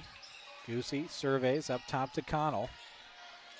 Layton holds it up for a moment, now drives in, tripped, a foul called. It's going to be on one of the Sortums. We'll just have to see which one it is. They're going to call it against Emmett Sortum. Second one on Emmett Sortum. Mavericks to key it in. It's Connell, McNutt, Kramer, Goosey, and Goforth. Goosey, whoa, slapped out of there by Sortum on the three-point attempt. What a block by Henry. You know, we talk about the long arms of Kyle Kramer for Sandhills Valley, but you look at the two Sortum boys. They have got long arms as well as the Hall kids. Goosey throws it in from the corner up top to Connell. Fresh shot clock, pretty much, as it ticks inside of 30. Kramer turns against Harris. He's done a great job on him. Kramer bumped, put up the shot, wouldn't go. Yaya the rebound, wants to race forward. Yaya into the front court, floater off the side of the rim. Sortum the rebound, blocked by Kramer. Tracked down in the corner by Hall. Twin loop resets. Right side Sortum. Kicks it out. Jackson Hall, Sortum, Lukeman, Harris for three. Yes! Twin Loop takes a 9-point lead. 7 points in the game. That's his first three-pointer. He's got 5 points in the quarter. Connell into the front court, right side to Goosey. Connell cuts through the lane. Goosey gets a screen for McNutt, now out to Kramer. Left side, Connell. Layton steps into a long three off the front of the rim. All these three-pointers are from well beyond the men's college three line. We're seeing these two teams shoot. Shot in the lane, left short. Won't go for Emmett Sortum. Saved inbounds, but to the Mavericks. Goosey brings it forward, tosses it off to Connell. Connell holds it up. Now dribbles in, lost it. Connell jumps on top of it, passes it out to McNutt and retains possession. Shot clock didn't reset. Kick out to Connell, top of the key three, off the side of the rim. Rebound Twin Loop. They've got a 4-on-3. Jackson Hall holds it up, gets it out to Yaya. Yaya drives in, drives through the defense, left it short. Rebound Jackson Hall, goes glass, he's fouled. Excuse me, I thought that was a 2, that was a 3. That was Henry Sortum in there. He'll go to the line. McNutt picks up his first foul with 1:04 to go here in the third quarter. Sortum banks it in. Henry so far in the game, 6 points. He is 2 of 3 at the line. Mace Barron comes in for Emmett Sortum. So the lineup for Twin Loop, it's Loopman and Yaya Harris, Jackson Hall, Mace Barron, and Henry Sortum. As the second was a miss, Sandhills Valley bringing it up, had it knocked away momentarily. Now they're in the half court. Goforth with the basketball, throws it up top to Goosey, comes near side to Zuniga. Zuniga lost it. Yaya Harris on him. Zuniga to Kramer. Kyle drives in. Zuniga in the corner. Up top, McNutt. Now right side, Goforth. 3 on the shot clock. Goforth drives in. Big collision. No call. And a whistle is blown. And I think the official was preparing to blow the whistle for a shot clock violation, of which there was none because the ball hit the rim. Yeah, the ball was then put up in the air and scored by the Mavericks, but they'll have to inbound it underneath. Yeah, Isaac Goosey knew that, and he got the bucket, but it's kind of like inadvertent whistle. Kramer out to Goforth. Shot clock is off now. Kramer kicks it back out to Goforth. They play catch. Goforth missed everything. Fight for the rebound, pulled out of there by Twin Loup. Shot clock remains off. 15 seconds remaining in the third. Jackson Hall back to Yaya. His 3 is short. Goforth pulls down the miss. Races the other way. It's him versus the Harrises. Goforth, nifty layup, scores 2. He's in double figures with 10. With 1 at the buzzer. Yaya almost banked that thing off the backboard as we head to the fourth. It's Twin Loup 36, Sandhills Valley 28. We'll determine a champion in the fourth quarter after this. This sports broadcast is being brought to you in part by Kimber's, proud Sandhills Valley Maverick supporters. From fuel to food, when you're on the go, turn towards Kimber's on Highway 83, just outside of Stapleton. Pick up a snack to fuel yourself up or pull up to the pumps and get your vehicle ready to hit the road. The next time you're driving down Highway 83 and need a pit stop, make sure you stop by Kimber's. They're happy to help bring you this sports broadcast while cheering on the Sandhills Valley Mavericks. Life's better with American Family Insurance. That's because the future can be unpredictable, but no matter what's in the forecast, we'll help you feel protected so you can enjoy the dreams you've worked hard for with peace of mind. Save up to 23% when you bundle home and auto. Products not available in every state. Visit amfam.com to learn how discounts may apply to you. American Family Mutual Insurance Company, SI, and its operating company, 6000 American Parkway, Madison, Wisconsin. Visit Justin Thompson Agency or call 308-872-5252.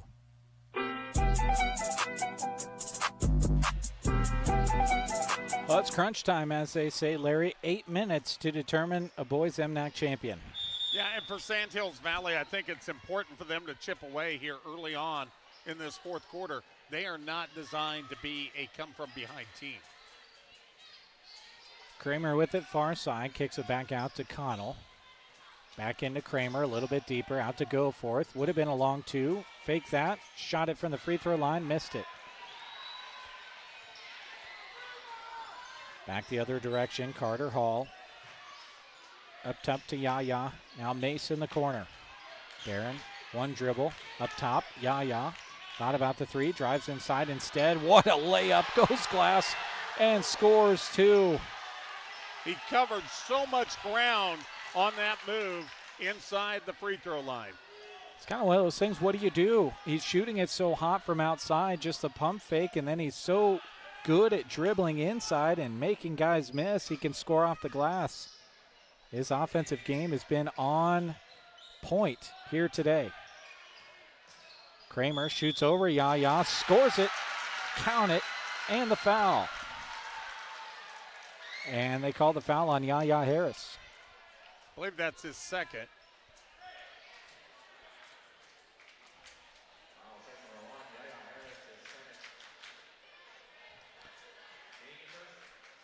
Kramer shot. In. Completes the three-point play. Much needed for Sandhills Valley as they pull to within 7. Yaya back the other direction. Break wasn't there. Pulls it out. Carter Hall off to Lukeman Harris. Lukeman, defense goes by him. Shoots an 18-footer. Won't go. Mace Barron, weak side rebound. Tries to find the angle and does. Well, he squeezed that angle. 9-point lead for Twin Loup. 40-31. 6:35 to go. Connell up the left side, sends Goforth to the other end of the floor. Connell, left to right, working against Lukeman Harris. They've got Yaya on Kyle Kramer now, and now they switch back and put Lukeman back on Kyle Kramer and Yaya on Leighton Connell.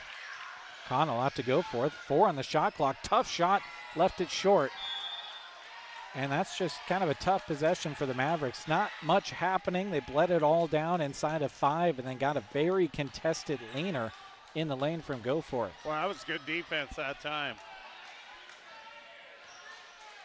Yaya Harris comes near side to Hall. Now Lukeman Harris in the corner, drives baseline, scores it on the reverse lay-in, and Twin Loup extends their lead. Lukeman's left-handed. He went to the right hand on that one. And now the Mavericks want a timeout. We'll take one as well. 5:48 to go, fourth quarter. Twin Loup 42, Sandhills Valley 31. Radio coverage of the Twin Loup Wolves is brought to you in part by the Twin Loup Boosters, whose members include Team Physical Therapy, Terry and Chandra Horkey, TCH Seeds, The Ritz Cafe, Trotter's Grain and Fertilizer, Trotter's Woe and Go, Union Bank and Trust, Upstream Ranch, Valley County Health System, and Wagner Bunkhouse and Cabins. Enjoy the broadcast, brought to you in part by the Twin Loup Boosters. Mullen Seed and Fence, Nebraska's leader in livestock fencing, is cheering on all our area athletes. Have a great MNAC tournament. Mullen Seed and Fence, providing you with fencing necessities and design work for all your livestock facility needs. Panels, pipe, post, and all your electric fencing demands are in stock. Need it delivered? Well, their trucks are running daily to bring their products direct to your ranch. Mullen Seed and Fence, 308-529-0781, or visit them on the web at mullenseedandfence.com.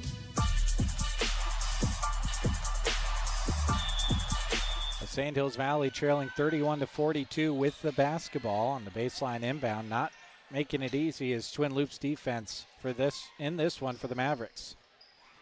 Connell spins, cut off on the baseline, has to kick it out. Yaya got a hand on it. Now Johnston drives baseline, and a foul going to be called on Emmett Sordum.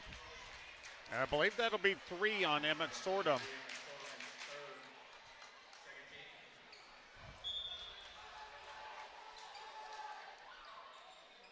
Connell to toss it in, running out of time. Yaya Harris got a hand on it. Goosey saved it in to Kramer. Kramer right to left, working against Lukeman. Out to Goosey, kicks it out. Johnston, 15-footer, off the rim. Lukeman Harris the rebound. Here comes Twin Loup. Lukeman out to Yaya, fake the 3, drives in, finds the angle, scores it, and 1. Or did they say it was on the ground? Nope. Oh, no, they say count the basket. Yep. 25 points now in the game, and he'll be shooting for a 3-point play.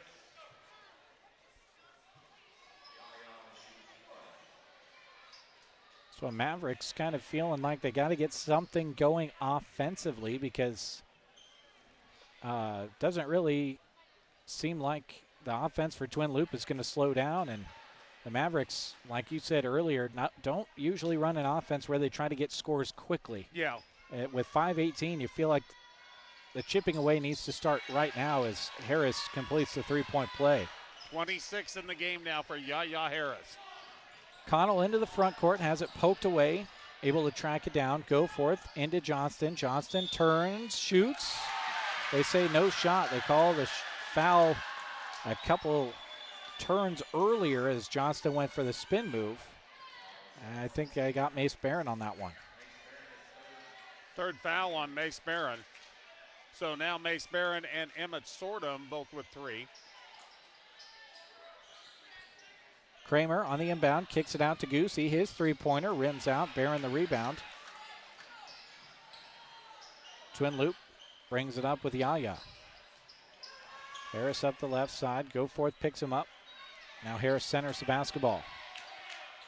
Goes left side to Carter Hall. Carter, a couple of dribbles. Now centers it again. Skip pass over to Jackson Hall. Jackson inside. Mace Barron back to the basket. Threw it away. He and Jackson Hall just on 2 different pages. And Mace was double teamed down there. Tried to do an anticipation pass and threw it out of bounds. Yeah, he ran out of options. He knew he had to get rid of it or it'd be in there for 3 seconds.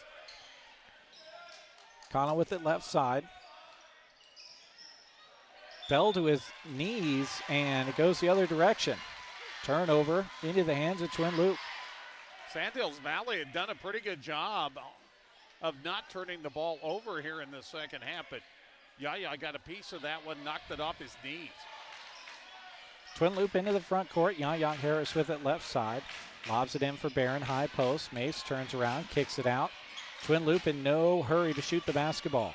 Yaya drives in, finds Jackson Hall, who missed the layup on the far side block. Back the other way with Goforth across the lane to Johnston, saved it inbounds on the errant pass. It's last touched out of bounds by the Mavericks. Twin Loop ball, and that's a missed opportunity for Sandhills Valley. Lukeman Harris comes in, as does Emmett Sorta. Mace Barron will take a seat, as will Carter Hall.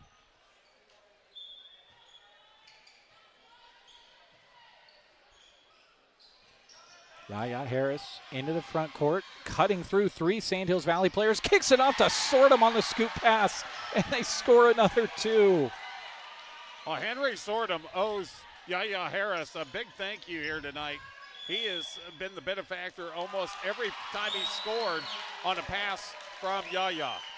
A timeout on the floor. Twin Loop pulling away towards that MNAC championship. 47-31. We'll be back. This broadcast is brought to you in part by Moonlight Custom Screen Print and Embroidery. Have you seen all those awesome t-shirts when you attend state competition? There's a good chance Moonlight has printed what you're seeing. They love partnering with local schools to put your athletic and extracurricular achievements on apparel for fans. Ask them about screen printing, embroidery, and more promotional products. Located in Kearney, serving fellow Central Nebraskans. Visit MoonlightCustomPrinting.com. Everything looks better by Moonlight. Trotter Incorporated is happy to bring you this broadcast of high school sports. At Trotters, they're happy to support all the youth in the area, not only in sports, but in all of their extracurricular activities. A balance of school and activities will prepare them to balance their lives in the future, and Trotter Incorporated commends them for all of their hard work. They're proud of all of the area athletes and are excited to help bring you this sports broadcast. Trotter Incorporated.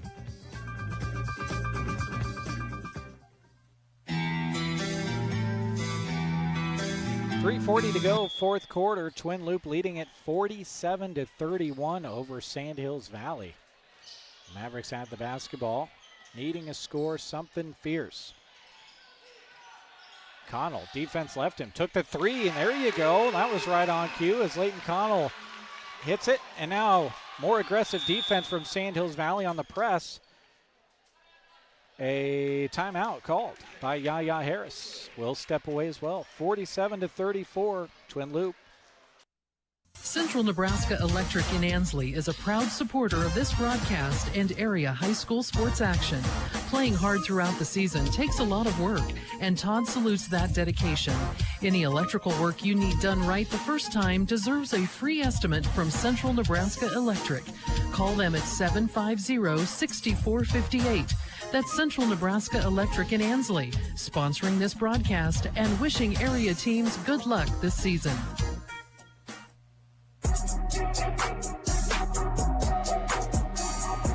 Back at North Platte Community College, we're just a few minutes away from knowing who our MNAC boys champion will be.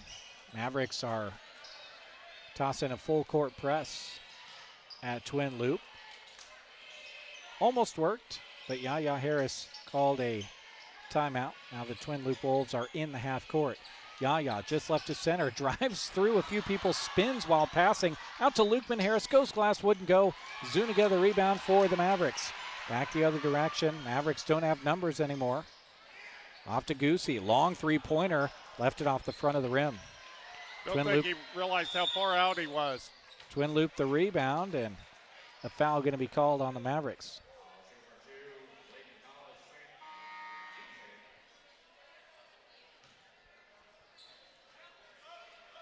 They got Connell on the foul. Twin Loop will inbound it from the near sideline. Lukeman throws it ahead to Mace Barron. He dribbles it forward. Hands it off to Yaya Harris. Yaya with the bounce into the corner. Off to Sortum. Sortum fouled as he drives in for the layup. Emmett Sortum will shoot a couple from the charity stripe. Kyle Kramer's going to get that foul.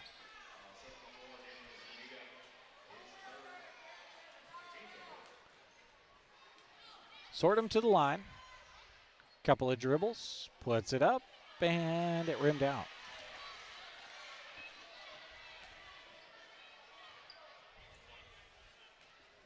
Twin Loup 47, Sandhills Valley 34. 2:40 to go here in the fourth quarter. Sortum second also doesn't go. Johnston the rebound. Ahead to Goosey. Isaac Goosey has it swiped away by Barron. Oh, and he saved it inbounds. Sortum the other way, fouled by Johnston.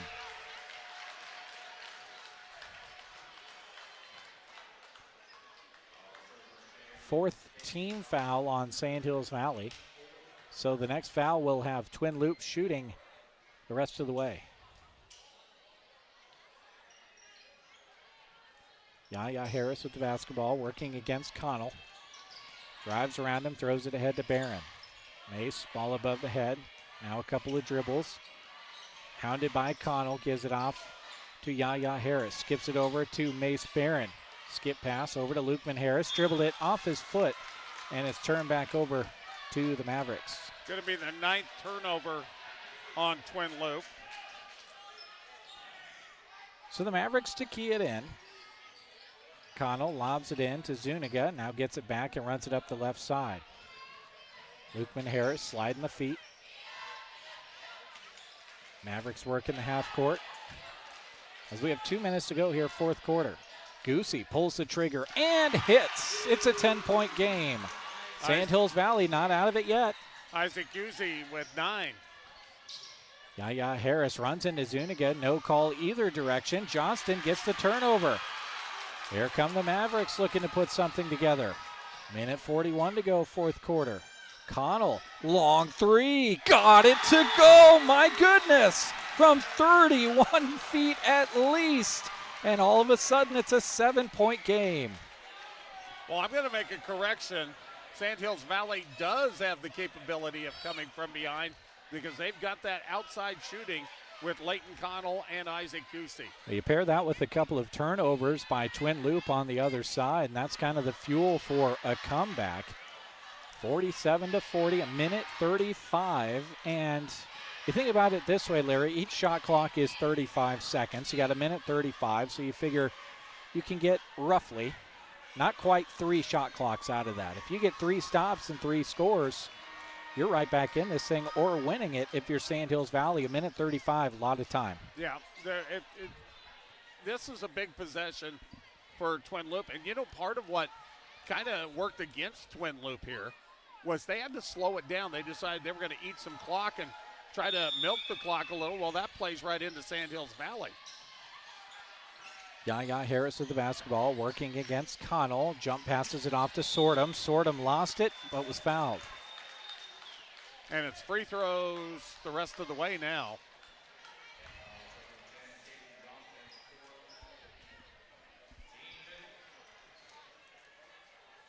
So we walk to the other side. Henry Sortum to the free throw line for a couple of big opportunities. His first, off the back rim and out.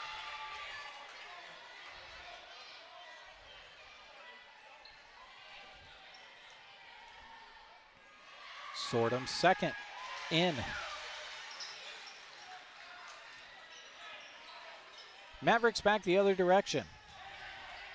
Kyle Kramer into the front court. Lukeman Harris picks him up. High post look to Johnston. Johnston threw it into the hands of Connell eventually. Connell down into Kramer. Turns, shoots, scores. It's a 6-point game. He's in double figures with 11. Sortum to Lukeman Harris. Harris dribbling, fouled by Zuniga. The block is called.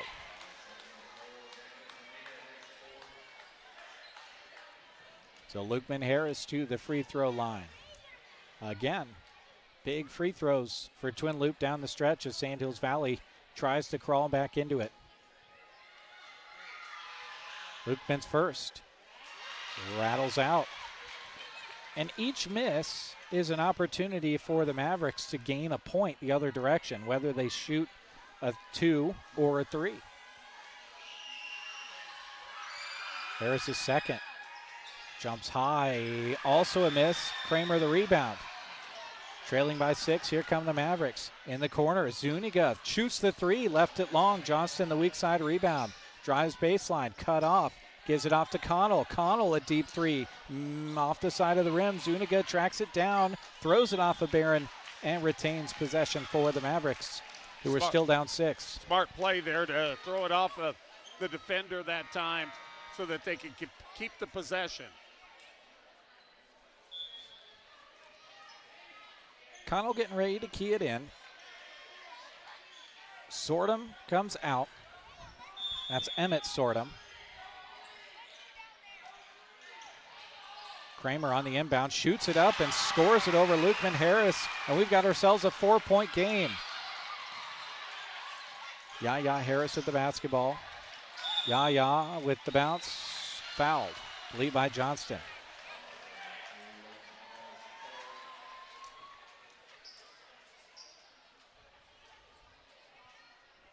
Yaya to the free throw line. 30 seconds showing on the shot clock when he was fouled. 35.9 here in the fourth quarter. As Yaya can't make the first, and Twin Loup missing these free throws with an opportunity to put this away, and Sandhills Valley all of a sudden has some offense figured out on the other end. Yaya's second is a make. That makes it a 5-point game. Still a 2-possession game, though. Connell runs it forward. Zuniga in the corner, and a travel called. Oh, that's a tough break there. He had that right foot, I thought, down, but that'll be their 15th turnover of the ball game. Sortum to key it in. Henry Sortum into Yaya Harris. Has Kramer to beat. Yaya goes glass. Can't score it, but he's fouled. And 25.5 seconds stands between one of these two teams and getting a championship in the MNAC. And that'll put Yaya back to the line. He is 3 of 5 there. 27 points in this game. Yaya's first rattles in.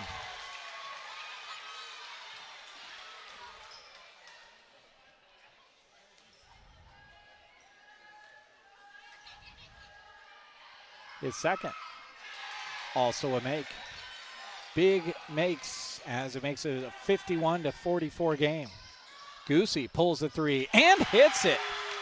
But is it too little, too late? It's a 4-point game. And a foul is called.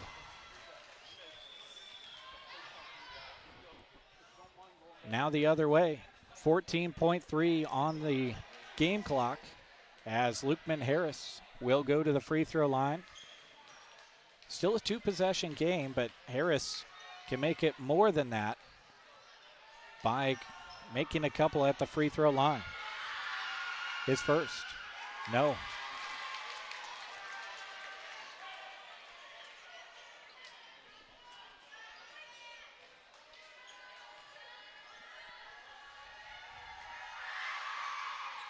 Second one is short, but pulling it out of there is Jackson Hall, and a foul called on Connell. Big offensive board for Twin Loup. Oh, yes, it was. That was a huge rebound and another opportunity. Now, even if he makes them both, it's still just a 2-possession game. Jackson Hall is first in. First point of the game. How huge is that? His second would make it a 6-point game.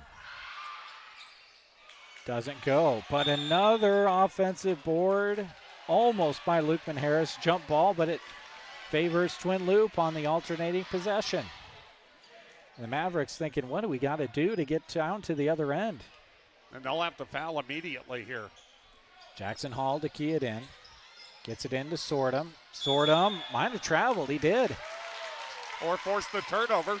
That's the best case scenario for the Mavericks, but 8.6, down 5. They've got their work cut out for them, and they know it. They'll take a timeout. We'll step away as well. 8.6 seconds remaining in the fourth quarter. Twin Loup 52, Sandhills Valley 47 in the boys MNAC championship. Radio coverage of the Twin Loup Wolves is brought to you in part by the Twin Loup Boosters, whose members include 4W Delaney, Agland ATV, Burwell Dental Clinic, Burwell Family Practice PC, Calamus Outfitters, Carhartt Lumber Company, Central Nebraska Electric, Central Nebraska Medical Clinic, City of Sargent, Connie's Beauty Salon, Corner Stop, Craig and Diane Van Cura, Dad's Calamus East, and Diamond Ring Ranch. Enjoy the broadcast brought to you in part by the Twin Loup Boosters. Winter, spring, summer, or fall. Now all you got to do is call, and I'll be there, yeah. You've got a friend.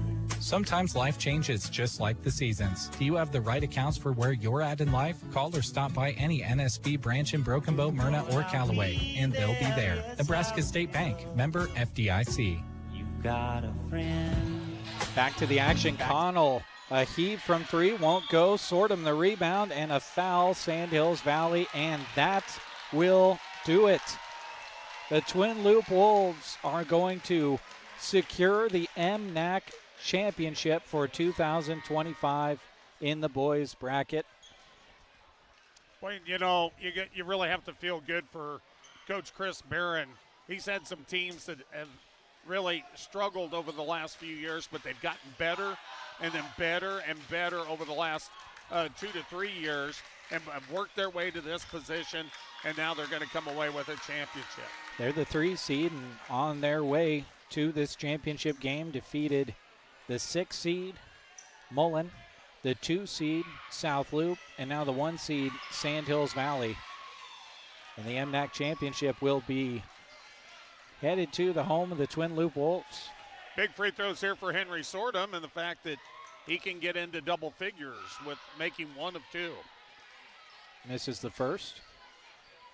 Only question is, will the trophy go to Taylor or Sargent first? As Sortum makes the second. Coming in for him is Cooper Bush. As we've got 5 fresh faces on both sides for this final 1.7. The Mavericks throw it in to Rashik Brunt. And time has run out. And a 53-47 victory goes the way of the Twin Loup Wolves, who are your 2025 boys MNAC champions. We'll take one last break. When we come back, we'll give you a recap with all the numbers in this one. We'll recap the entire day. 4 games have been put in the books, and we have a girls and a boys basketball champion in the MNAC.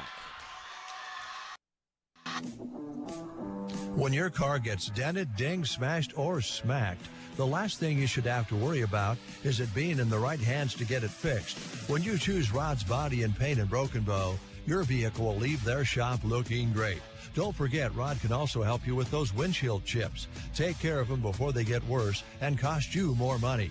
If your windshield already needs replaced, they can do that too. Rod's Body and Paint on the curve, west of Broken Bow.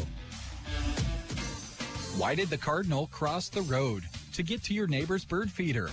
You can keep the birds in your backyard with a bird feeder full of fresh bird seed from Arrow Seed. Arrow Seed in Broken Bow offers feeders and 9 varieties of bird seed to choose from. Arrow Seed's bird seed is available in economically priced bulk quantities from 1 pound to 50 pounds, so you can get as much or as little as you need at a great price. Get the birds back to your yard with a full bird feeder from Arrow Seed in Broken Bow. Congratulations, you're having a little girl.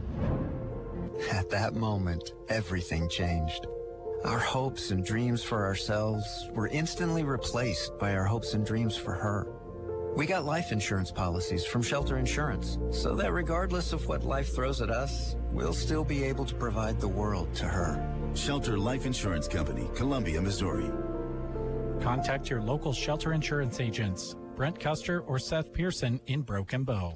Attention, Nebraska farmers. At Custer Federal State Bank, we know that agriculture is more than a job, it's a way of life. That's why we're proud to offer agricultural loans tailored to your needs.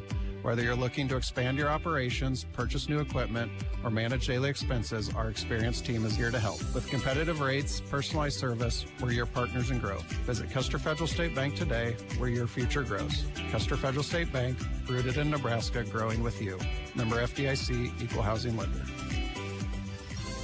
The Grocery Cart is happy to sponsor this sports broadcast. Inside GK Wine and Spirits, the key word for us is variety. We have a large selection of Nebraska-made beers and a bunch of seltzer choices, too. There's a wine that will pair well with any meal. Our shelves are full with everything from sweet to dry. Did I mention awesome prices? For your good time or to wind down your day, shop GK Wine and Spirits inside the Grocery Cart in Broken Bow. Agland ATV would like to thank all of our customers for their business and friendships this year and look forward to working with you in 2025. Polaris has worked hard to keep bringing you the most reliable and powerful machines in the off-road market. Agland ATV is proud to keep that momentum rolling here in central Nebraska and strives to offer you the best in off-road sales and service. Agland ATV, West Highway 2 in Broken Bow. Always wear a helmet, never drink and drive. Team Physical Therapy, together empowering able movement. The winter season presents us with all kinds of challenges, one of which that is tricky, slippery ice. If you need help recovering from a fall, call us at Team Physical Therapy, 872-5111. We've served Central Nebraska with personalized and compassionate care for over 50 years, 872-5111. With locations in Broken Bow, Burwell, Callaway, and Gothenburg, Team Physical Therapy can get you moving again. Call 872-5111.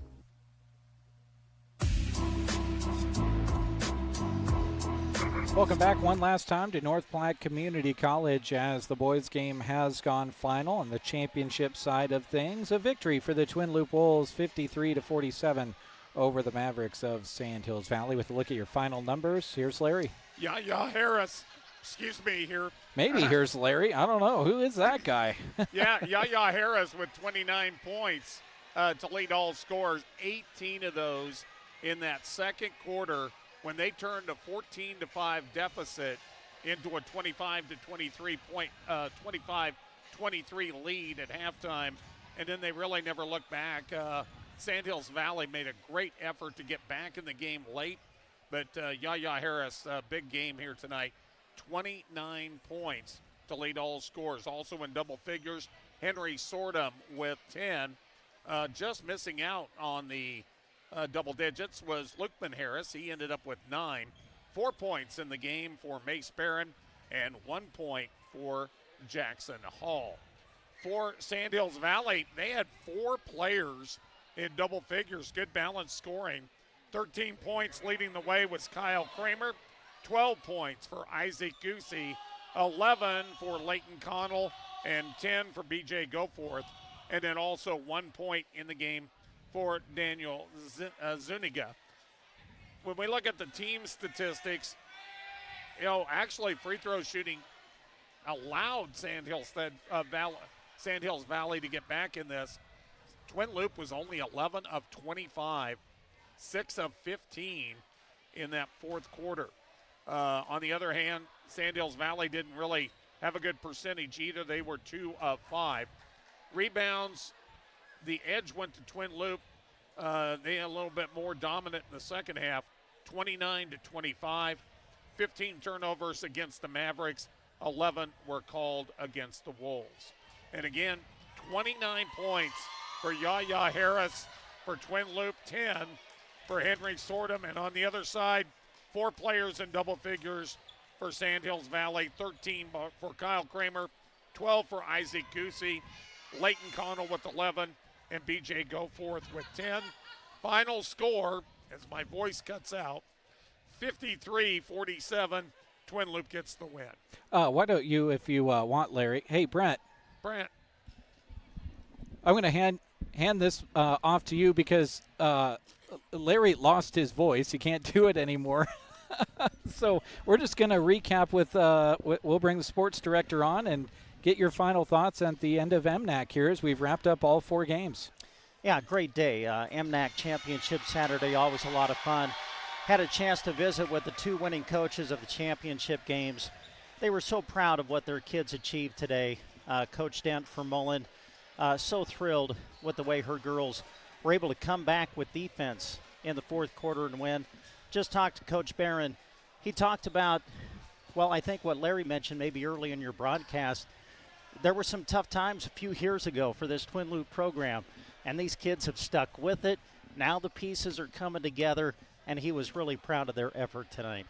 Well, it was a lot of fun. Of course, all 4 games have gone final, and we've had a great time bringing them to you folks. 4 great games throughout the day, and it's just fun to see this crowd kind of culminate and come together as all of these MNAC schools come together and support each other in some friendly competition. Yeah, we appreciate the conference, and just want to give a shout out to all the schools who make up the conference. It's a great conference. This was a great day. You can see the way that they congratulated each other, whether they were on the winning side, whether they were on the losing side. And I need to give a shout out to Kelly Walls. I think she's the secretary of MNAC right now, and she does a great job of kind of organizing some different things, and she keeps us in the loop on everything that happens. And we've got a great relationship with all of these schools and all of these teams, and we're really proud to be a part of this event, and we hope everybody enjoyed our coverage, not just today, but for the entire week. Yeah, 17 games between Southwest Conference and MNAC this week, between 2 radio stations and a video stream. And it's a lot of work, and we enjoy doing it. And we thank all of the sponsors for making it possible all throughout the week. We literally could not do it without you. All right, thanks, Brent. Hey, thank you. 4 games. Let's recap them for you real quick. Sandhills, Thedford, and Brady in the girls' third-place game. Brady got the victory in that close one, 46-43. South Loup got the victory over Sandhills Thedford in the boys' third-place game, 49-38. The girls' champions, Mullen, 42-33 over Anselmo-Merna. And then, as you just heard, come to a conclusion, Twin Loup gets the victory, 53-47, to seize the boys' MNAC championship. Thank you to all of the wonderful sponsors that you'll continue to see scrolling on your video screens as we close out our broadcast. And we again want to thank the radio sponsors for this final broadcast. They included the Twin Loup Boosters, Thrivent Financial, 4 County Heating and Air, Clang Financial, Moonlight Custom Screen Print and Embroidery, Mullen Seed and Fence, Kimbers, Trotter Incorporated, and Central Nebraska Electric. Thank you as well to these sponsors you heard on every game: Justin Thompson Agency, Taylor Heating and Cooling, High Street Insurance and Financial Services, Gateway Motors, Nebraska Owners Insurance Agency, A to Z Lawn Pro, Trotter Service, Melham Medical Center, Sargent Irrigation, Geared for Sports, Team Physical Therapy, Mead Lumber, Agland ATV, Grocery Cart, Custer Federal State Bank, Shelter Insurance, Arrow Seed, Rod's Body and Paint, and Nebraska State Bank. For my broadcast partners throughout the day, Jack Simpson, Larry Kottner, Brent Apperson, I'm Jeremy Scheib, wishing you a great rest of the evening. Remember, a full recap and replay of this entire game can be found on the Sandhills Express YouTube and Facebook pages. Of course, watch for the recap story under sports on sandhillsexpress.com as well. Have a great rest of your weekend. Thank you for listening to our coverage of high school sports. We hope you enjoyed the broadcast. Also, a special word of thanks goes out to our sponsors who make our coverage possible. You too can thank those businesses by allowing them to be a service to you. Join us again next time for our continuing coverage of high school sports. In the meantime, read more on sandhillsexpress.com from Central Nebraska's sports source. We are KBBN 95.3. The 3-2 pitch, swung on, and a little blooper to right field. That's a base hit. Bull's going to win. Coming in to score the winning run is Caden McKean. And Broken Bow wins the Mid-Nebraska League Championship game in walk-off fashion.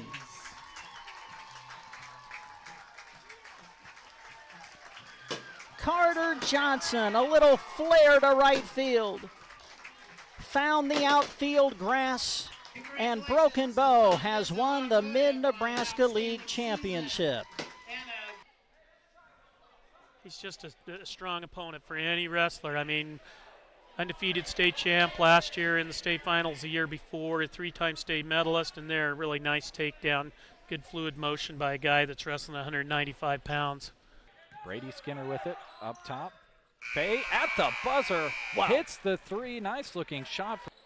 To Folkers, back at the Grant, long three, got it! Nice. Cash attacks. Double, almost triple teamed. Out to Connell, deep three. Wow. Hit it. That's a three for South Loup.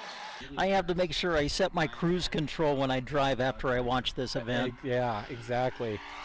Car 204, the Yellow Viper of Ryan Firstenau. Hello to all our viewers out there. Thank you very much for tuning in. You get a look at where we're talking to you from. You get second, 6 and now 5. Pandorf atop of the key 3. Good! Pandorf at the buzzer. Johnson hammered out towards center. Holm going back. Holm will dive, and did he make the catch? He did! Caden Holm, a diving catch across his body to the right. Ball comes out of there. Who's going to hop on top of it? It's going to be scooped up by Cooksley. Inside the 30, the 20, 15, 10. Can he get there? He can. It's 6 points for Sandhills. Thedford on defense. The scoop and score. Calderos sends it in the corner to Santos. A 3, got it. His third from downtown in the quarter. Brady with the bounce, gets it into Ryan. Nice post move, lays it up and in and scores 2. 10.2 seconds left. Plays it out to Pandorf, top of the key. Long 3, she puts it up, and that's going to go. And they turn it over, does Hyannis. More could be showtime. Goes up and jams it. What a way to end the half for Mullen. Finney lost it to Cash Gracie. Cash runs forward, dunks it. And looks over at his fellow students in the student section on the far side and gives a fist pump. Bounce pass to the elbow to Jackson Henry. Handoff Loy. Loy picked up by Miller. Loy bounces it inside to Henry. He'll put it up and score! And Ansley Litchfield has their first lead of the game. That's a good-looking car out of Laramie, Wyoming again. Can't get it to go. Lance Jones the rebound. Throws it ahead to Cash Gracie.